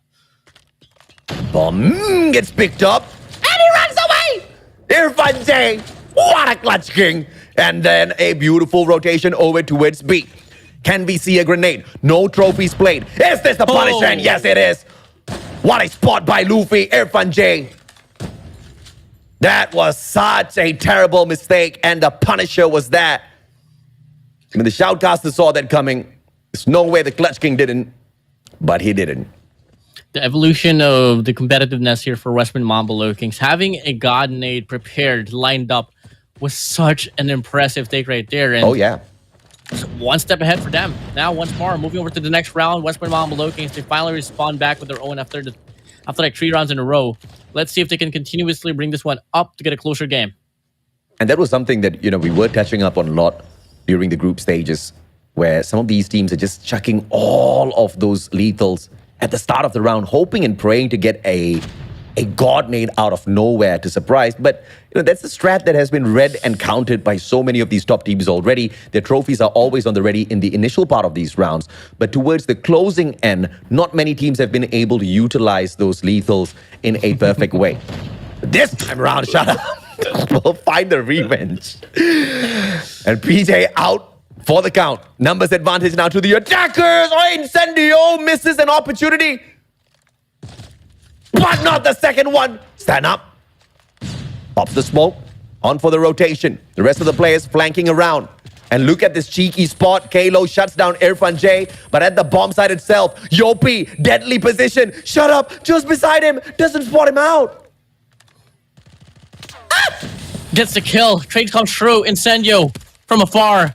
Makes his presence felt. Klo gets one as well. Shut up on the fountain. One player on this wrap around. Gonna be able to catch player 3 Luffy out. And it's gonna be a 1v1 into the side. Whoa. And Powerhouse International overpowering West Point Mambo Kings once more. It's gonna be the match point advantage for them. At this point of time, Powerhouse should have been able to call out that position already, because this is not the first time you're seeing that cheeky little angle at the corner there, just beside the bomb console, held by West Point Mambo Kings. We saw that in the group stage. We saw that executed once again. And Yopi managing to nick off a life as well. If the numbers had been down a little bit earlier, that could have been such a deadly play out of Yopi. But FDX finding Yopi, putting him out of the equation very early on this time, as Powerhouse looks to convert this match point into victory. Search and Destroy is looking to be a very faulty game mode now here for West Point Mambo Kings. And I think it's just not them playing worse or terrible. It's just that the Powerhouse International, they've been doing their homework really well. With every angle that the Low Kings has been able to put up, Powerhouse International, they just get the read and they just go down one by one, and it happened as well on offense. FDX with the double. The Punisher on the side of Powerhouse. Once again, they look for the conversion of that match point. Already at the bomb site, Skirty. I'm pretty sure the trophies are definitely played this time around. They're not going to get caught out with the same mess up twice. FDX with the third one. Susano trades out Skirt. Can we see an ace out of FDX this time round? Hits the quadra. Come on, one more. Quick scope not available. Denied by Kalo. Hits the double for himself instead. Can he pull off 2 more? Time sticking 25 more seconds for Kalo. Picks with the sniper, has the CBR4 as well to back it up with a close quarter combat, but at the same time, time is dwindled down. Incendio holding down the angle could come in pretty dangerous. No ammo. Double truck comes through. Irfan J. Whoa! Can he go for the swing? Sprays down. He has enough time. West Point Mambo Low Kings. What a clutch! Round. What a play, Kalo! Final player. He hits his own quadra to step it up against FDX, who had a quadra in that round as well. Insane matchup. And Low Kings will hold Powerhouse to that match point. Bit of a scratcher there for the side of Powerhouse International. It was a 1v4. Oh, yeah. And it all went down to this now. Another round granted. And this time, look at the formation here for the set of West Point Mambo Kings. Good map control for them. A slower pace. Not wanting to mess with them. They want this conversion. And FDX definitely looking for those deadly angles once again. Incendio alongside him as well this time round. And look at the bomb stack towards this B-bomb side. Defensive players expecting it as well. Powerhouse a little bit more frayed out. And Susano punishes Skirt. Bomb down on the ground. Advantage now to Low Kings. Out. Susano. FDX out. Incendio gets a trade from afar. Nasty shot. Still not enough to even things up. Yopi just holding down the bomb site. Discipline. Don't peek out, boy. Wait for the information here for PJ instead. Stop peeking. Stop getting isolated. Good connection. Finds the hit mark check. PJ just beside the blue end. And the patience play here from Low Kings. On the opposite side, down mid, you see the sniper setup. That's going to be the one and only Luffy for West Point Mambo Kings. PJ shows up, shuts him down. Luffy does get the trade onto Incendio though. And still, we are at a standoff with the numbers low. What a wall bang by Luffy. And Low Kings should be able to hold them to this match point yet again. As they find the 5th round, Clutch King Irfan J. Can he live up to his title? Oh, no way.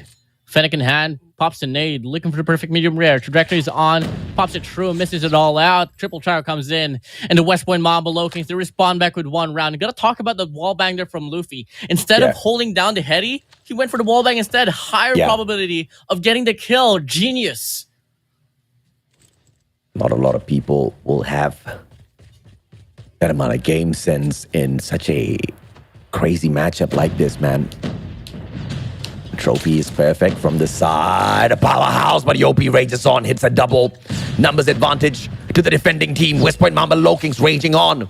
This is what we expected out of them from the defense, and they're living up to that expectation. That bomb has an open sight at B.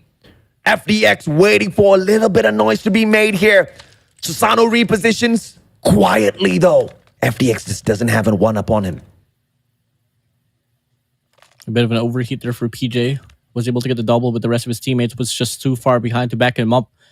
Now it's all going to come down to the timing here between FDX and Susano. Susano whips out, disengages towards an angle. Luffy gets an information, goes for the shot, misses. Now it's going to be 1-for-1 information right there.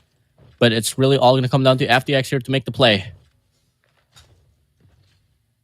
Spots the player, anticipates it, doesn't find the connection. Bomb planted already, and Incendio burns down Luffy. Job's not done just yet. Incendio picks up a double for himself. It's now a 1v2. Kalo once again. Perhaps he wants to claim the title of Clutch King. We'll spot the back of Skirt. The boys repositioning on the defense. Sets up a crossfire here for the entrance. Skirt.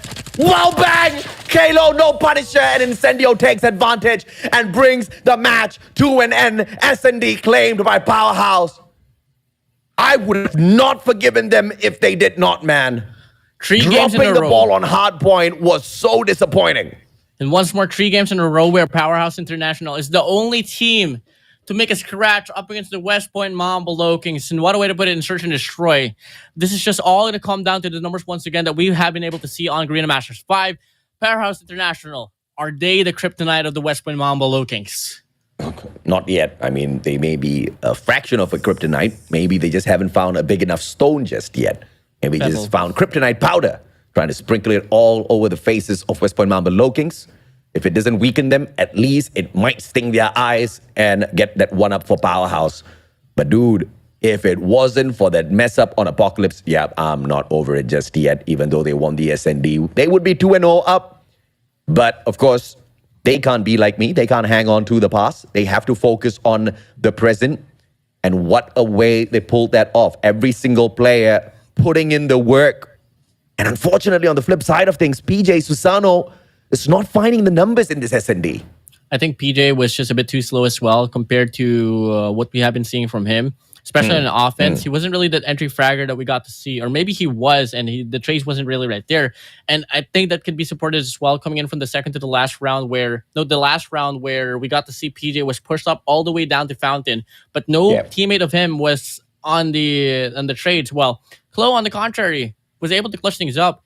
If he had the Expecto Patronum spell, maybe till then he could have gotten the win, having a 2v2 perhaps.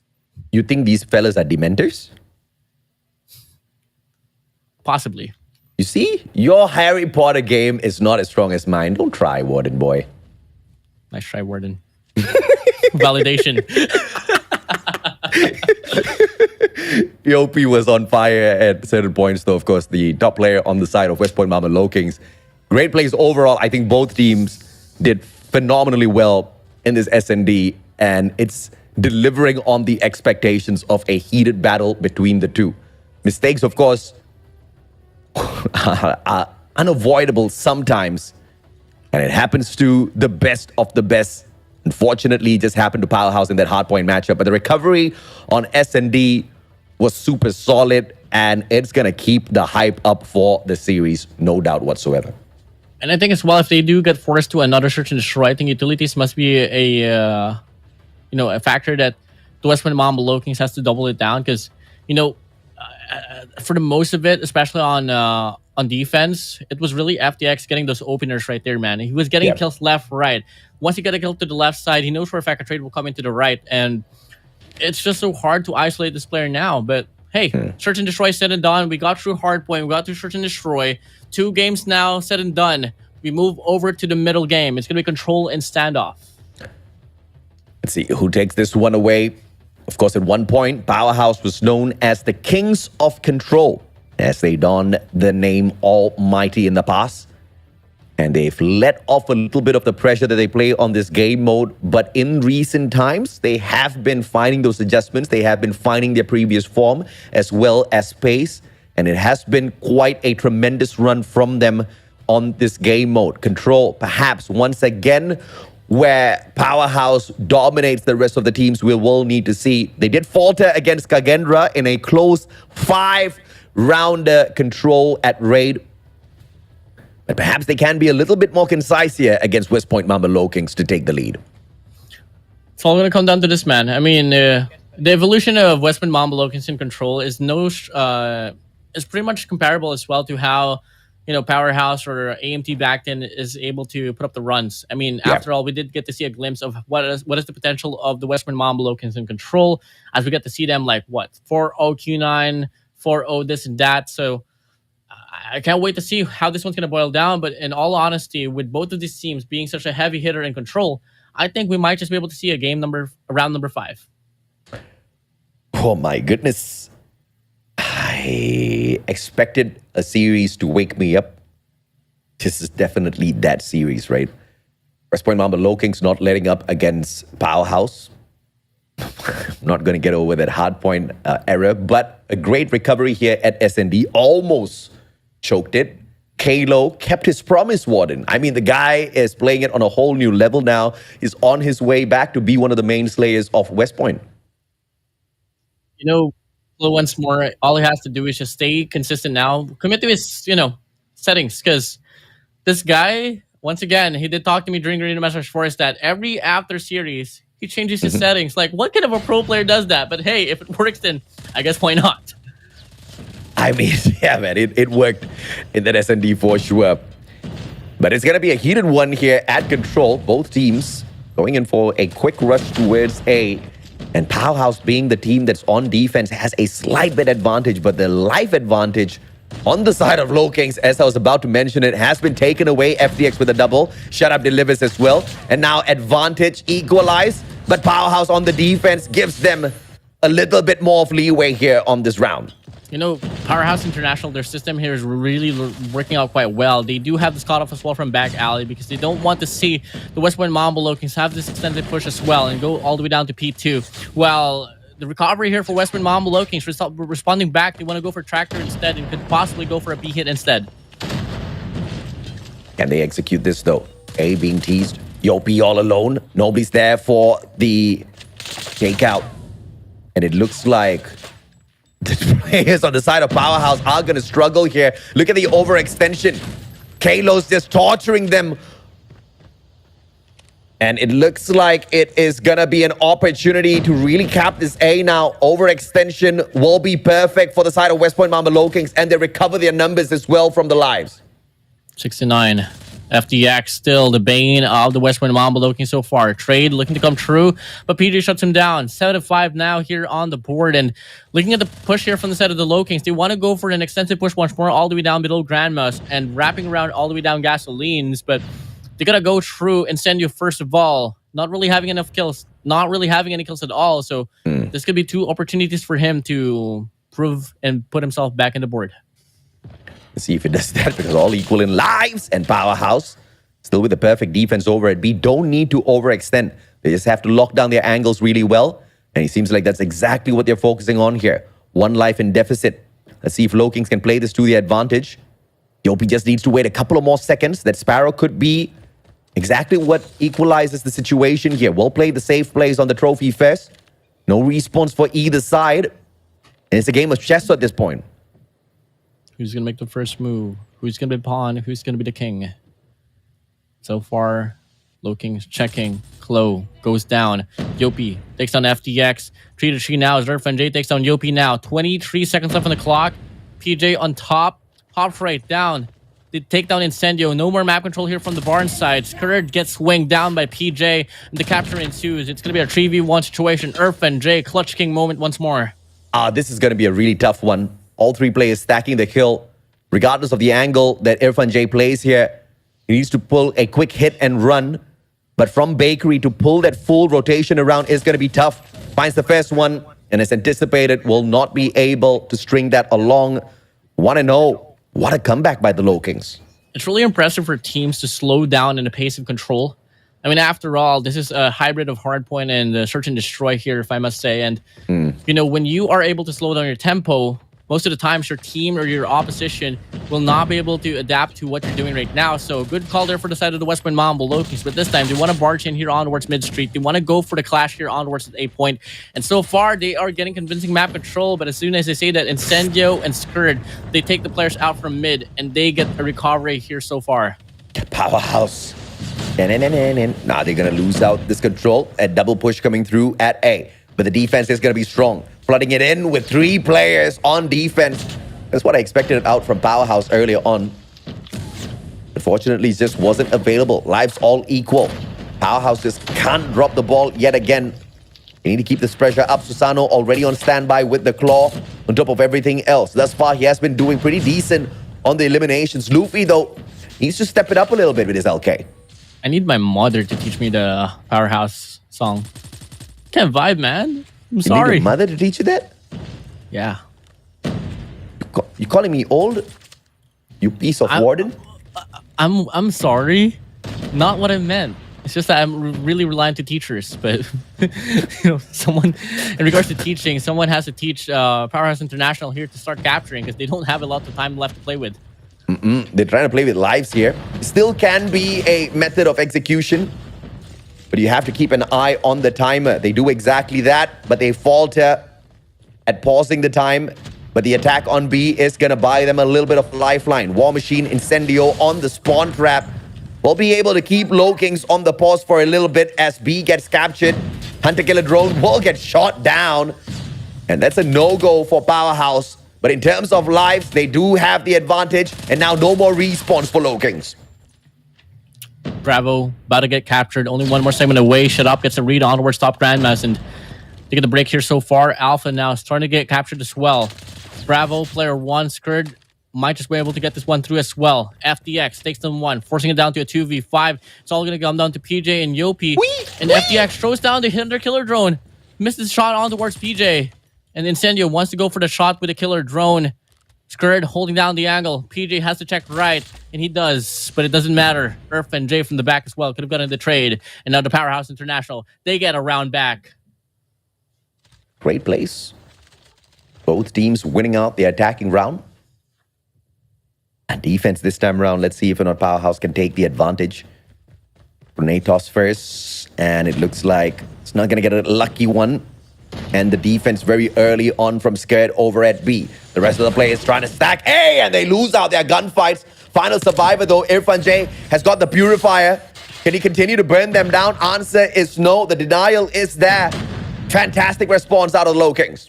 And you know, in some way, Powerhouse International, they are getting really convincing map control here. And for the longest time, we've been asking who can put up a fight up against the West Point Mambo Low Kings. And so far, it has been Powerhouse International. But you got to take it slow now. West Point Mambo Low Kings doing exactly the same thing as they head on to Bravo. Irfan J sprays down. Player 4, Susano, gets the trade. 2, PJ on the rotation now, and they want to go for the committed play here on the speed side. Life's pretty much equal. Low Kings. Good attack on B, and it's all being set up by Susano. Hunter Killer Drone gets sent out as well, just to buy him a little bit more time, and there's no connection. Gets shot out of the air. PJ takes advantage of that and shuts Skurd out of the equation. The defense is there, though, over at B. The clearance. But the switch of sides towards A this time round. Yopi doing really good. Sparrow can be pulled out for the Punisher. Kalo's there for the backup as well. West Point Mambo Low Kings looking to finish off A. 10-19 now. No way in hell that the West Point Mambo Low Kings will falter on this round. Divide and conquer is the way to go. Player 4, Susano capturing Bravo, while 2, Flo and Yopi is capturing Alpha right now. 2-man push here for Powerhouse International as they want to go for a map control here. Could possibly extend just a bit more, go for the spawn trap and even up the lives. Easier said than done, but they are slowly but surely trying to make it work. I mean, more than double Low Kings has on their side. Now, no more respawns for Powerhouse on top of everything else. Yopi on a roll. 3 more lives. There's no way in hell Powerhouse gets this over West Point Mamba Low Kings. No way. Incendio, FDX. Or do they? In rotation. 2v10 is the way to go. Pinch, not really offered near. Yopi will go down. Incendio pushing up. I think they want to go for a spawn trap here once more, but at the same time, they don't really have the numbers to back it up. I mean, look at the operator build-up here on the side of West Point Mamba Low Kings. If they win this round out, the next one's going to be devastating. And it looks like exactly that. PJ punches Incendio into the next round.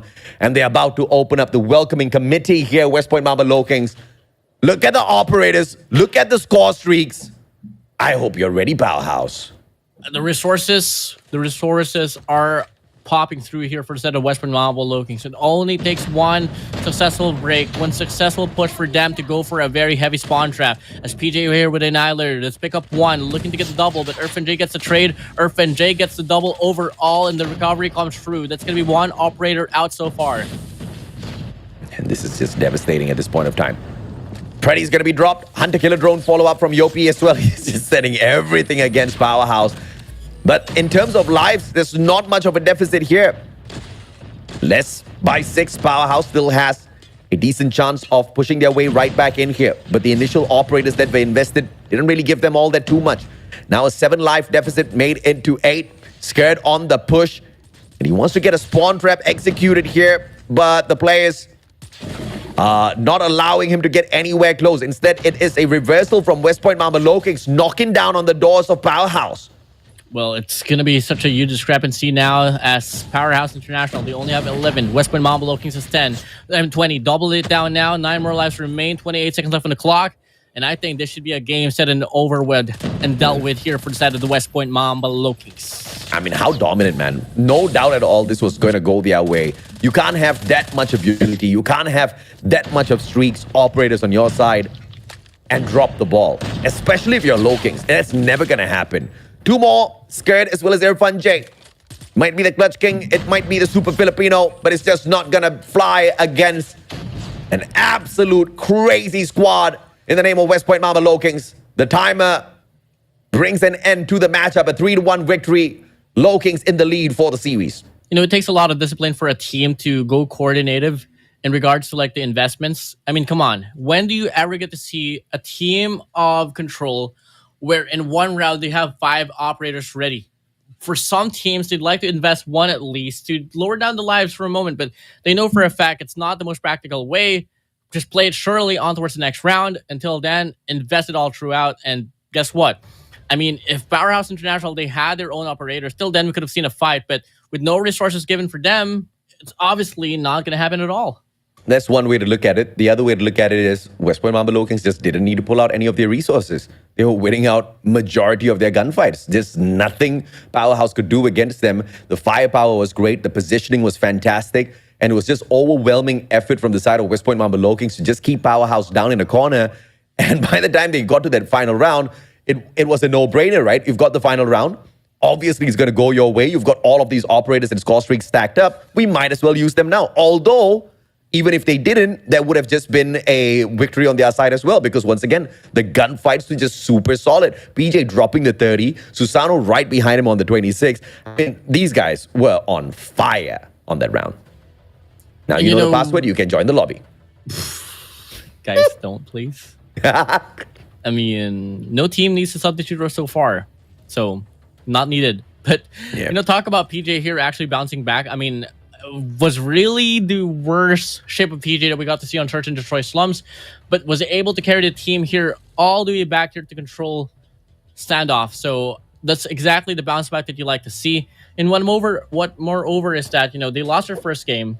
Storyline here is that Garena Masters 5, once they lost the first game up against Powerhouse International, they got demoralized because they really wanted to go for the perfect record. But, you know, you don't play for the perfect record. You got to play for the win. So that's just really about that here for the side of the West Point Mamba Low Kings. So I'm really glad that their psyche is not affected at all. In fact, you know, you would love to see teams battle it out with no teams having their mentals down.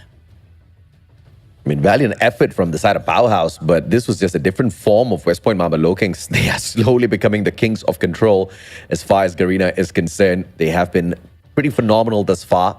and beating out Powerhouse in such convincing fashion just drives the narrative a little bit more towards them being the kings of control. But towards Hardpoint Summit, a fast-paced matchup. Is this going to be a 3-1 scoreline?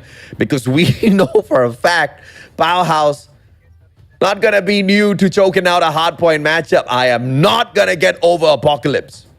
I think, in some way, the storyline here for this Summit Hardpoint is that, well, given that the front lines of both teams is really well, I think it's all going to come down to the head-to-head run here between Luffy and Incendio, getting the spawns better for the squad, having good parameter players and so on. And oh my days, who is that little doggy in the background? Hey, little Zeus boy. He missed his daddy. I haven't been home for the past 5 days.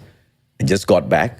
And literally, as soon as I got back, I didn't have a breather. I didn't even take a shower. The last time I told you, right, WardeN? I showered at 3 o'clock in the morning. I showered in China, flew over to Malaysia, didn't even have time to wash my face, had to shoutcast. So he's like, Daddy, can I join you? And he's just been around my feet, man. He's just like, can I just get a pet? So I pet his head. Now he wants more. I know. Later. Calm down. Daddy gotta work. I bought souvenirs back.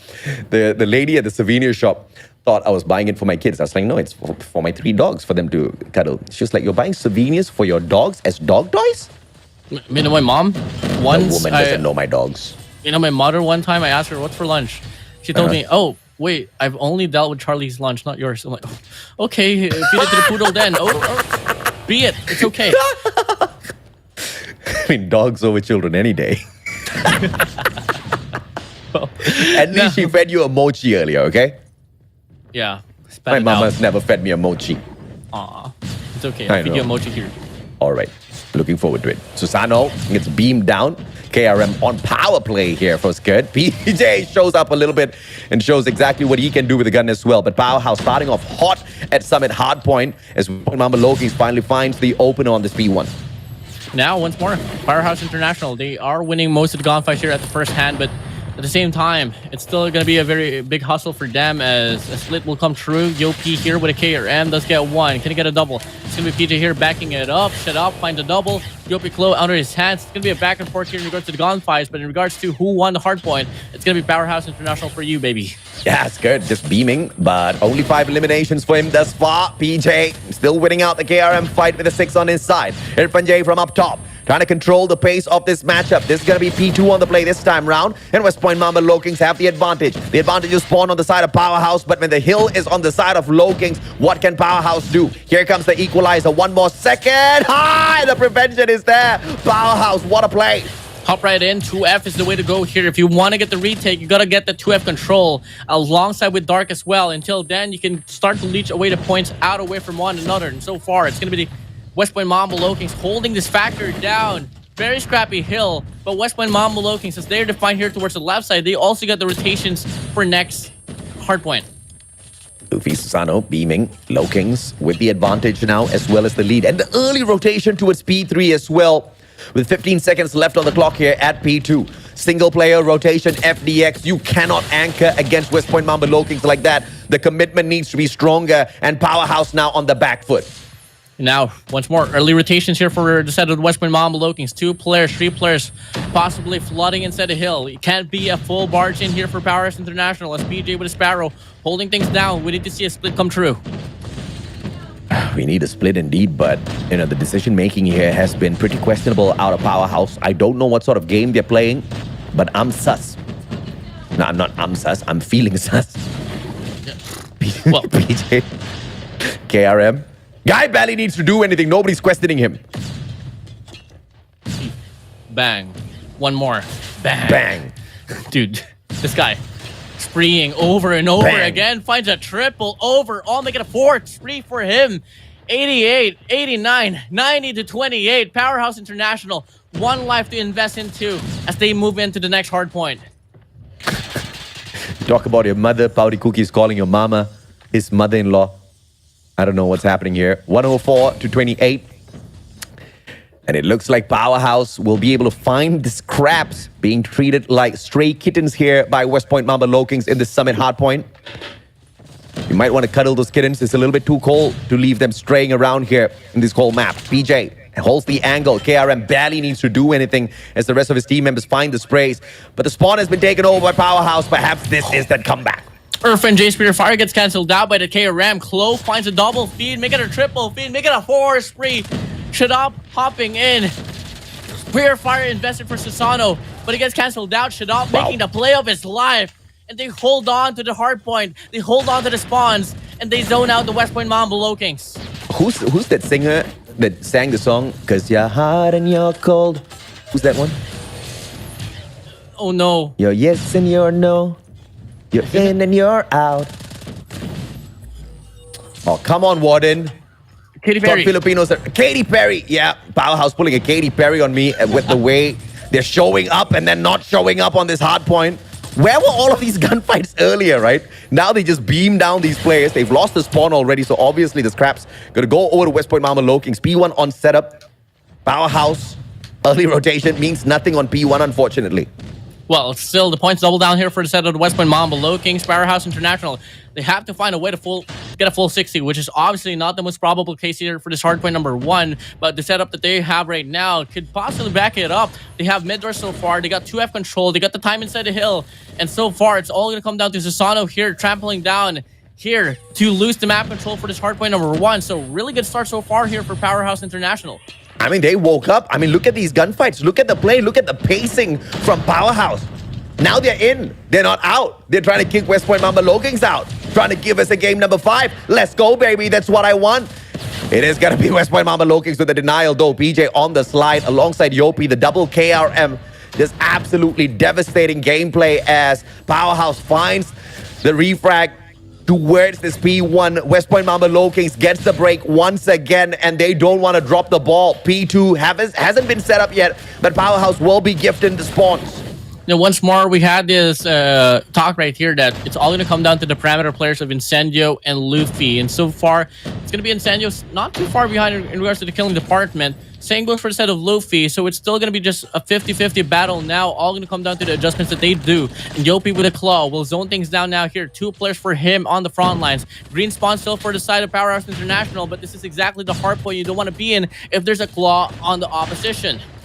The investment of the operators on both sides. Incendio, the final one, still with the war machine in play, finds Luffy. Can he continue to deliver? Yes, he will. Gets a triple out of that, and that's damage done enough. Powerhouse on their way right back in here with the favorable spawns as well. They should be able to absorb these, and they do exactly that. Irfan J, Purifier on the play. Luffy, can he flick it? Yes, he does towards the right as well. Burns the players down. In the meantime, Powerhouse soaks up the rest of the points. PJ wanting to make the play didn't really cut through, and they are playing rare scrappy right now in this hardpoint number 2, and then in return they also lose the rotation for this hardpoint number 3. So we move over to a very solidified defense now for Powerhouse International. But one thing about the West Point Mamba Low Kings, though, they are so good at breaking the hardpoints. 165 to 120. Not a lot to fight for here. If you are Powerhouse, if you give away this money hill, it's gonna be game over. Low Kings inside of the hill. They don't have the spawn. One more gunfight, but FDX wins that out. A strong fight this time round. They've got the favorable spawns as well, but look at the flood coming through from West Point Mamba Low Kings. Taking over the water tower, and they all get flooded out. Perfect plays by Powerhouse. And missed shots on the grenade. PJ will pay for it. Misses the first shot on the KRM. Doesn't miss the second and third. Oh my God, he beams the players down. Oh, music to my ears. Glorious blaze. Glorious plays. West Point Mamba Low Kings, they get the break inside a hill, and they take the remaining 30 points. PJ on the front lines, wanted to go on a 5 spree. Scourge slides in. Scourge checks, dancing around, wins the gunfight. But does it matter? Absolutely yes. But once more, the rotations to P3 to P4 is a bit too far behind here for Powerhouse. Yep, and Powerhouse picking up the scraps here. Each and every single point will matter. They leave Irfan J to grab the rest and takes his foot off the gas pedal in that final second, but it's not going to matter all that too much. They need the backup as much as they can. They go in straight up for the spawns, and they acquire it. Great plays out of FDX. And he straight up switches his attention over to the hill as well. War Machine access. Kalo taken out. And Kalo responds with the gravity vortex as well. 180 by Incendio. Hill sneaked away. Powerhouse now in play.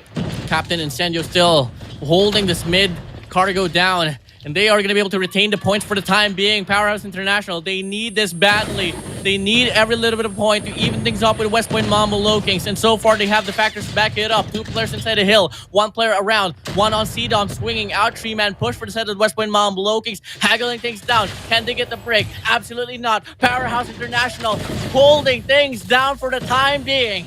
Oh, beautiful as they finally get that elimination onto Susano as well. He was anchoring down that hill as the rest of his players got blazed out. PJ got that double. Incendio trades out with his own double. Purifier on the play. Irfan J holds the ground, but Luffy shows up out of nowhere. But the hill moves. A lifeline for Powerhouse to catch back up.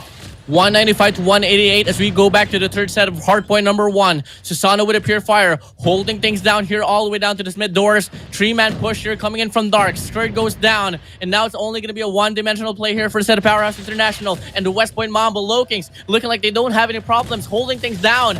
Oh, beautiful break coming through from Irfan J and squad. And now it's going to be Powerhouse on the hill. Luffy with the access. Beams down Irfan J, but the trade is there. Skirt and the claw. And this time they're just going to slow down the push from West Point Mambo Low Kings, but they bravely step on in. Look at PJ running around, but FTX sorts it out. Skirt manages to get the connection off the claw as well. And now the KRM in the hands of Skirt. The equalizer is there, and we are all matched up. Here we go. 212 to 207. West Point Mambo Low Kings. They still want to put up a fight here on this hardpoint number 1. Susano gets 1. Only 1 more player to worry about. He gets taken down. Shut up, hops right in. Luffy inside. Gets overpowered. But for the time being, the West Point Mambo Low Kings taking the remaining scrap time. And they do take the lead as well, but just by a single point. P2 is going to be crucial, anchored down by Irfan J. He gives away the spawn to the rest of his team members, and this has to be the advantage that is played here by Powerhouse. Incendio from the back, but he gets beamed down by Luffy from afar. Kalo on the hill on the other hand. 222, 213. Irfan J with a God nade, and the break comes on through for the MYST squad as well. It's going to be 217. War Machine play by Luffy. Does he get traded out? No! And Yopi's there on the hill. Low Kings now sucking away the points. Once more, the operator skills are the determining factor in who can win this game, and so far it's going to be Incendio with the War Machine, Luffy as well, but Incendio takes himself out from the equation. 235 to 218. West Point Mambo Low Kings on the verge of winning. On the verge of winning indeed. Powerhouse, they need to win out every single gunfight, but shut up super low on that HP. Doesn't manage to get the job done. 9 more points, 9 more seconds. It can all come to an end here at P2. And the players on the side of Powerhouse just not winning out their gunfights. And it's all over. West Point Mambo Low Kings gets the series 3-1. GG's, and they advance to the semifinals now. And whoever wins between Kagendra and Smart Omega will be their opposition. But wow, one game is all that Powerhouse International could have stolen away from them. Upper bracket finalists, West Point Mambo Low Kings gets it done once again. They won that 1 map advantage in the grand finals. And I think I'm about to get exactly what I wanted at the start of the day. A matchup between Kagendra as well as West Point Mambo Low Kings. Unless, of course, Smart Omega shows up with a totally different storyline to throw us off of our game. But that's going to be a phenomenal opportunity as well for Smart Omega to just make a little bit of noise in the competition. You know, honestly, I love the efforts for Incendio here. Being an anchor, the guy was able to endure a lot of time inside a hill and alongside with the parameter players as well. On par with Luffy, 38 kills, only 1 kill behind. But man, the impact from the side of Incendio was really huge right there. But unfortunately, on the front lines, PJ Yopi was able to overshadow Irfan J and FTX on that case of matter. I mean, definitely, right? When it comes to the engagements, they may be pretty equal when you tally up the numbers, but when it comes to the amount of time spent on the hill, you just can't compare them. And the main way PJ was getting this is he found those accesses through the KRM. And the guy was just blazing through the place, and he just did not second guess his maneuver towards those hills at all. He was constantly playing the pressure. It was either he was ticking away at the points or he was stopping the bleeding just so that the rest of his team members can hop on right back, give him that backup that he definitely deserves. West Point Mambo Low Kings played out a beautiful match out here at Summit, but I have to say, valiant effort out of Powerhouse as well. It was definitely an exciting match, but just not enough to push us into a game number 5, unfortunately, for Powerhouse. It was still a good take here for them. At least one titlement that Powerhouse International can hold on to is... Wait, PJ was also close to throwing that care package in front of the hard point. I think I missed out earlier. Imagine if you did that. Oh my days. GG. But That yeah, would have been a man. GG, right? Yeah. Yeah. Dude, we've seen so much disqualifications for stage 4 already. Enough. But Okay, yeah, wait. man, yeah. That being said, though, nobody actually got disqualified because it was mainly 3 ED, and even production was like, just let them play. Just let them play. Technician. But yeah, I mean, one thing that Powerhouse International hold on to is that they are the only team right now in the Garena region that is able to put up a fight up against the West Point Mamba Low Kings. But I tell you, actually, I don't want to tell you. I don't want to give away what that's being set up here. Weak plays from Powerhouse. Great plays from West Point Mamba Low Kings. That's all we can say. 250 to 219 in the second hard point. Early on, it was 250 to 229 in such a devastating blow to the gut that Powerhouse gave us by not contesting for the P1 on the final rotation, setting up P2, and trying to win out a couple of gunfights from afar, from Temple as well as that hop up. For the life of me, I cannot figure out what that call there was for and what the strategy was like. Like, even if they did win out those gunfights, then what? You know, AJ, maybe you're forgetting we're in the Garena region. Powerhouse International, they're just hiding strategies because they want to reserve it to the lower bracket finals. Well, of course. I mean, because at the end of the day, you can't just allow one team to hide strategies, right? Like, I mean, if Omega can do it, we can do it too, says Powerhouse. But of course, Yopi showing everyone that he still is one of the dominant kings out there for the West Point Mamba Low Kings. 1.27 on the KD rating. An average score of 4,281. 7 MVP counts. I believe he has got the most thus far.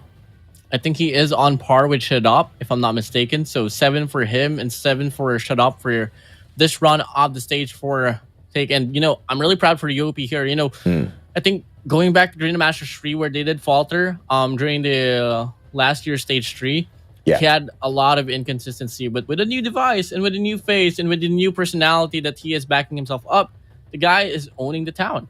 He's got a new face? I'm just playing with you. I'm just playing with you. but you know, snakes, they usually shed their skin. And that's exactly what Yopi did. He shed a little bit of his downward plays, and he has been showing us absolute gold out there on the battlefield recently. In fact, every single player from the side of West Point Mamba Low Kings has been absolute gold. But who's going to mine them out eventually in the competition? It could just be the Indonesians, Kagendra. But thus far, we thought the Kings could not bleed. Powerhouse showed that they could once at Garena Masters Season 5, and they have showed it here once again. But bleeding is still not going to stop the Terminators of the competition. West Point Mamba Low Kings still undefeated. In the series overall, gonna be yes. But, you know, whoever wins in the next matchup between Kagendra and Smart Omega will be their opposition. Once more, we are approaching the ending for tonight. And before that, we still have to go through Smart Omega and Kagendra. West Point Mumbai Low Kings getting the victory, making India proud. But all of you guys are going to be proud because you can grab the screenshot in a few seconds. It's going to be the second redemption code for you guys. Ooh, a calling card here, AJ. And high speed? Okay.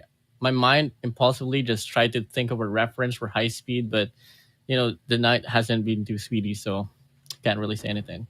It's okay. I understand. You got your Harry Potters off, you know, the references, you know.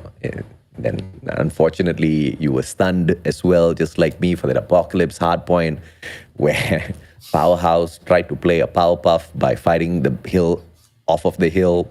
Weird stuff today, bro. Weird stuff. Come again, man. Unexpected things just bound to happen here in the competition for the Garena region. But hey, AJ, once more, next matchup is going to be Kagendra and Smart Omega. But before that, typically, we're going to be having a short break. We'll be right back.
Changing mag. Cover me.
The Indonesian Giants now take on the Filipino Fakers. Or are they not faking at all? Is this just the best that Smart Mega can do in the competition? We will find out in a little bit. My name is AJ. I'm the Mustachio down here with the WardeN. We are your casters for the day. And this will be the final series to see exactly who books that matchup against West Point Mamba Lokings in the upper bracket final. The rivalry between Smart Omega and the lineup of KAGE now, it goes way back. Junior Games up against NRX Jeremiah back in the days was such a match to watch out for. But for most of the times, it always has been Smart Omega overpowering. No, it was Junior Games overpowering Smart Omega. So this is going to be a true testament once more on whether can Smart Omega change up the whole narrative of their rivalry and actually own things down, or can just Kagendra be Kagendra that we have been seeing ever since the start of the group stage.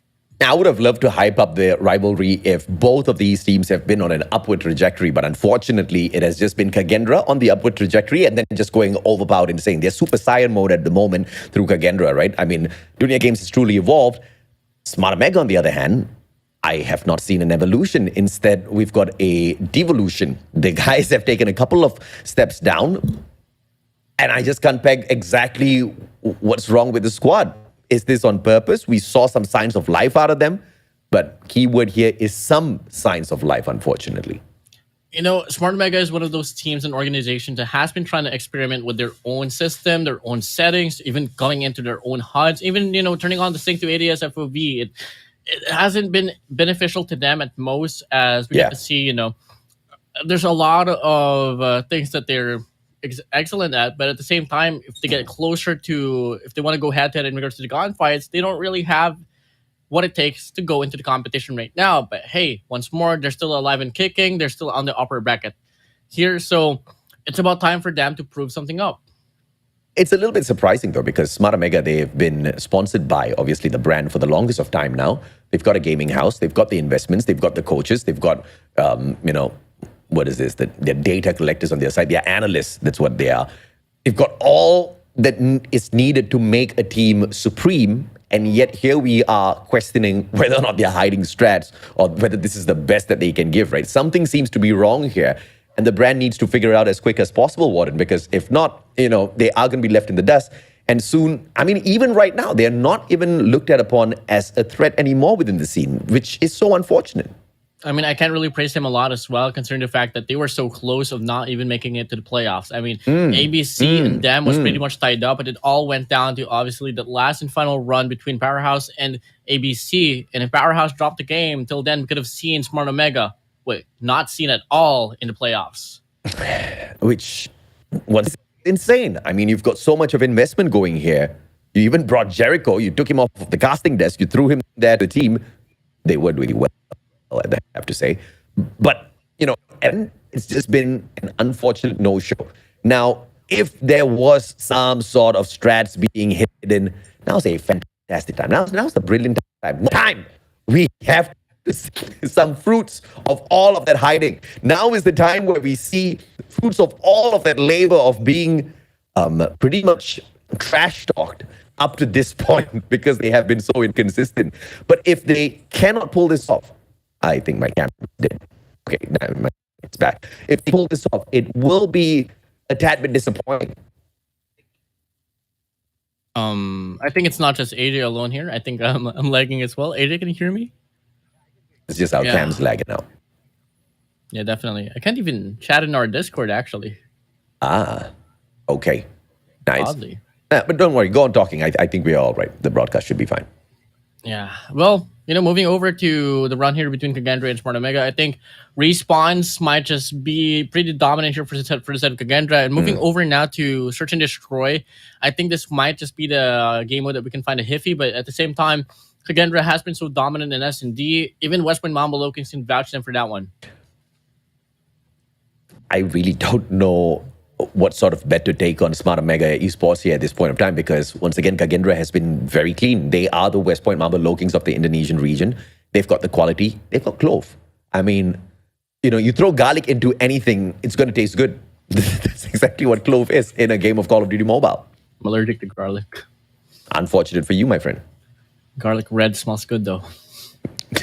Garlic is a great medicine if taken in moderation. That's the one thing that has been able to sustain my voice all throughout all of the back-to-back shoutcasting. I have to say, love garlic. In the Philippines, we use garlic to we put garlic on our windows to stow away the zombies. Yeah.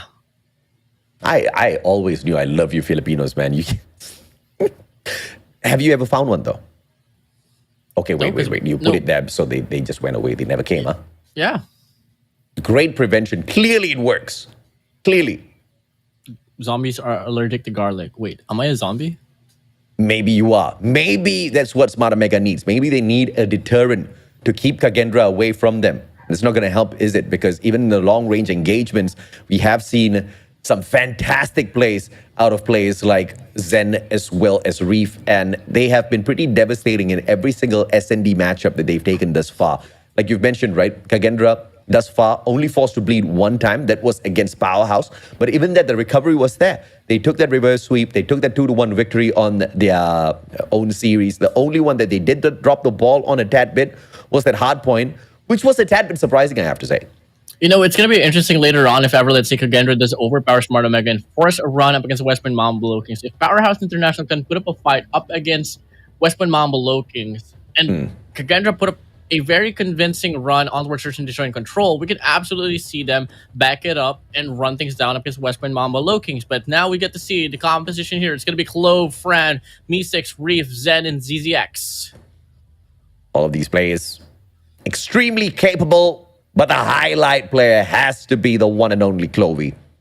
Multiple-time MVP, fantastic KD run thus far, and the squad has taken on two great squads in the name of Smart Omega as well as Powerhouse. And the last time they did go ahead to meet, this was back in the group stage, Kagendra did not show any mercy whatsoever. In the best of three, Smart Omega got nothing. I like how they have a very standard chair, pretty chill, living up to the antiques as well. Well, this is it. Just again, just smiling here. I think one player's just browsing all across the social media. They're not really too worried about what they are about to go against, and I can guarantee you guys that once we move over to Smart Omega, they got their game faces on. Absolutely. They definitely do have their game faces on. First off, in the profile pictures, Idra, Kendi, Kevs, Risky, Tin, Whooping. The lineup of Smart Omega, and thus far they have been pretty decent.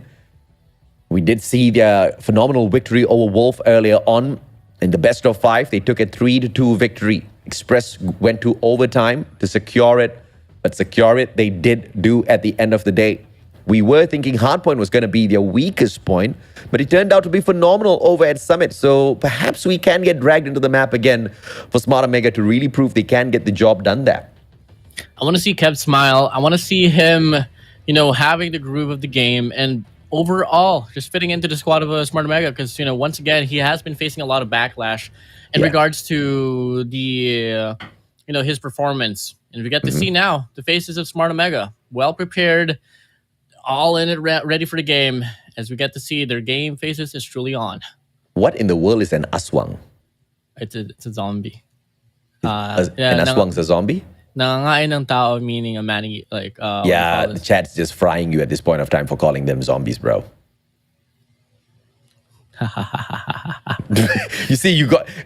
WardeN, we've got many problems here, man. You're getting your Harry Potter references wrong. You're getting your zombie references wrong. Dude. But the casting has been hot, though. Well, hey, we got ready now with the composition of maps and modes now. AJ.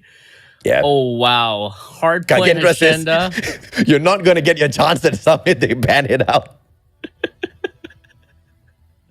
Hardpoint agenda. Hardpoint apocalypse. Search and destroy Tanisha and Meltdown. And on the middle, we got Control Raid. I think the Control Raid choice here for Smart Omega is a bit faulty for my liking. But at the same time, I think this is something that Smart Omega can excel on out of the maps that we have here for Control Standoff and Crossroads. I think this is the best odds, but at the same time, I don't think their numbers are backing it up. If you're a Smart Omega fan, you better start saying your prayers because they're going to need every single bit of it. Up against Kagendra, the mighty Garudas are looking to fly all the way through into the upper bracket finals to give me the matchup that I've been waiting for all throughout Stage 4.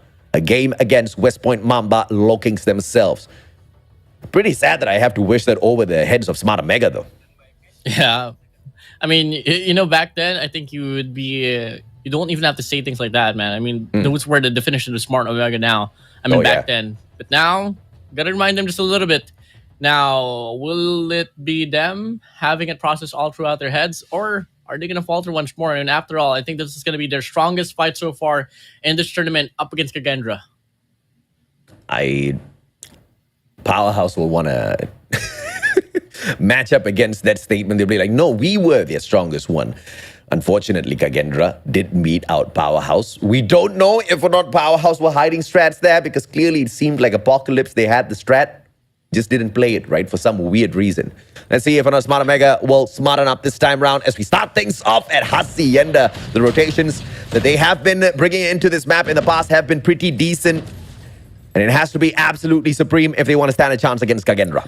Started off the bad side, now on towards the good side here for Kagendra. And now Reef wraps around towards the hallway. They get the open hall for them, but at the same time, they do lose the initial gunfights inside the hardpoint. Tin just playing this hardpoint down to the T, soaking up the hardpoint so far. While Kagendra, despite the fact that they got the kills around the perimeter, they're not really hopping in right now. Smart Omega starting off hot here, 13 points. And it seems like they still do have an advantage. Beam down from the top floor, though. You do have to get control of mana, and Reef is doing exactly that. Finally hops on in to play the objective himself since the rest of his team members were just not getting the job done. But the beam is there from the one and only Whoopee. 17-5. Smart Omega's right back in it. Really good lead here for the set of Smart Omega, and it's very continuous right now. And in the process, they do get the rotation as well for hardpoint number 2. So every factor is clicking right so far here for the set of Smart Omega. Kagendra now, what are their break percentage here? As we get to see, they are offering 2 players here down the checkers. 1 player they got to worry about here towards the right side. Zen shuts him down, and so far we do see the initial gunfights now being won over by the side of Kagendra. Favorable spawns on the side of Smart Omega. They just need to win out the gunfights. No operators to depend on, so all-out gunfights here. And thus far, the angles played by Kagendra, super decent. Reef gets burned down. Kev shows up, traded out by Zen. The pressure is still there. The kill, the bleeding stops, and Kagendra wins out the gunfights. And Omega finally with the break, and they do have the numbers to sustain this as well. So final 35 seconds. The question is, can they absorb all of this? The backstab is going to be there. Reef in the Fennec, and he wants to take over lobbies. Now, Smart Mega still really good recovery from them, but it's so hard to call on which way to go Kagendra will be at. But it doesn't matter for them. The reaction just too fast for Kagendra's liking. And Smart Mega, they're continuous now in regards to the hardpoint time. And all over, player 4 and player 1 already on rotation as well for P3. Well side might just be granted for Kagendra as we head on to the rotation. Hacienda's a very decent map for Smart Mega, and they're showing it beautifully through this P1 and P2 on this string up. Smart Mega with the early rotation in as well, but so is Kagendra to meet them as the hardpoint opens up. The initial gunfight's won by the Indonesians, but one operator can make the world of difference here. Zen doesn't bring it out just yet, but Whoopi and Candy will bring theirs out. It's gonna be the War Machine as well as the Gravity Vortex that makes the world of difference, and Smart Mega Esports holds onto the hill. Split spawns though, Kagendra winning out their gunfights will be able to pile on the pressure. I'm really loving how they're taking care of Clove right now, offering a double chalice left, right, and till then Kagendra. They don't get the zoning, they don't get the front lines, and they just get overpowered here for Smart Omega. And this is such a very surprising statement that we get to see right now from Smart Omega. I mean, look at this, 65-31, about to retain another wave for their side, and it's just nowhere to be found. Kagendra, where are you at? They're on the map, sir. 31-72. But, I mean, once again, the game changer is Smart Mega, right? They've been showing up weak on hardpoint all this while. Teams were not expecting such heavy firepower from them, such heavy rotations. But Smart Mega really stepping up their gameplay here. You gotta love it, the grit in them. But now two players challenging for the hill. They will go down to Clove as well as Zendo. Now two players just anchoring this down for Kagendra. This is the comeback hill if they can sustain this play. Really loving what I'm seeing here for Smart Omega once more. Barging in, coming from the office side. Kagendra on the contrary. Has 4 players here on the worst driveway. Fran with a War Machine does take down 1. Candy finds a double. 10 with a Purifier. Zoning things up here all the way down to Checkers. And now, Kagendra, they get forced down to the right side of the map. And the reset comes through here for the side of Smart Omega. Oh, what a brilliant play out of Smart Mega. They just stacked their numbers, but now one holding it on for the squad is going to be the Purifier in the hands of Tin. Me6 just playing the cheeky angle, gets the heady, and that shuts down the play for Smart Mega just for a couple of moments. Now they stop the bleeding as well. Kagendra, beautiful break, and they slowly stack the hill, just waiting for the numbers to swarm on in as well. And Kagendra will be able to find the equalizer here, but 14 more seconds is just not enough to catch up in points. But as long as they keep this match close enough, they should be able to hop right back in. It is all going to be dependent on that money hill at P2 later on. If they can get the driveway, they should be back in the driver's seat. You know, Smart Omega, they have really good map control, but they got to worry about their endurance later on as well. They can't afford to slow down and let the Kagendra come out and go to their pacing. So we move back to hardpoint number 1. Smart Omega so far, they don't really have the initial map control. But player 1 Kevs could absolutely slay 2 players down here, down below the bar. And he does get the break for the time being. But Me6 pushed up, gets 1. Trade comes through. Whoopi gets 1. And they are about to get a cleanup inside a hill. But the power positions here from inside of Kagendra, well held on to. Oh, the game just turned around, man. I was expecting the P2 comeback, but Kagendra saying, no, bro, we'll get it done on P1. Great plays thus far. They clean up the top floor of mana here, just sending in one objective player in the name of Zen. Zen picking up all of those points. In the meantime, Fran just slaying out the players of Smart Mega. Equalizer's not there just yet, but just a couple of seconds away from it, and they should be able to hit it. Looking at how frayed out Smart Mega is in the positioning, and Smart Mega is forced to go in for a super early rotation for P2 as Kagendra takes the lead. You know, a lot of teams should really gather on how Kagendra was playing this hardpoint number 1. Very scrappy, but it is going to be enough for them to take the lead. And when you're on the lead, your morality gets boosted up, and it could really translate to the next hardpoint as well. But here, early rotation for the side of Smart Omega. They might just be able to convert with this one as Risky finds a double on the feed. Claw in front. Fran gets taken down by him own self, but Me6 finds a double for himself as well. Kevs hopping in. Tin gets the kill. It's going to be a back and forth we go, but the spawn's just favoring Smart Omega for the time being. For the time being, indeed, but the gunfights here. Claw investment. Kagendra, B6 drops the ball against Whoopi, but Reef just pausing the bleed here. 2 players. Zed brings out the Purifier. Sorry, Claw brings out the Purifier. Big fight. CBR4 worn out as well. Kagendra holds on to this P2. Oh, no wallbang capabilities with the CBR4. Risky has to find a way to get an angle, but the players from the Checkers will be able to beam them down here from small room. And now it's going to be Kagendra still on the lead. On the driver's seat we go, and they want to soak up this hard point here until it's dry. Kagendra here winning the show so far on this hardpoint number 1 all the way down to hardpoint number 2. But the rotation, Smart Omega, this is where they excel at. Early rotation for them all the way down to P3. 147 to 105. Smart Mega is falling back a little bit too much now. We expected the comeback at P2, but it was both at P1 as well as P2 for KAGENDRA. And with Smart Omega struggling a tad bit now, we saw how equal this hill was earlier on, and it's set to be as equal as well this time around. Hunter Killer Drone will not find its mark, but in the meantime, the rest of the players on the side of KAGENDRA have already flooded the hill. Zen with a Preddy. Can he find the connection? Absolutely not. Comes up dry, but the rest of the players were there for the backup, and all of the points being soaked up by the Indonesians. And now KAGENDRA, they have the zone as well here for the set of Warehouse. Split spawn situation here for the set of Smart Omega. Actually much more lenient here towards Balcony, all the way down to Warehouse. But it's just taking them a bit too much time to get the break inside the hill. The bleeding comes through. They stop it for the time being. Clove here longing to get the break back from their side. And Clove sprays down. Risky shuts him down. And Smart Omega about to claim the remaining scrap time while they also try to get the rotation for Hardpoint number 4. 168 to 113. Smart Omega hasn't really done much ever since hitting the 100-point mark. It has all been a KAGENDRA show from that point onwards. Once again, the second round of rotation of hills has been pretty one-sided. The Indonesians dominating each and every single one, but Smart Omega planning to open up this final hill on their own. 115. They finally start their run, but here comes the stack. KAGENDRA, Clovey. And the spot is just bad. Tin has got the purified whip out as well if things hit the fan. You know, Tin has to double it down in regards to the gunfight. He is so far the worst player here in regards to the killing department. And you got to find a way to win those one up, being the objective for the team. And now, Smart Omega, they do have the initial control for the time being. They have 4 players inside the hill. Zen with a Vortex gets cancelled out. Tin making the play now, working out. And he is on the front lines, burning them straight to the ground. That's exactly the bounce back that I was hoping for you, Tin. Oh, fantastic. On the Gravity Vortex plays as well. Kev's just whooping the players of KAGENDRA at this point of time with the Sparrow, not allowing them anywhere near. Kevs brings out the Preddy as well, takes Reef out of the equation. And that has just been enough for Smart Omega to bounce right back into this matchup. And it looks like they're going to be soaking up the final few seconds as well. KAGENDRA wanting to set up this P1. It has to be the play on top nano once again if they want to keep up this pressure.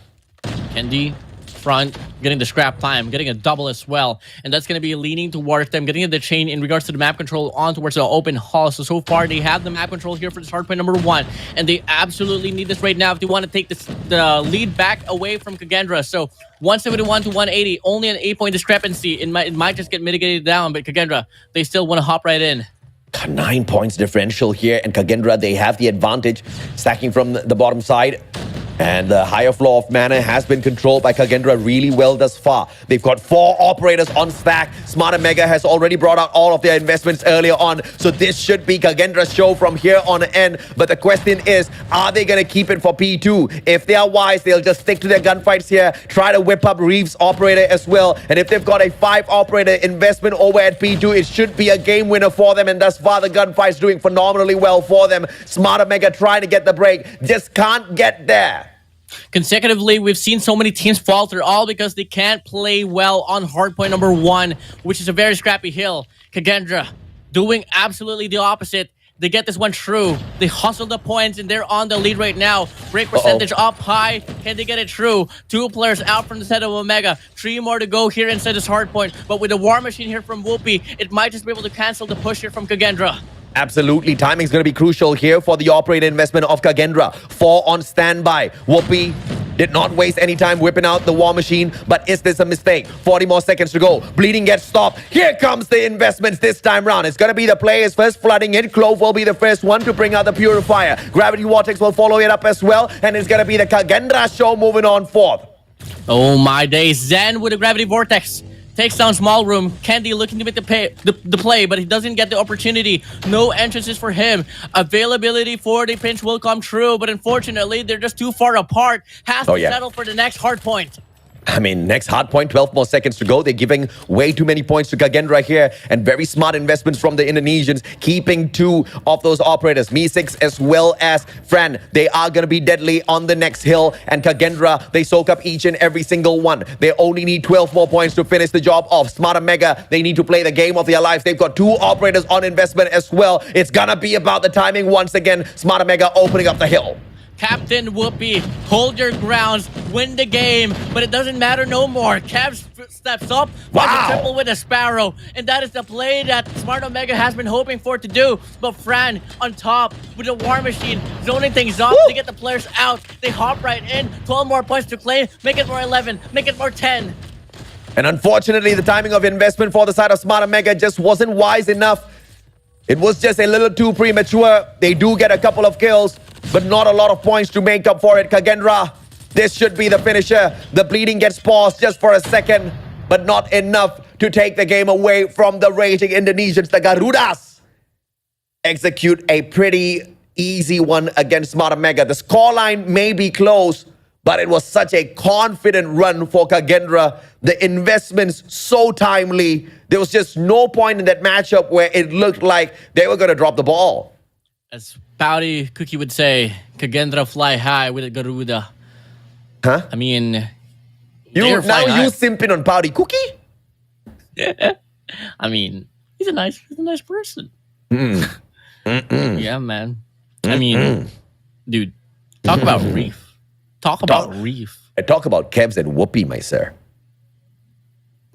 Talk about every player in this competition, man. Okay, Wow. wait. No, I agree with you, man. Reef, 3 minutes, 20 seconds on the hill. What in the world? 1 KD. But He set up camp there, didn't want to get out, hit the 6,000 score.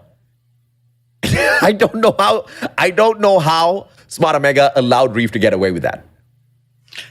You know, the biggest question they had here is that why is it? Remember the tournament where it was a local tournament and then AMT was longing for Reef. Reef played for AMT for the time being right there because Incendio was out. Yeah. And Reef was able to carry the squad, honestly. The guy was so consistent in Search and Destroy and Hardpoint.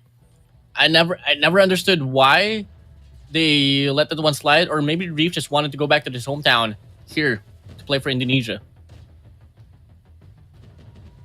I wonder if it will be too risky to move on to stage 5 and have Garena Powerhouse re-roster for whoever is the two teams that move on. Obviously, if it's West Point Mamba Low Kings, I'm never going to suggest that.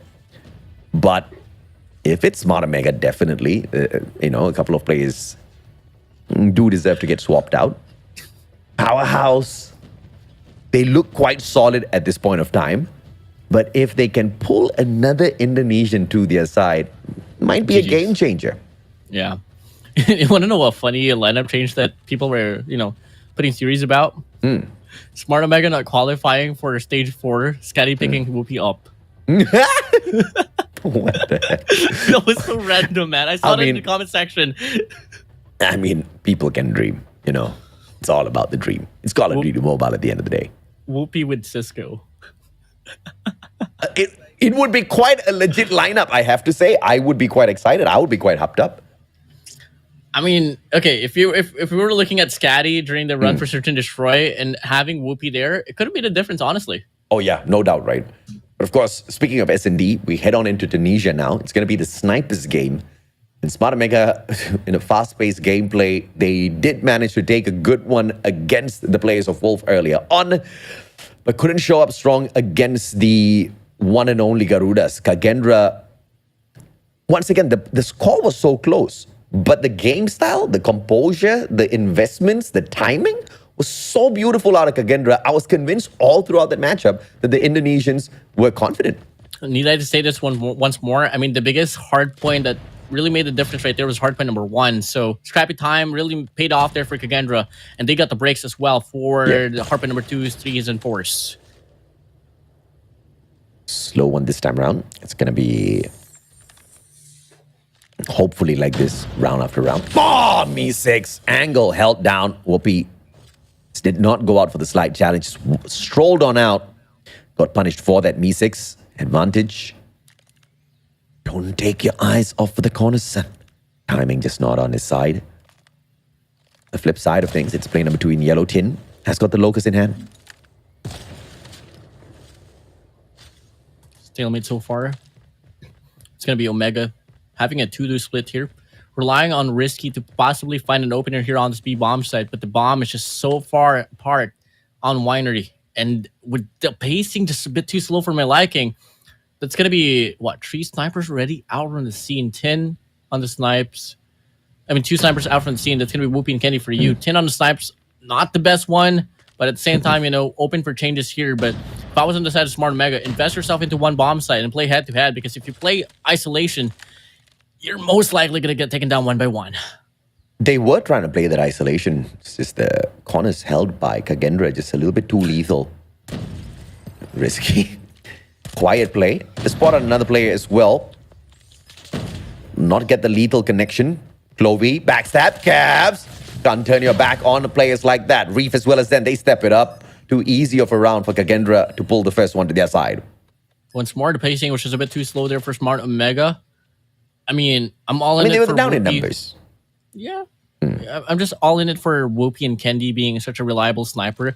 But at the same time, Me6, alongside with Clove, just being such a hard player to read is such a bane for the snipers here for Smart Omega. But hey, let's see if it's going to be a different storyline this time around on this round number 2, as they are heading towards a Crusade here on the second round. Whatever said and done, this is definitely the better side of Smart Omega that we are seeing out here today. Tin gets a double. Whoopi follows that up, shutting down Fran as well. Numbers advantage to Smart Omega. Whoopi waking up. Me6 all alone. And he takes out the biggest threat in a 1v2 now. Me6 for the clutch. KAGE pull this off. Bomb in their hands. And a good position held by Tin to find the plant as well. If Me6 can hold on to this angle, misses that opportunity against Tin. And nobody rages on. Once again, the foot's taken out. Me6 not taking advantage. Boom! Kendi goes down. 1v1. Very clutchable for Me6. Up against the sniper, just play dark, play the crossfire. Till then, you can absolutely get the round. Me6 pushing up, gets a shot to come through, but Tin just faster with a Fennec. And Smart Omega, they respond back with their own round. I mean, they had a higher win rate right there. I mean, it all had to go down to a 1v1, but with them allocating the force of what they have been doing on the second round, they could really bag more rounds here with just the same personality. The bomb this time is going to be hanging back. Smart Omega setting out the deadly gunners first. It's going to be Kendi up here at Winery, engaging potentially against 3 players. Down right below him is going to be Reef and the Fennec. E6 has got the angle on Whoopi. Whoopi trying to get the catch to absolutely nobody. But of course, if Zen gets over aggressive, he can be punished. So it's all about who makes that first wrong move. All going to come down to Me6 here. Looking to get the connection. Once more, the test of patience here for both ends of the spectrum. All going to come down to the opener here on this mid lane. Whoopi gets a kill, they could be an opener here for the speed side. I mean, after all, no players from KAGE is here. Kendi not going to be able to take down anyone at all off the rotations. And I think he wants to go for the entry here on the versus Winery. Bang! It'll be Me6 that overextends. What a play! Me6 misses that, but Fran does not. Kendi taken out. Head disappeared, and of course, Tin with the frag. Finds Fran. Numbers advantage to the side of KAGE though. Tin. 6 kills for him. Carrying the squad so far of Smart Omega. They get this leeway here on this B-bomb side. It's going to be a 3v4 retake. The defenders with the advantage in number. Fran, beautiful flash. Risky gets a double. Advantage now to the side of Smart Omega to play the defense. Clove rotates around. No Punisher just yet. You can't wallbang from a corner like that. The smoke was laid out in an unfortunate position. Will get an opportunity, but shut down. Reef in a 1v2, but denied by Kevs as Smart Omega pulls ahead. I really love the play right there for Smart Omega, pushing all the way on top of the bomb site. Not going to give any space at all for KAGE. And that flash right there, well coordinated, that was an easy 2-piece for them. Was once a 3v4, went down to a 2v3. And that is exactly what we want from Smart Omega, the tacticalness that they can offer into the spectrum. We move over now to the 4th round, with them having a lot of numbers here on this B bomb site. And the pace as slow as it should be, with Smart Mega slowly routing the bomb over towards B. Only one defender here, Me6. No trigger discipline, but it doesn't matter. The big prize for him will be taken down. Kev's over-aggressing through the smoke. Me6 gets away. Globe, on the other hand, backing away from Kendi. Risky and Tin stacking each other up. And they want to take the plant here. Kevs will find that execution. Gets it in a 4v4. Reef makes it a 4v3. Kendi goes down. Numbers advantage once again to Kagendra. Look at the map control here for the set of Omega, though. They have 3 players on top. And the crossfire is just so hard to deal with. Could possibly open up a multi-kill situation here for them. Reef down below. Checks out on the bush. Tin gets his 7th kill. 8th kill so far. But he goes down. Now it's going to be a 1v2 so far. Clove the Prodigy left alone in a 1v2. 15 seconds left on the clock. Smart Omega play time. And they're going to be able to win the 4th round. Fantastically executed, Smart Omega. And now that lead getting a little bit more solid. But of course, you can't take Kagendra as the weakest side here. The moment they pick that bomb up, it's going to be deadly. So Smart Omega needs to pull away as many attacking rounds as possible so they have the advantage later on after they give the bomb away. You'd hate to go against a team like Kagendra when they have a crossfire. And yes, it's going to be happening now. Reef finds one, Zen as well. Tin gets an opener here. Whoopi from the wineries gets one as well. B6 down below. Risky on front. It's going to be a 2v2 now, but Fran only having an R90 limits the opportunity for him to close out the distance. Risky with the plant over at A. Overextension, Fran. R90 can't grab one from an angle like that. The range is not on his side. Me6, on the other hand, will have to be the game changer. Will push for the reposition. 35 seconds if they want to rotate around. Route this towards the back and find Kendi's back. They will have to push a little bit quicker. Me6. What a spot. Fran already in there for the defusal. Me6 gonna play the pressure against Kendi, but Kendi finds the quick scope. Me6 down. Fran, R90 gets it. And that was courtesy of Me6 first fighting those tags. The R90 finds the connection from afar. Didn't need a bulk load of the damage, and Kagendra pulls one round for themselves. Shotguns are one of those guns that relies on RNG quite a lot, especially from the distance. Fortunately, with Me6 with that MW11, was able to tag them up. Gonna be able to secure that one true. But the slide has to be better here for Me6. Too close. But once again, they did pull true. And now we move over to the last and final round here for the first half. Can Kagendra even things up before they move over to offense? Might just be the case as Me6 gets an opener, takes some Risky out from the chase. Kendi again. But want to think about this. Just one glass of wine per night is more than enough, sir. Me6 will be down. Tin just straight him out, but Zen is there for the refrag. Tin taken out of the equation. Kevs and Kendi, the only 2 left in here versus 4 players of Kagendra. Kevs gives his position away. Reef takes advantage, leaving Kendi all alone, and the finish is just too easy. Kagendra with the perfect equalizer, and now they take the bomb. This is where things get dicey. Smart Omega, you better be ready for the most perfect defense executed. I think one key take here for Smart Omega is that they got to play stack, play retakes perhaps, because that has been the systemization here for Smart Omega. That has been so well in regards to the win rate. And now they, Kagendra, just running through mid lane, taking down Risky out from the chase. Whoopi still alive and kicking though from the distance. But hey, look at the circlement now here for the side of Kagendra. Overpowering, about to possibly pinch through the bomb side. And Smart Omega couldn't do anything out from this case.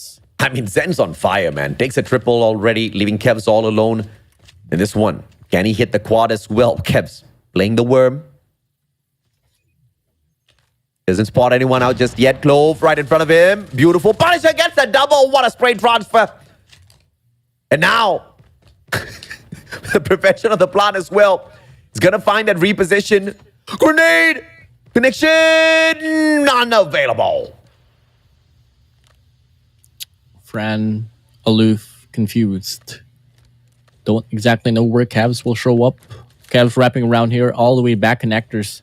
Oh my. I don't think Fran is expecting this one to come through, and yes, easy kill for Cavs. What a clutch. 1v3. Clean, man. Look at the IQ. Trigger discipline on towards the bomb site. Vulnerability on the planter. Checks around, gets one kill. Spray transfer. Cavs here proving his statement, proving his presence here for Smart Omega. I mean, beautiful play overall. That was just fantastic. No luck involved there at all. The spray transfer, you see the quick reactions out of the guy and the big brain plays with the super rotation in to find the back of the final player of Kagendra. Smart Omega in front. And on defense, they don't stack the hill. They split up. But now at a disadvantage in numbers at B. Pushing through the bomb site. Clove, Kendi to Zen. It's going to be a 4-4 run here. 1-for-1 trade. But Cavs is just right around. Ready to barge in. Ego Chow. Fran checks out. Gets the read. Shuts him down. Now it's going to be a 3v4 retake situation. A fantastic wraparound by Me6 as well. Kagendra just outplaying Smart Omega at this point. You want to pull this equal? Final clutch here perhaps by Tin Whoopi. Tin out of the equation. Whoopi all alone. Does he find the tag? Not even a tag. Clove just needs one good slide in. That's CBR4. But Me6 says, no problem, brother. I got it. 4-4. That equalizer from the Indonesians.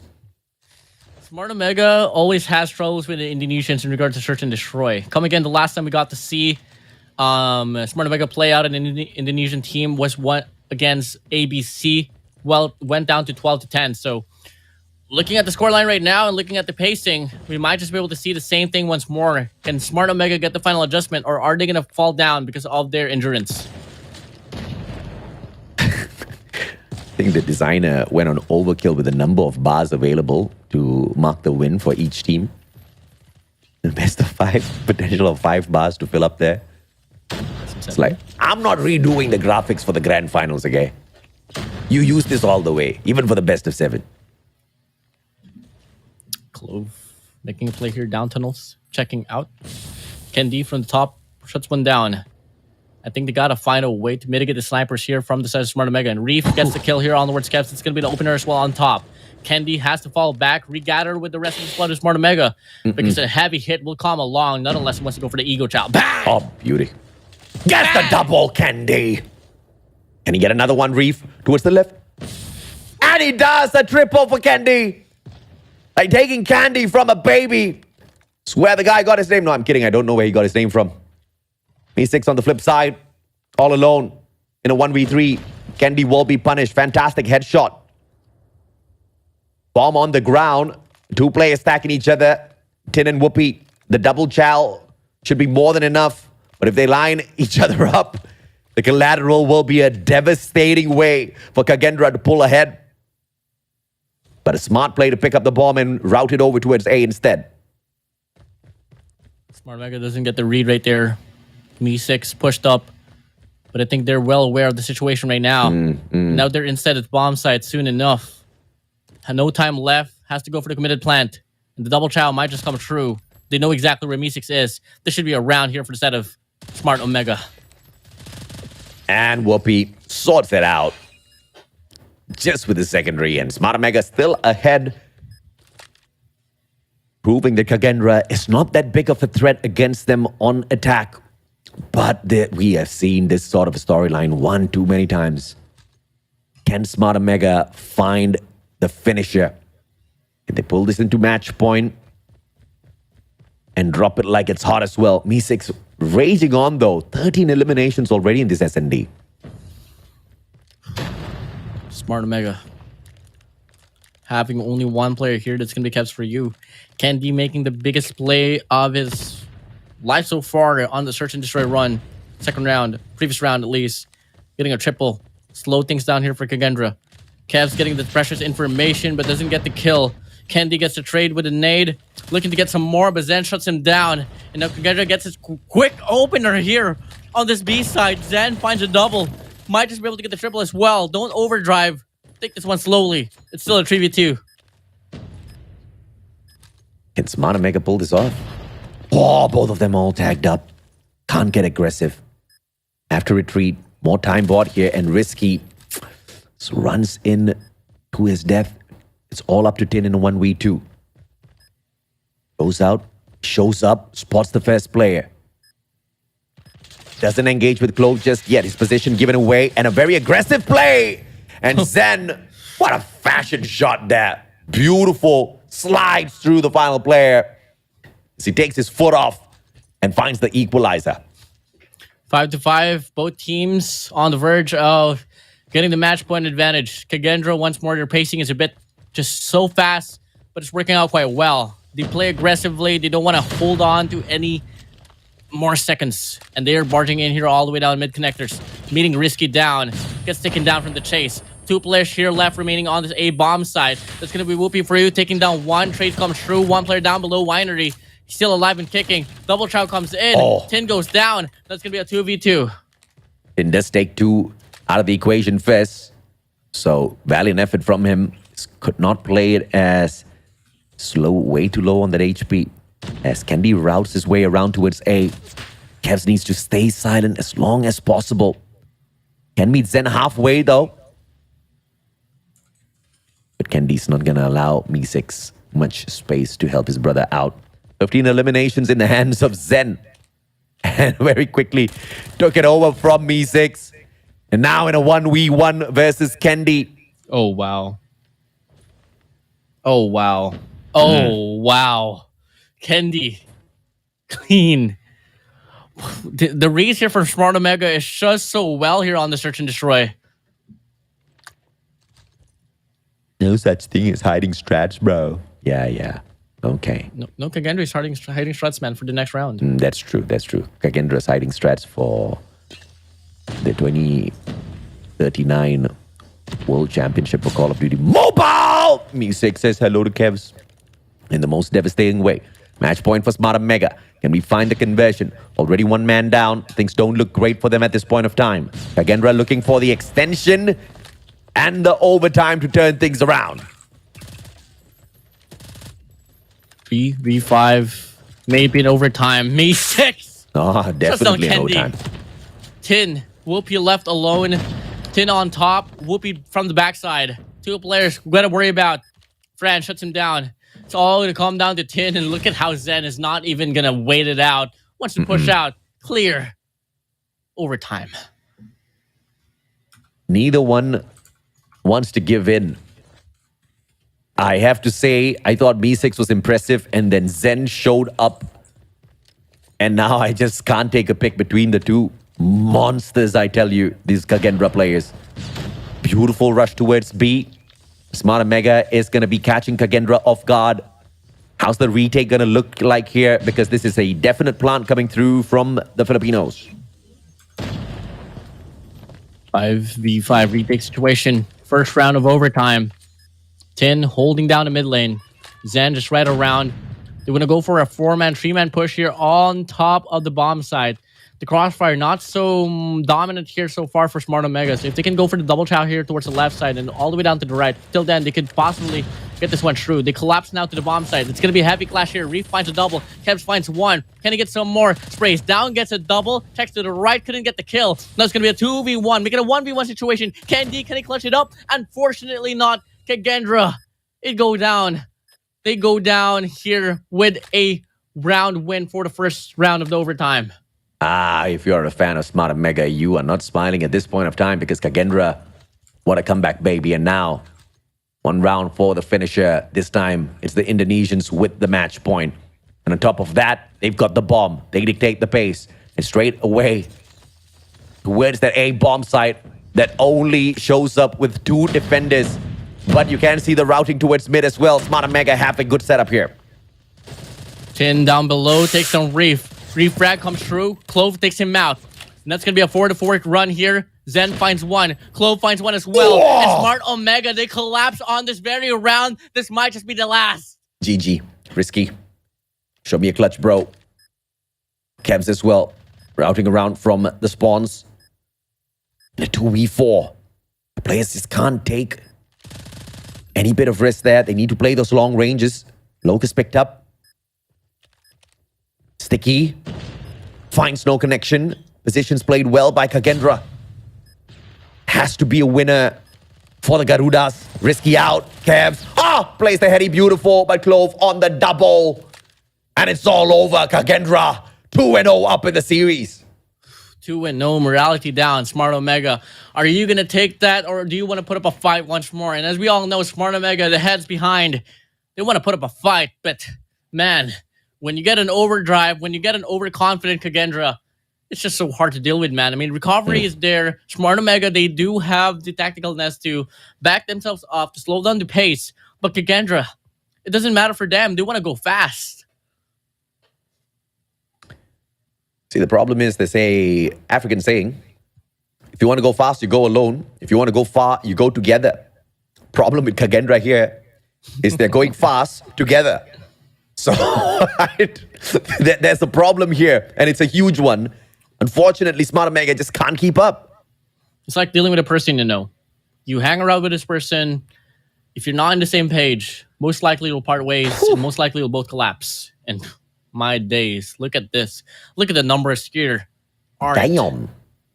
Beautiful. Too good, man. Zen with a 19, Me6 with a 15, 11 both from Reef and Clove. Are you kidding me? You're just out-fragging Smart Omega. I mean, beautiful start by Omega, though, I have to say. But unfortunate with how that ended up. And it's not because of bad plays out of Smart Omega. It's just Kagendra waking up.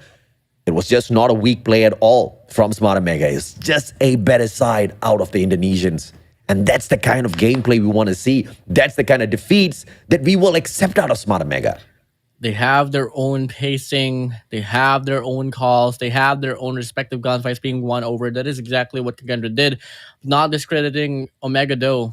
But it's just a bit alarming here that Whoopi is down below on the scoreboard once more. Tanisha is just not his forte, man. And, you know, very alarming as well that Tin is on top of the board. I mean, I'm all in it for player development, but he is not the S&D specialist here. Should be the sniper, should be Whoopi himself. But unfortunately, he wasn't able to put up the impact. And, you know, talk about how snipers are so impactful for this game, because Me6 was able to get those openers. Whoopi wasn't able to do exactly that. And, I mean, initially it was Me6, you know, and then later on Zen just caught up. The SMG plays out of him just a little too devastating. And I thought Kevs should be able to be a good matchup for him. But nah, man. And this was that play where Kevs did wake up a tad bit, but instantly Reef shows up. You know, if it's not Zen, it's Reef. It's not Reef, it's Clove. If it's not Clove, it's Me6. That's Kagendra for you. And this is what the Indonesians have been compiling in the recent times. Dunia Games just thought, okay, you know what? If we want to go all the way, we need a super squad. And this is that super squad. Talk about the super squad here. Still had a hard time all the way down to Hardpoint to search and destroy, though. Hardpoint all went down to a 250 to 214 score line. Search and destroy had to go through an overtime, but 2 in a row. Kagendra, they went. And moving over to control right now here, I mean, I did make a call that this might just lean towards Kagendra. And with a whole boost of confidence that they had coming in from the last 2 previous games, even though that it should be somewhat of a map favoring the personalities of Smart Omega, I do believe Kagendra, they have this one true. Everybody knows. I love the guts of Smart Omega. I love the gameplay. I love each and every single personality on the Omega roster. But I'm a fanboy of Kagendra, bro. I want to see the matchup between the Indonesian Garudas, Kagendra, against the slithering snakes of the Philippines, West Point Mamba Lokings in the upper bracket finals. And it looks like that's exactly what they're going to get. Well, we now move over to control here, AJ. Unfortunately, once more, odds not looking so favored here for Smart Omega. But once again, I hate to say this because it really contradicts my principles here as a quote-unquote analyst. But I don't really believe in combat kings here. In all honesty, because for me, it also can be another form of inconsistency. So if ever Smart Omega wants to prove that they are the combat kings, it has to be now. They used to be the comeback kings, for sure. I think, you know, Smart Omega just used to be the kind of squad that really put on a show when the pressure was on their shoulder. But that's as far as SMP was concerned. That's as far as some of these other teams that were not part of the Titan squad. And even when they were taking on those Titans in the form of Blacklist International Ultimate in the past or Almighty in the past, they were all pretty much on the same level. But we saw Almighty become Powerhouse and pretty much leave the rest in the dust. Wolf has got its own, composition issues, but Smarter Mega hasn't really grown as quickly as some of these other teams. And once again, that has to be, I actually, quite honestly, I don't know what in the world is wrong with them, but they haven't grown as much. They used to be the comeback kings, and now they're constantly trying to make a comeback. Just can't find much.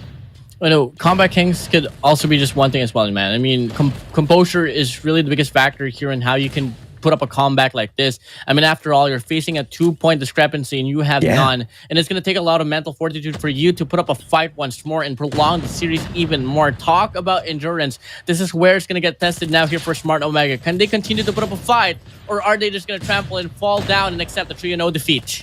And quite honestly, if we really want to talk about the comeback kings, in the more recent times, it has been Wolf, right? Of course, in the version of Blacklist Ultimate, they were the comeback kings. But Smart Omega, they've dropped their title for quite a long time now. I'm still waiting for them to rise back up to the competition, but it just seems like now's not the time. They do have pretty much decent number of lives here to deal with Kagendra. On the attack, they tease A as well. But Reef will route around, find the Punisher. Whoopi trades him out. But with 12 more lives left here, Smart Omega just needs to find a concise round to keep confusing the Indonesians.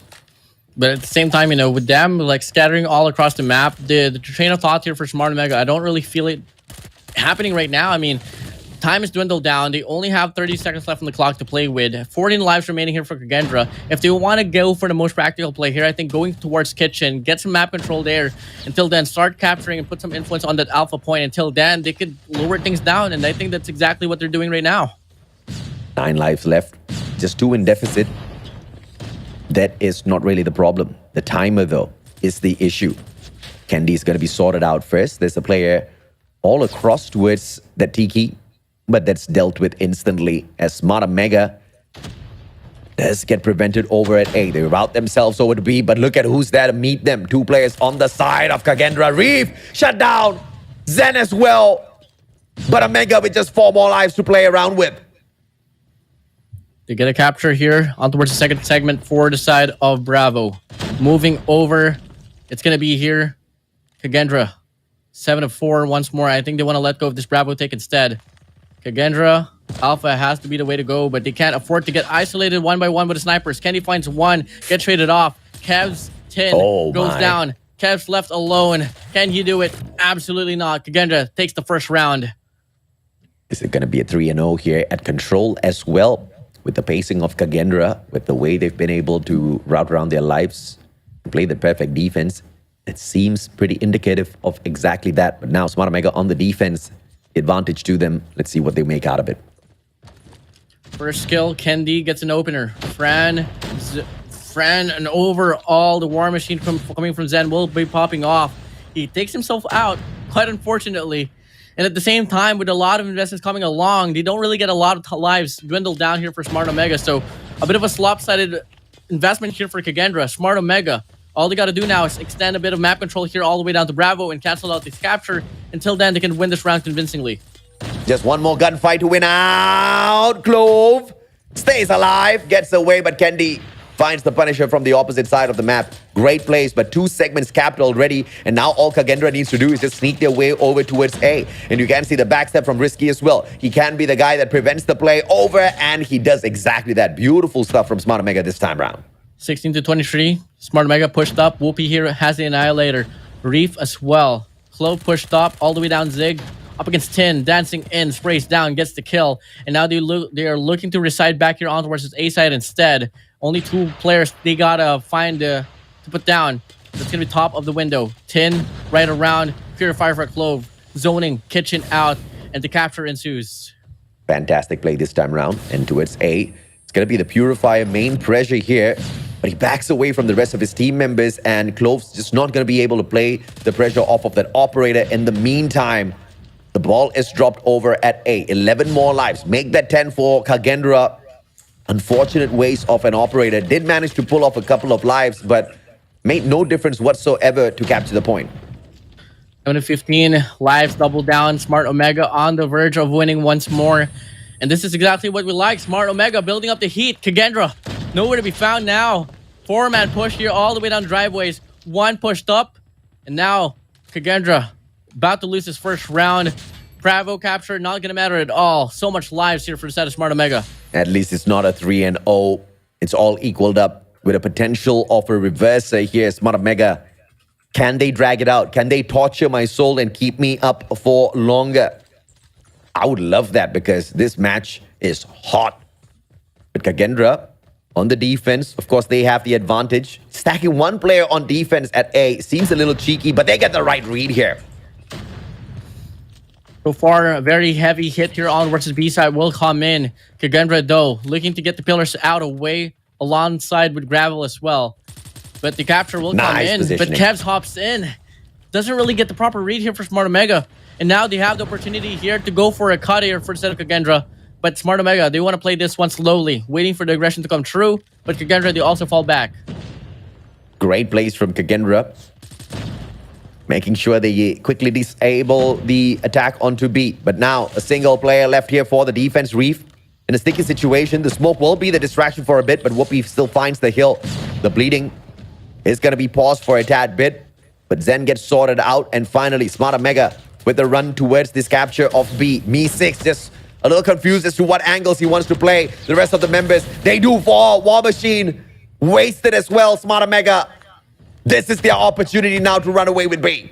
Questionable investments here for KAGE out in the open. War Machine gonna get punished down. Smart Omega halfway through the capture here all the way down to Bravo. They have map control as well down to Laundry. So if ever KAGE can't get a recovery, this might just be a spawn trap coming in as well, as in we are in transition to Bravo to Alpha. He's gonna get grabbed here by Smart Omega. They've got the advantage in lives as well. A 6 life advantage. KAGE, full-time investment onto A is not going to be possible because of a very annoying spawn trap distraction. The rest of them moving towards A. The clearance is there for Whoopi. Reef gets the Godnade onto Whoopi just to play a little bit of pressure here. 3 life differential. Very doable in terms of defense for KAGE. Fran on the left side, not going to get the kill. One goes down. Zen on top. Whoopi on the feed. Now it's going to be moving over to a push now here. 4-man push here all the way down to the pool side. And you can't make the push work out if you don't have kitchen control. I mean, look at the oversight here that KAGE has. If you push up, you don't have smokes, you're about to go down. But Whoopi with Annihilator could possibly slay out the competition. Zen gets one. Whoopi swings out, hops right down, but doesn't get any opportunities at all. Kevs with a Sparrow. Falls down. 4 to 6 we go. Sparrow wasted. 1 life differential. KAGE now, they don't have the advantage. But the lives just not great on their side, and Whoopi punishes them even further. Great sticky. Me6 taken out. Fran, great angle. Whoopi does spot his shoulder, but the punisher is there for Fran. Goes out for the engage as well against 2 players, but he gets beamed down. Clove with the Purifier, wastes the operator. This should be over, and it is. Smart Omega with the lead in control. Are they going to force another game? Or KAGE get this one through? Smart Omega building up the narrative. This is exactly what we want. We asked for Whoopi to show up on Search and Destroy. Now he's showing up here on Control. 28 kills for him. Kev's lagging on the 9 though. It's gonna hurt the team a little bit. Inconsistencies out of the different players, match after match. In terms of performance, it's gonna hurt Smart Omega overall. Whoopi overextending, but that's not gonna help out the squad at all. He tried to pause the bleeding. Nothing goes his way. 2 segments on B, and it is capped. Just need 1 more, and the overextension comes on through. The flash is there, but Reef, look at the overextension from him. Flash, years ringing, doesn't put him on a pause at all, and he continues to punish the players of Omega. Look at the pacing here for KAGE once more. They lost a round. It doesn't matter for them. They want to barge in, get the Bravo captured, and just move over to Alpha later on. 3-man push here on the worst Laundries. Make it only 2. Smart Omega. Can they get more players here on the way, all the way down there? Looking like they might just be able to do so, but Reef gets a Sparrow kill. Me6 from the wrap gets taken down. Clove gets the trade, and now they want to go for the extended push here all the way down the kitchen. Omega in a lot of trouble if KAGE gets this round. The next round, you've got 3 operators on standby. Clove, the Purifier hasn't been wasted just yet, and it finally is wasted. Kebs pulling that out. And we'll stop the very aggressive push coming on through. Mi6 routes around very, very slowly. We'll spot out Whoopi. NT key does not shut down Risky. Great 180. Zen from afar. Can't find the connection. Grenade. Where do you toss it though? Tiki doesn't find it. Risky. Don't step on in. Backs away. Good counter towards the grenade. I think it's all going to come down to Tin as well with the investments later on. If ever he does get this one through, he might just be able to overpower the lives down here for Kagendra. 12 to 11 now. Once a 6 life lead. Down to 11. All tied up. Smart Omega. They want to hold their grounds here so far. What a insane round, man. There's one life between them. Look at that. The defense solid out of Smart Omega. Down in lives though, Clove. Very slow pace push coming through from Kagendra. Just playing for lives here. Play number 2 in yellow. Tin Risky. Fantastic opportunities. They play their angles really well. And this is now Smart Omega in the lead. And they've got the advantage with the potential to finish this off and pull control to their side. Come back, Kings. Here we go. 5 lives remaining here for Kagendra. Make it a 3. 8 to 3 now. This should be a game set and over well. And now, Tin with a purifier looking to close out the distance. Takes down Clove. Riff alone in a 1v7. Predator flies through. Tin gets the kill. Zen took himself out of the equation on top of everything else. So wasted operator. Unfortunate. And that is about it, ladies and gentlemen, boys and girls. The operators were all stacked. Kagendra trying to play it all through the gunfights. But the gunfights within this round itself, Smart Omega living in the present, winning out a majority of them, forcing Kagendra to a position where they had to invest all 3 operators because it was already that final round. Because if Smart Omega got another one, the game comes to an end. Living in the and present. They just panicked. Living in the present. Living in the past.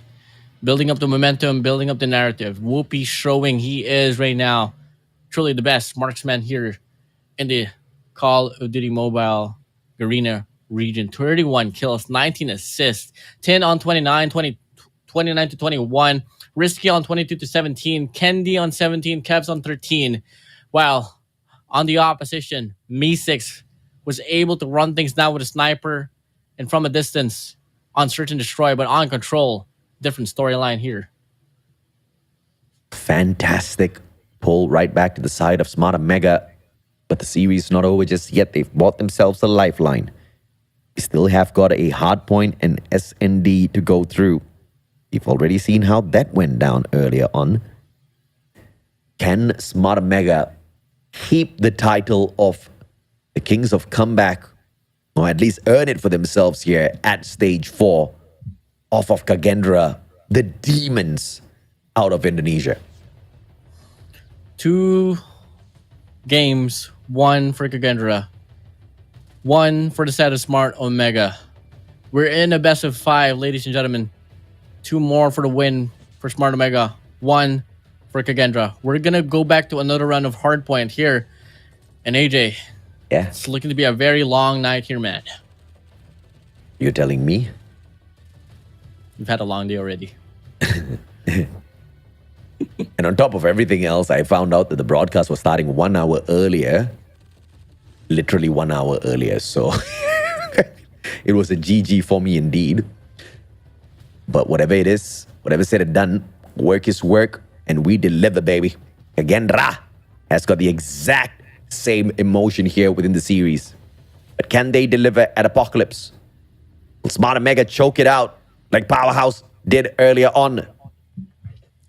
I know for a fact Kagendra wants a little bit of revenge here because it was truly a one-sided control there. I mean, they owned the first Hardpoint. They haven't really had the best flawless runs for Hardpoint games. Only a game away from the Westman Mamba Kings coming from the group stage. Hardpoint Apocalypse, I think this is a map that could be favoring them at most.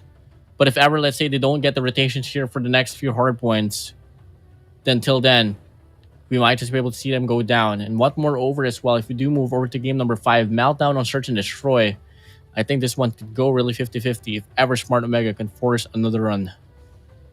If Smart Omega forces another run, I'm going to be the most hyped up kid here. It's going to be the perfect injection of adrenaline through my veins. But I don't know if the Garudas are going to allow them to take it that far, though. I mean, we did see the perfect investments of operators earlier on by the Indonesians. Smart Omega couldn't keep up. And if they can, of course, make a difference this time around, it will truly be a phenomenal play from them because it would be unexpected.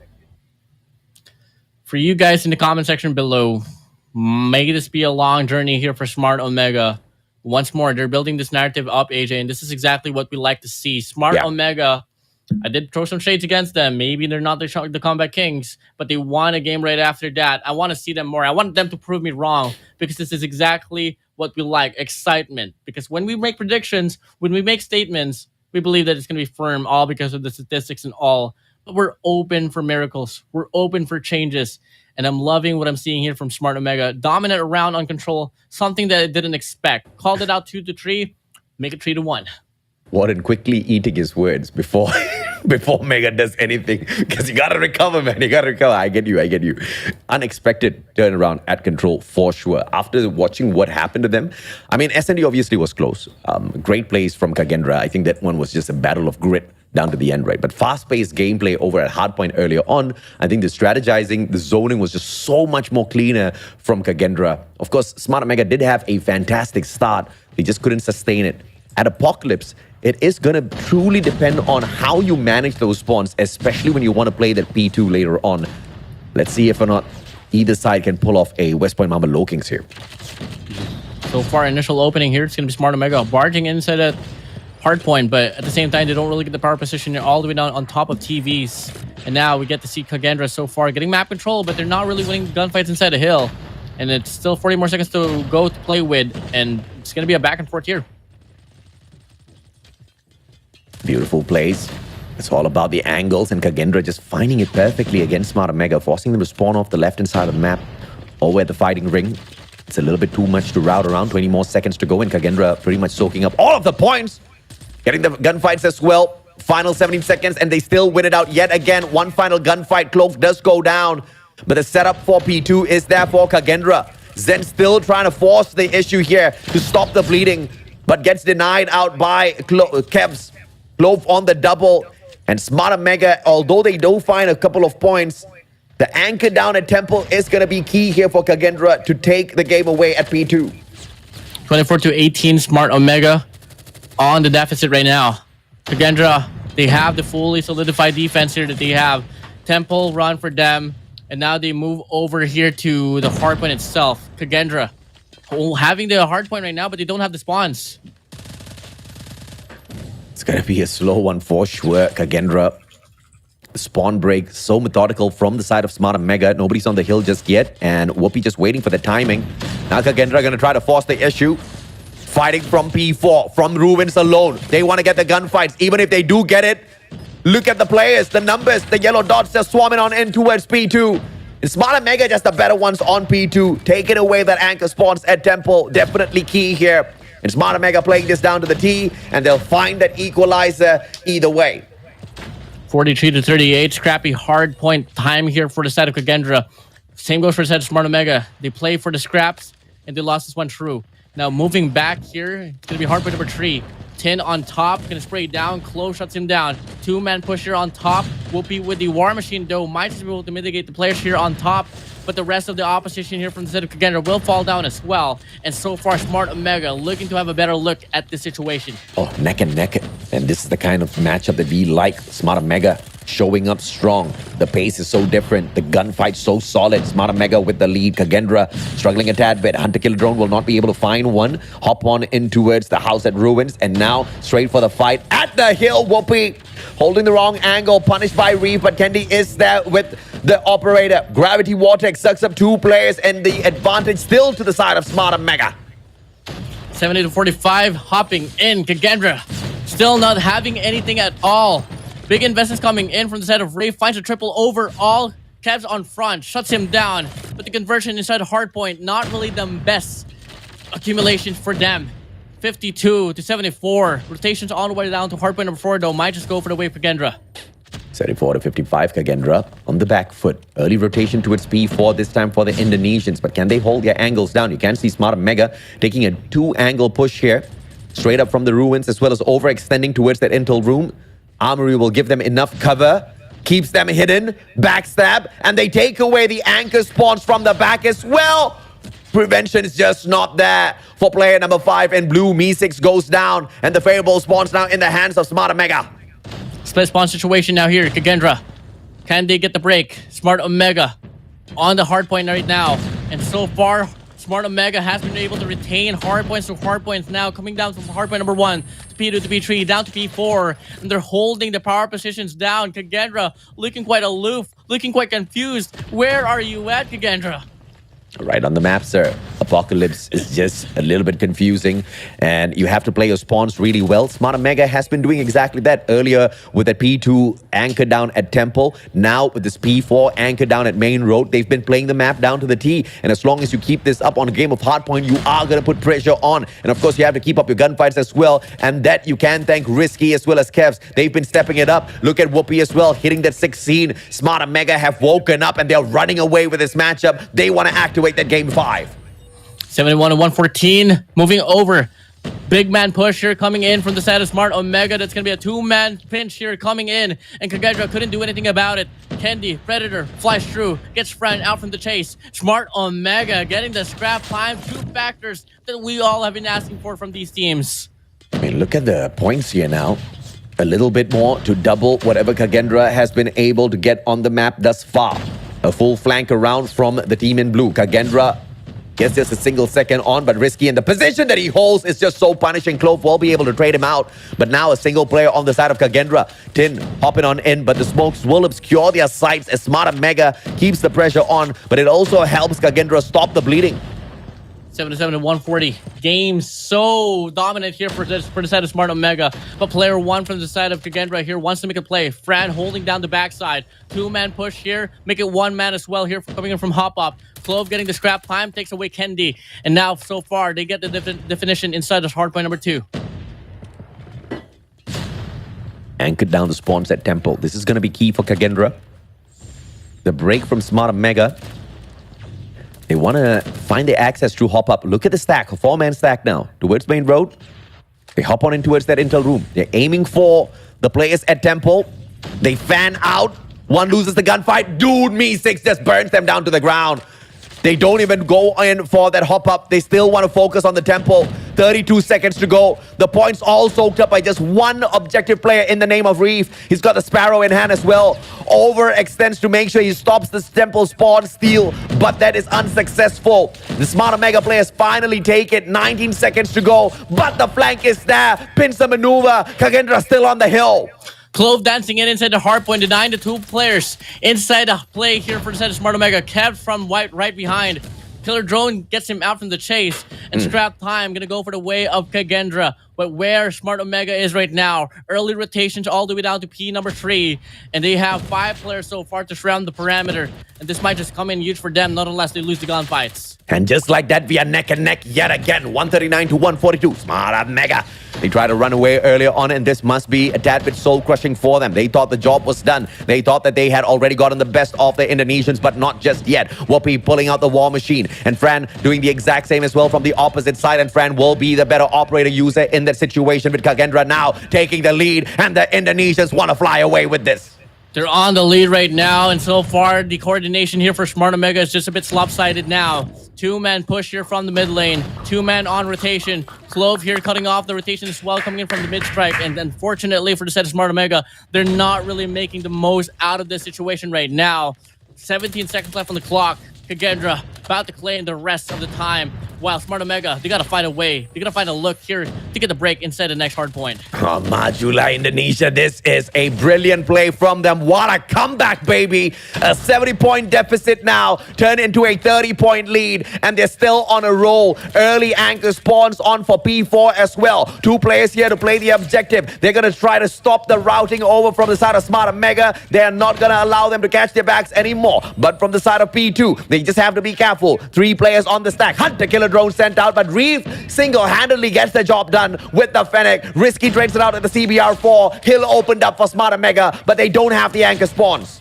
Clove wraps around, doesn't get cut the chase. Risky shuts him down, but the spawn's still on for the set of Kagendra. And now the hop right in. 189, 190 to 149. Kagendra now only 8 more points away for them to be on the 200-point mark. Oh my goodness, Smart Omega now, they win this out. They don't have the anchor spawns, but they've got enough players to sustain their gunfights for a little bit longer. Question is, can they get it done? No operators to play around with. Clove, on the other hand, 38 eliminations already on the Switchblade. A total menace out there on the battlefield. They stop the bleeding for the time being, sneaking away a couple of points in the meantime as well. Kagendra, on the other hand, they get slain out. On for that P1 setup. Kagendra has to route this around. Can they find the finisher over at P2 later on? They have to absorb as many as possible from this P1. 3 operators on standby. Kagendra were punished because the investments came in a little bit late earlier. But can they bring it out early this time round and punish Smart Omega? Kagendra right now, they don't have the setup for Hardpoint number 2. While Smart Omega, they have this one true. 2 players inside a hill, 2 players down below, 1 anchoring for the squad. And it's going to be a very scrappy hill here once more. Kagendra hopping in, hoping to get the break inside a hill. But it doesn't matter no more. Smart Omega, they still hold their grounds. But on the process, 2 players wrapping around here for Kagendra. This might just be the play that they need. This is the kind of play we need. Clove now has got the Purifier. Game changer over at P2, but do they want to wait that long? 25 seconds can allow Smart Omega a lot of lead over Kagendra, and that's a risk they just cannot take. But they are pulling a powerhouse at this point of time. Kagendra, you better be watching out for exactly what Smart Omega can bring over to P2 later on. The temple spawns is absolutely crucial. They stop the bleeding in the final few seconds to absorb all of the scrap points. Kagendra making sure they don't give a phenomenal lead for Smart Omega before the P2 ensues. And now the temple spawns on the side of the Indonesians. The Garudas, can they fly away with this? The operators will be a game changer, but Smart Omega has been able to charge theirs up as well. Spawns flip down. Fran with a war machine, all gonna come down to him, but Whoopi shuts him down. Purifier for the side of Clove, trying to cut off the rotation here from the back lines. Does take down 1, could have got down the triple, and now Whoopi with the war machine gets the break for the time being. Smart Omega now showing what it's made of, and they are able to show things down, pushing Kagendra to the left side of the map. Operators working out on the side of Smart Omega. The Philippines all on their feet right now. They want a game number 5. Kagendra wants to end it right here, right now. Access comes through on the double stack. Zen as well as Clove, serving it up hot. Kagendra is there. It is going to be the Fennec in the hands of Reeve as well. He gets that double, but the temple spawn still going to be pretty annoying to deal with. No more operators on the side of Kagendra this time round. It's going to be the utilities. Smoke all laid out, but Omega finds the break either way. Pins the maneuver. Temple spawns taken away from Kagendra, but the hill on the side of Smart Omega. Truly an apocalypse run here. Kagendra and Smart Omega playing this one down to the T. And now it's all going to come down to settle down on this hard point number 3. Whoopi goes down. Kendi gets a trade. So far, Smart Omega and Kagendra head-to-head to the rotations. Angles, bro. Fran now beaming them down as well with the HVK30. The 180 will find absolutely no one. But it is going to be the Purifier in the hands of Tin that makes a world of difference here. Smart Omega takes the hill over, equalizes the points, takes over the game as well. 45 seconds to go. The game should end on this hill. The game's just way too close between the two. Kagendra on the break. 2 players on the hole. Can they win out the gunfights? Absolutely yes. It's gonna be the answer. They've got the numbers as well as the anchor spawns to hold it. Kagendra on 6th gear right now. Smart Omega just a tad bit behind. 4 more points to claim. They get 5 more points to claim. Kagendra now are there to hold their ground. Absolutely yes. What a game. What a play. The Garudas. Make sure there ain't no comeback for the Filipino X-Kings. Valiant effort for Smart Omega. Just a tad bit behind to force a game number 5. But that is so alarming on whoever is going to go against Smart Omega on the bottom bracket. My, oh my. I mean, clearly, 2 things got confirmed here. Number 1, Smart Omega's definitely hiding what they can actually do in a matchup. This is the kind of Smart Omega we wanted to see from day one. No idea why in the world, why in hell they would hide these type of gameplays, because it was phenomenal. You start off with that kind of pacing. Perhaps, I guess, they've showed up a little bit too early in the past. and teams have really stepped it up against them. But stepping up late as well hasn't brought them any benefit whatsoever. Hopefully down in the lower bracket run, we see this form of Smart Omega because, dude, if they could keep up this amount of pressure on Kagendra, they will be untouchable at the lower brackets. But I get the series I want, baby. It's gonna be Kagendra versus West Point Mamba Low Kings in the upper bracket finals. What a match to await. Kagendra up against the West Point Mamba Low Kings. Well, on paper, Kagendra can just fly through while the snakes can just wait down below. Damn. Now, you know, if you pay attention to the books, to mythology, the Garudas are the ones that take the upper hand in a battle against snakes. Even an eagle takes the win on snakes. But the question is going to be, how deadly is the poison of the cobras? Can they take a well-timed strike and poison Kagendra before they get overwhelmed just like Smart Omega did? It's going to be a crazy, an apocalyptic sort of matchup in the upper bracket finals. And it's a grand finals worthy matchup already. It would be phenomenal to see these two teams represent Garena at the end of the day. But I also know Powerhouse will have something to say. Powerhouse down below has to go through Smart. Wait, does it have Smart Omega? Wait, no, the Broke Boys Club. So that's going to be a match as well that I can't wait to see what can the Broke Boys Club offer later on. But for now, celebration must come in. Kagendra, they win the first, second, and the fourth game here on the third, on the middle. I mean, but can we talk about WardeN? What a phenomenal comeback that was, because Smart Omega started off super hot, my friend. I mean, it was once like what, an 80-point lead, 60-point lead? Yeah. This is what I meant, man. I mean, it doesn't matter how well you start things off up against Kagendra. The pacing of this very squad right here doesn't change at all. Be it that you get the lead, the endurance coming in from the kids, not the kids no more. Clove, 51 kills on him, getting this one through. And they are just able to play by their own pacing here. That's just exactly how it went down. 1-0 Production. Production is 3-0. Oh, wait. Was it a 3? Yeah, okay. Whatever it is, man. Hardpoint it's control? Definitely not a 1-0. Hardpoint control? It's a hardpoint control. Yeah. Well, unfortunately, we're not going to be graded a game number 5. Unless Omega got disqualified because of some weird reason that we don't know. Oh, yeah. Candy broke the rules by using the gravity vortex. Oh, my God. They got disqualified either way. That's the GGWP. Oh, now. Could that be the reason why they lost that momentum? Were they just playing it so hot, and then Candy whipped out the gravity vortex, and then from that moment onwards, Smart Omega knew, oh man, we messed up. And then the drop of momentum, that one moment of realization gave it away. Unacceptable mistake from Candy at a level like this. It gave the series away because it was a hot start. It was a phenomenal start. It was a monumental start at this hard point to give us that game number 5. I'm lost for words, man. That is just devastating, to be honest. Another moment like this. Why does it always have to be a gravity vortex? Shake my head, man. Shake my head, shake my head. 109, Chloe with the KG rating. Nothing much to flex about, but the average score is what this man is all about. 9 MVP counts thus far, and he keeps on stacking them. Man, the build-up, everything. They win it.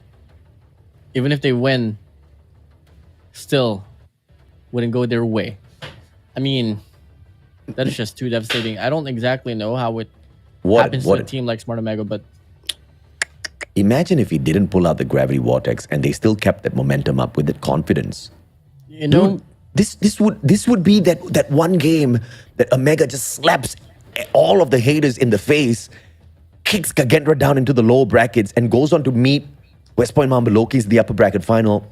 And it was all given away by a gravity vortex out of Kendi. And the momentum just switched. Bam. You know, I did play a scrim once.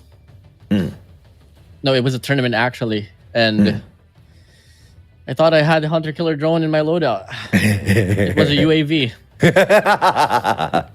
GG's. GG's indeed, man. GG's indeed. Unfortunate.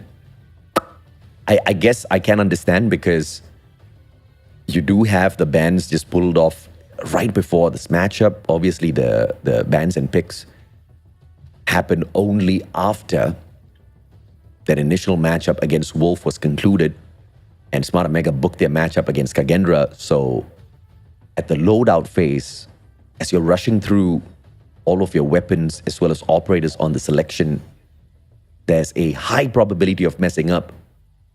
The one saving grace here is the mistake was made at quite an early stage. Not all is lost just yet. If that's the quality we're going to see out of Smart Omega, it's a high probability that lower bracket run is going to be a thing for them, but they'll definitely have to come in engagement with Powerhouse at a certain point of time. And we need to see them turn into the Powerhouse at that point of time if they want to have an opportunity of revenge, because there's a possibility as well Kagendra will face them if they do succeed over Powerhouse, because the potential of West Point Mamba Lokings beating Kagendra, sending them down to the low brackets for an epic rematch down at the low bracket finals. Oh, dude, the storyline, the build-up, I'm loving it already. Definitely.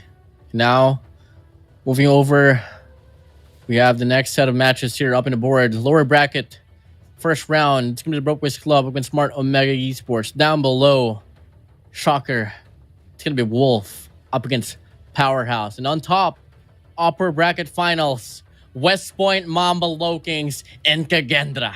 Skra! What a matchup, baby. I can't wait.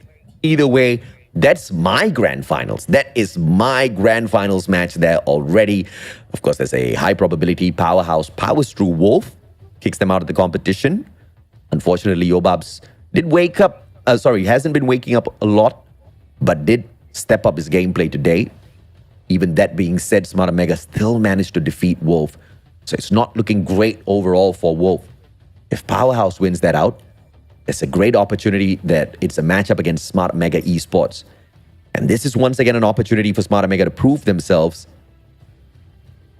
But if they fail, if they falter, then it's going to be between a team of Kagendra, West Point Mamba Lokings, as well as Powerhouse. My, oh my, the build-up towards the Stage 4 Grand Finals. Absolutely epic. Now, for tomorrow's matches here, first match in line, it's going to be the Broke Boys Club against Smart Omega. Moving over to the second one, Wolf up against Powerhouse. And I do believe whoever wins between the two series will be facing off once more. So we're going to be seeing, what, 3 teams go out of the competition, if I'm not mistaken, AJ. My goodness. I mean, it is what it is. At the end of the day, it's the playoffs. Don't really get many opportunities here. But Broke Boys versus Smart Omega. Wolf versus Powerhouse. Only 2 can move on.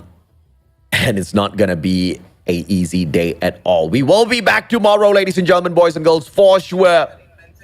If y'all got excited throughout this day, trust me when I say it's not going to be comparable to the action that you will be geared up for tomorrow. Well, you know, the whole goal here is not to even win the tournament here. No, it's just making it to the grand finals. And on the third day will be Kagendra and the West Point Mamba Lokings on the upper bracket finals. And on the third day will be the lower bracket finals as well. So that is the 2 matches there, 2 series there that can determine who will be the 2 representatives coming in from the Garena region all the way through stage 5 of the Call of Duty Mobile World Championship 2023. And that's about it. I guess I have to thank Kendi for bringing that match to an end, because I I definitely am feeling hungry now, man. I definitely want to go and have my meal. Ladies and gentlemen, boys and girls, you guys have been an absolute delight. Let me give you guys a round of shout outs first. I'm sorry, production. We gotta do it, man, because the chat has been absolutely phenomenal today. Of course, Callie in the house as usual. We've got Milk Duds in the house. We've got Miu. We've got Precious. We've got Luigi. We've got Alpha as well. Full Birth. Where are your guys, man? Where's your Sims, WardeN? Powdy Cookie. There you go. Powdy Cookie's right there. We've got Sushi, CODM7 as well.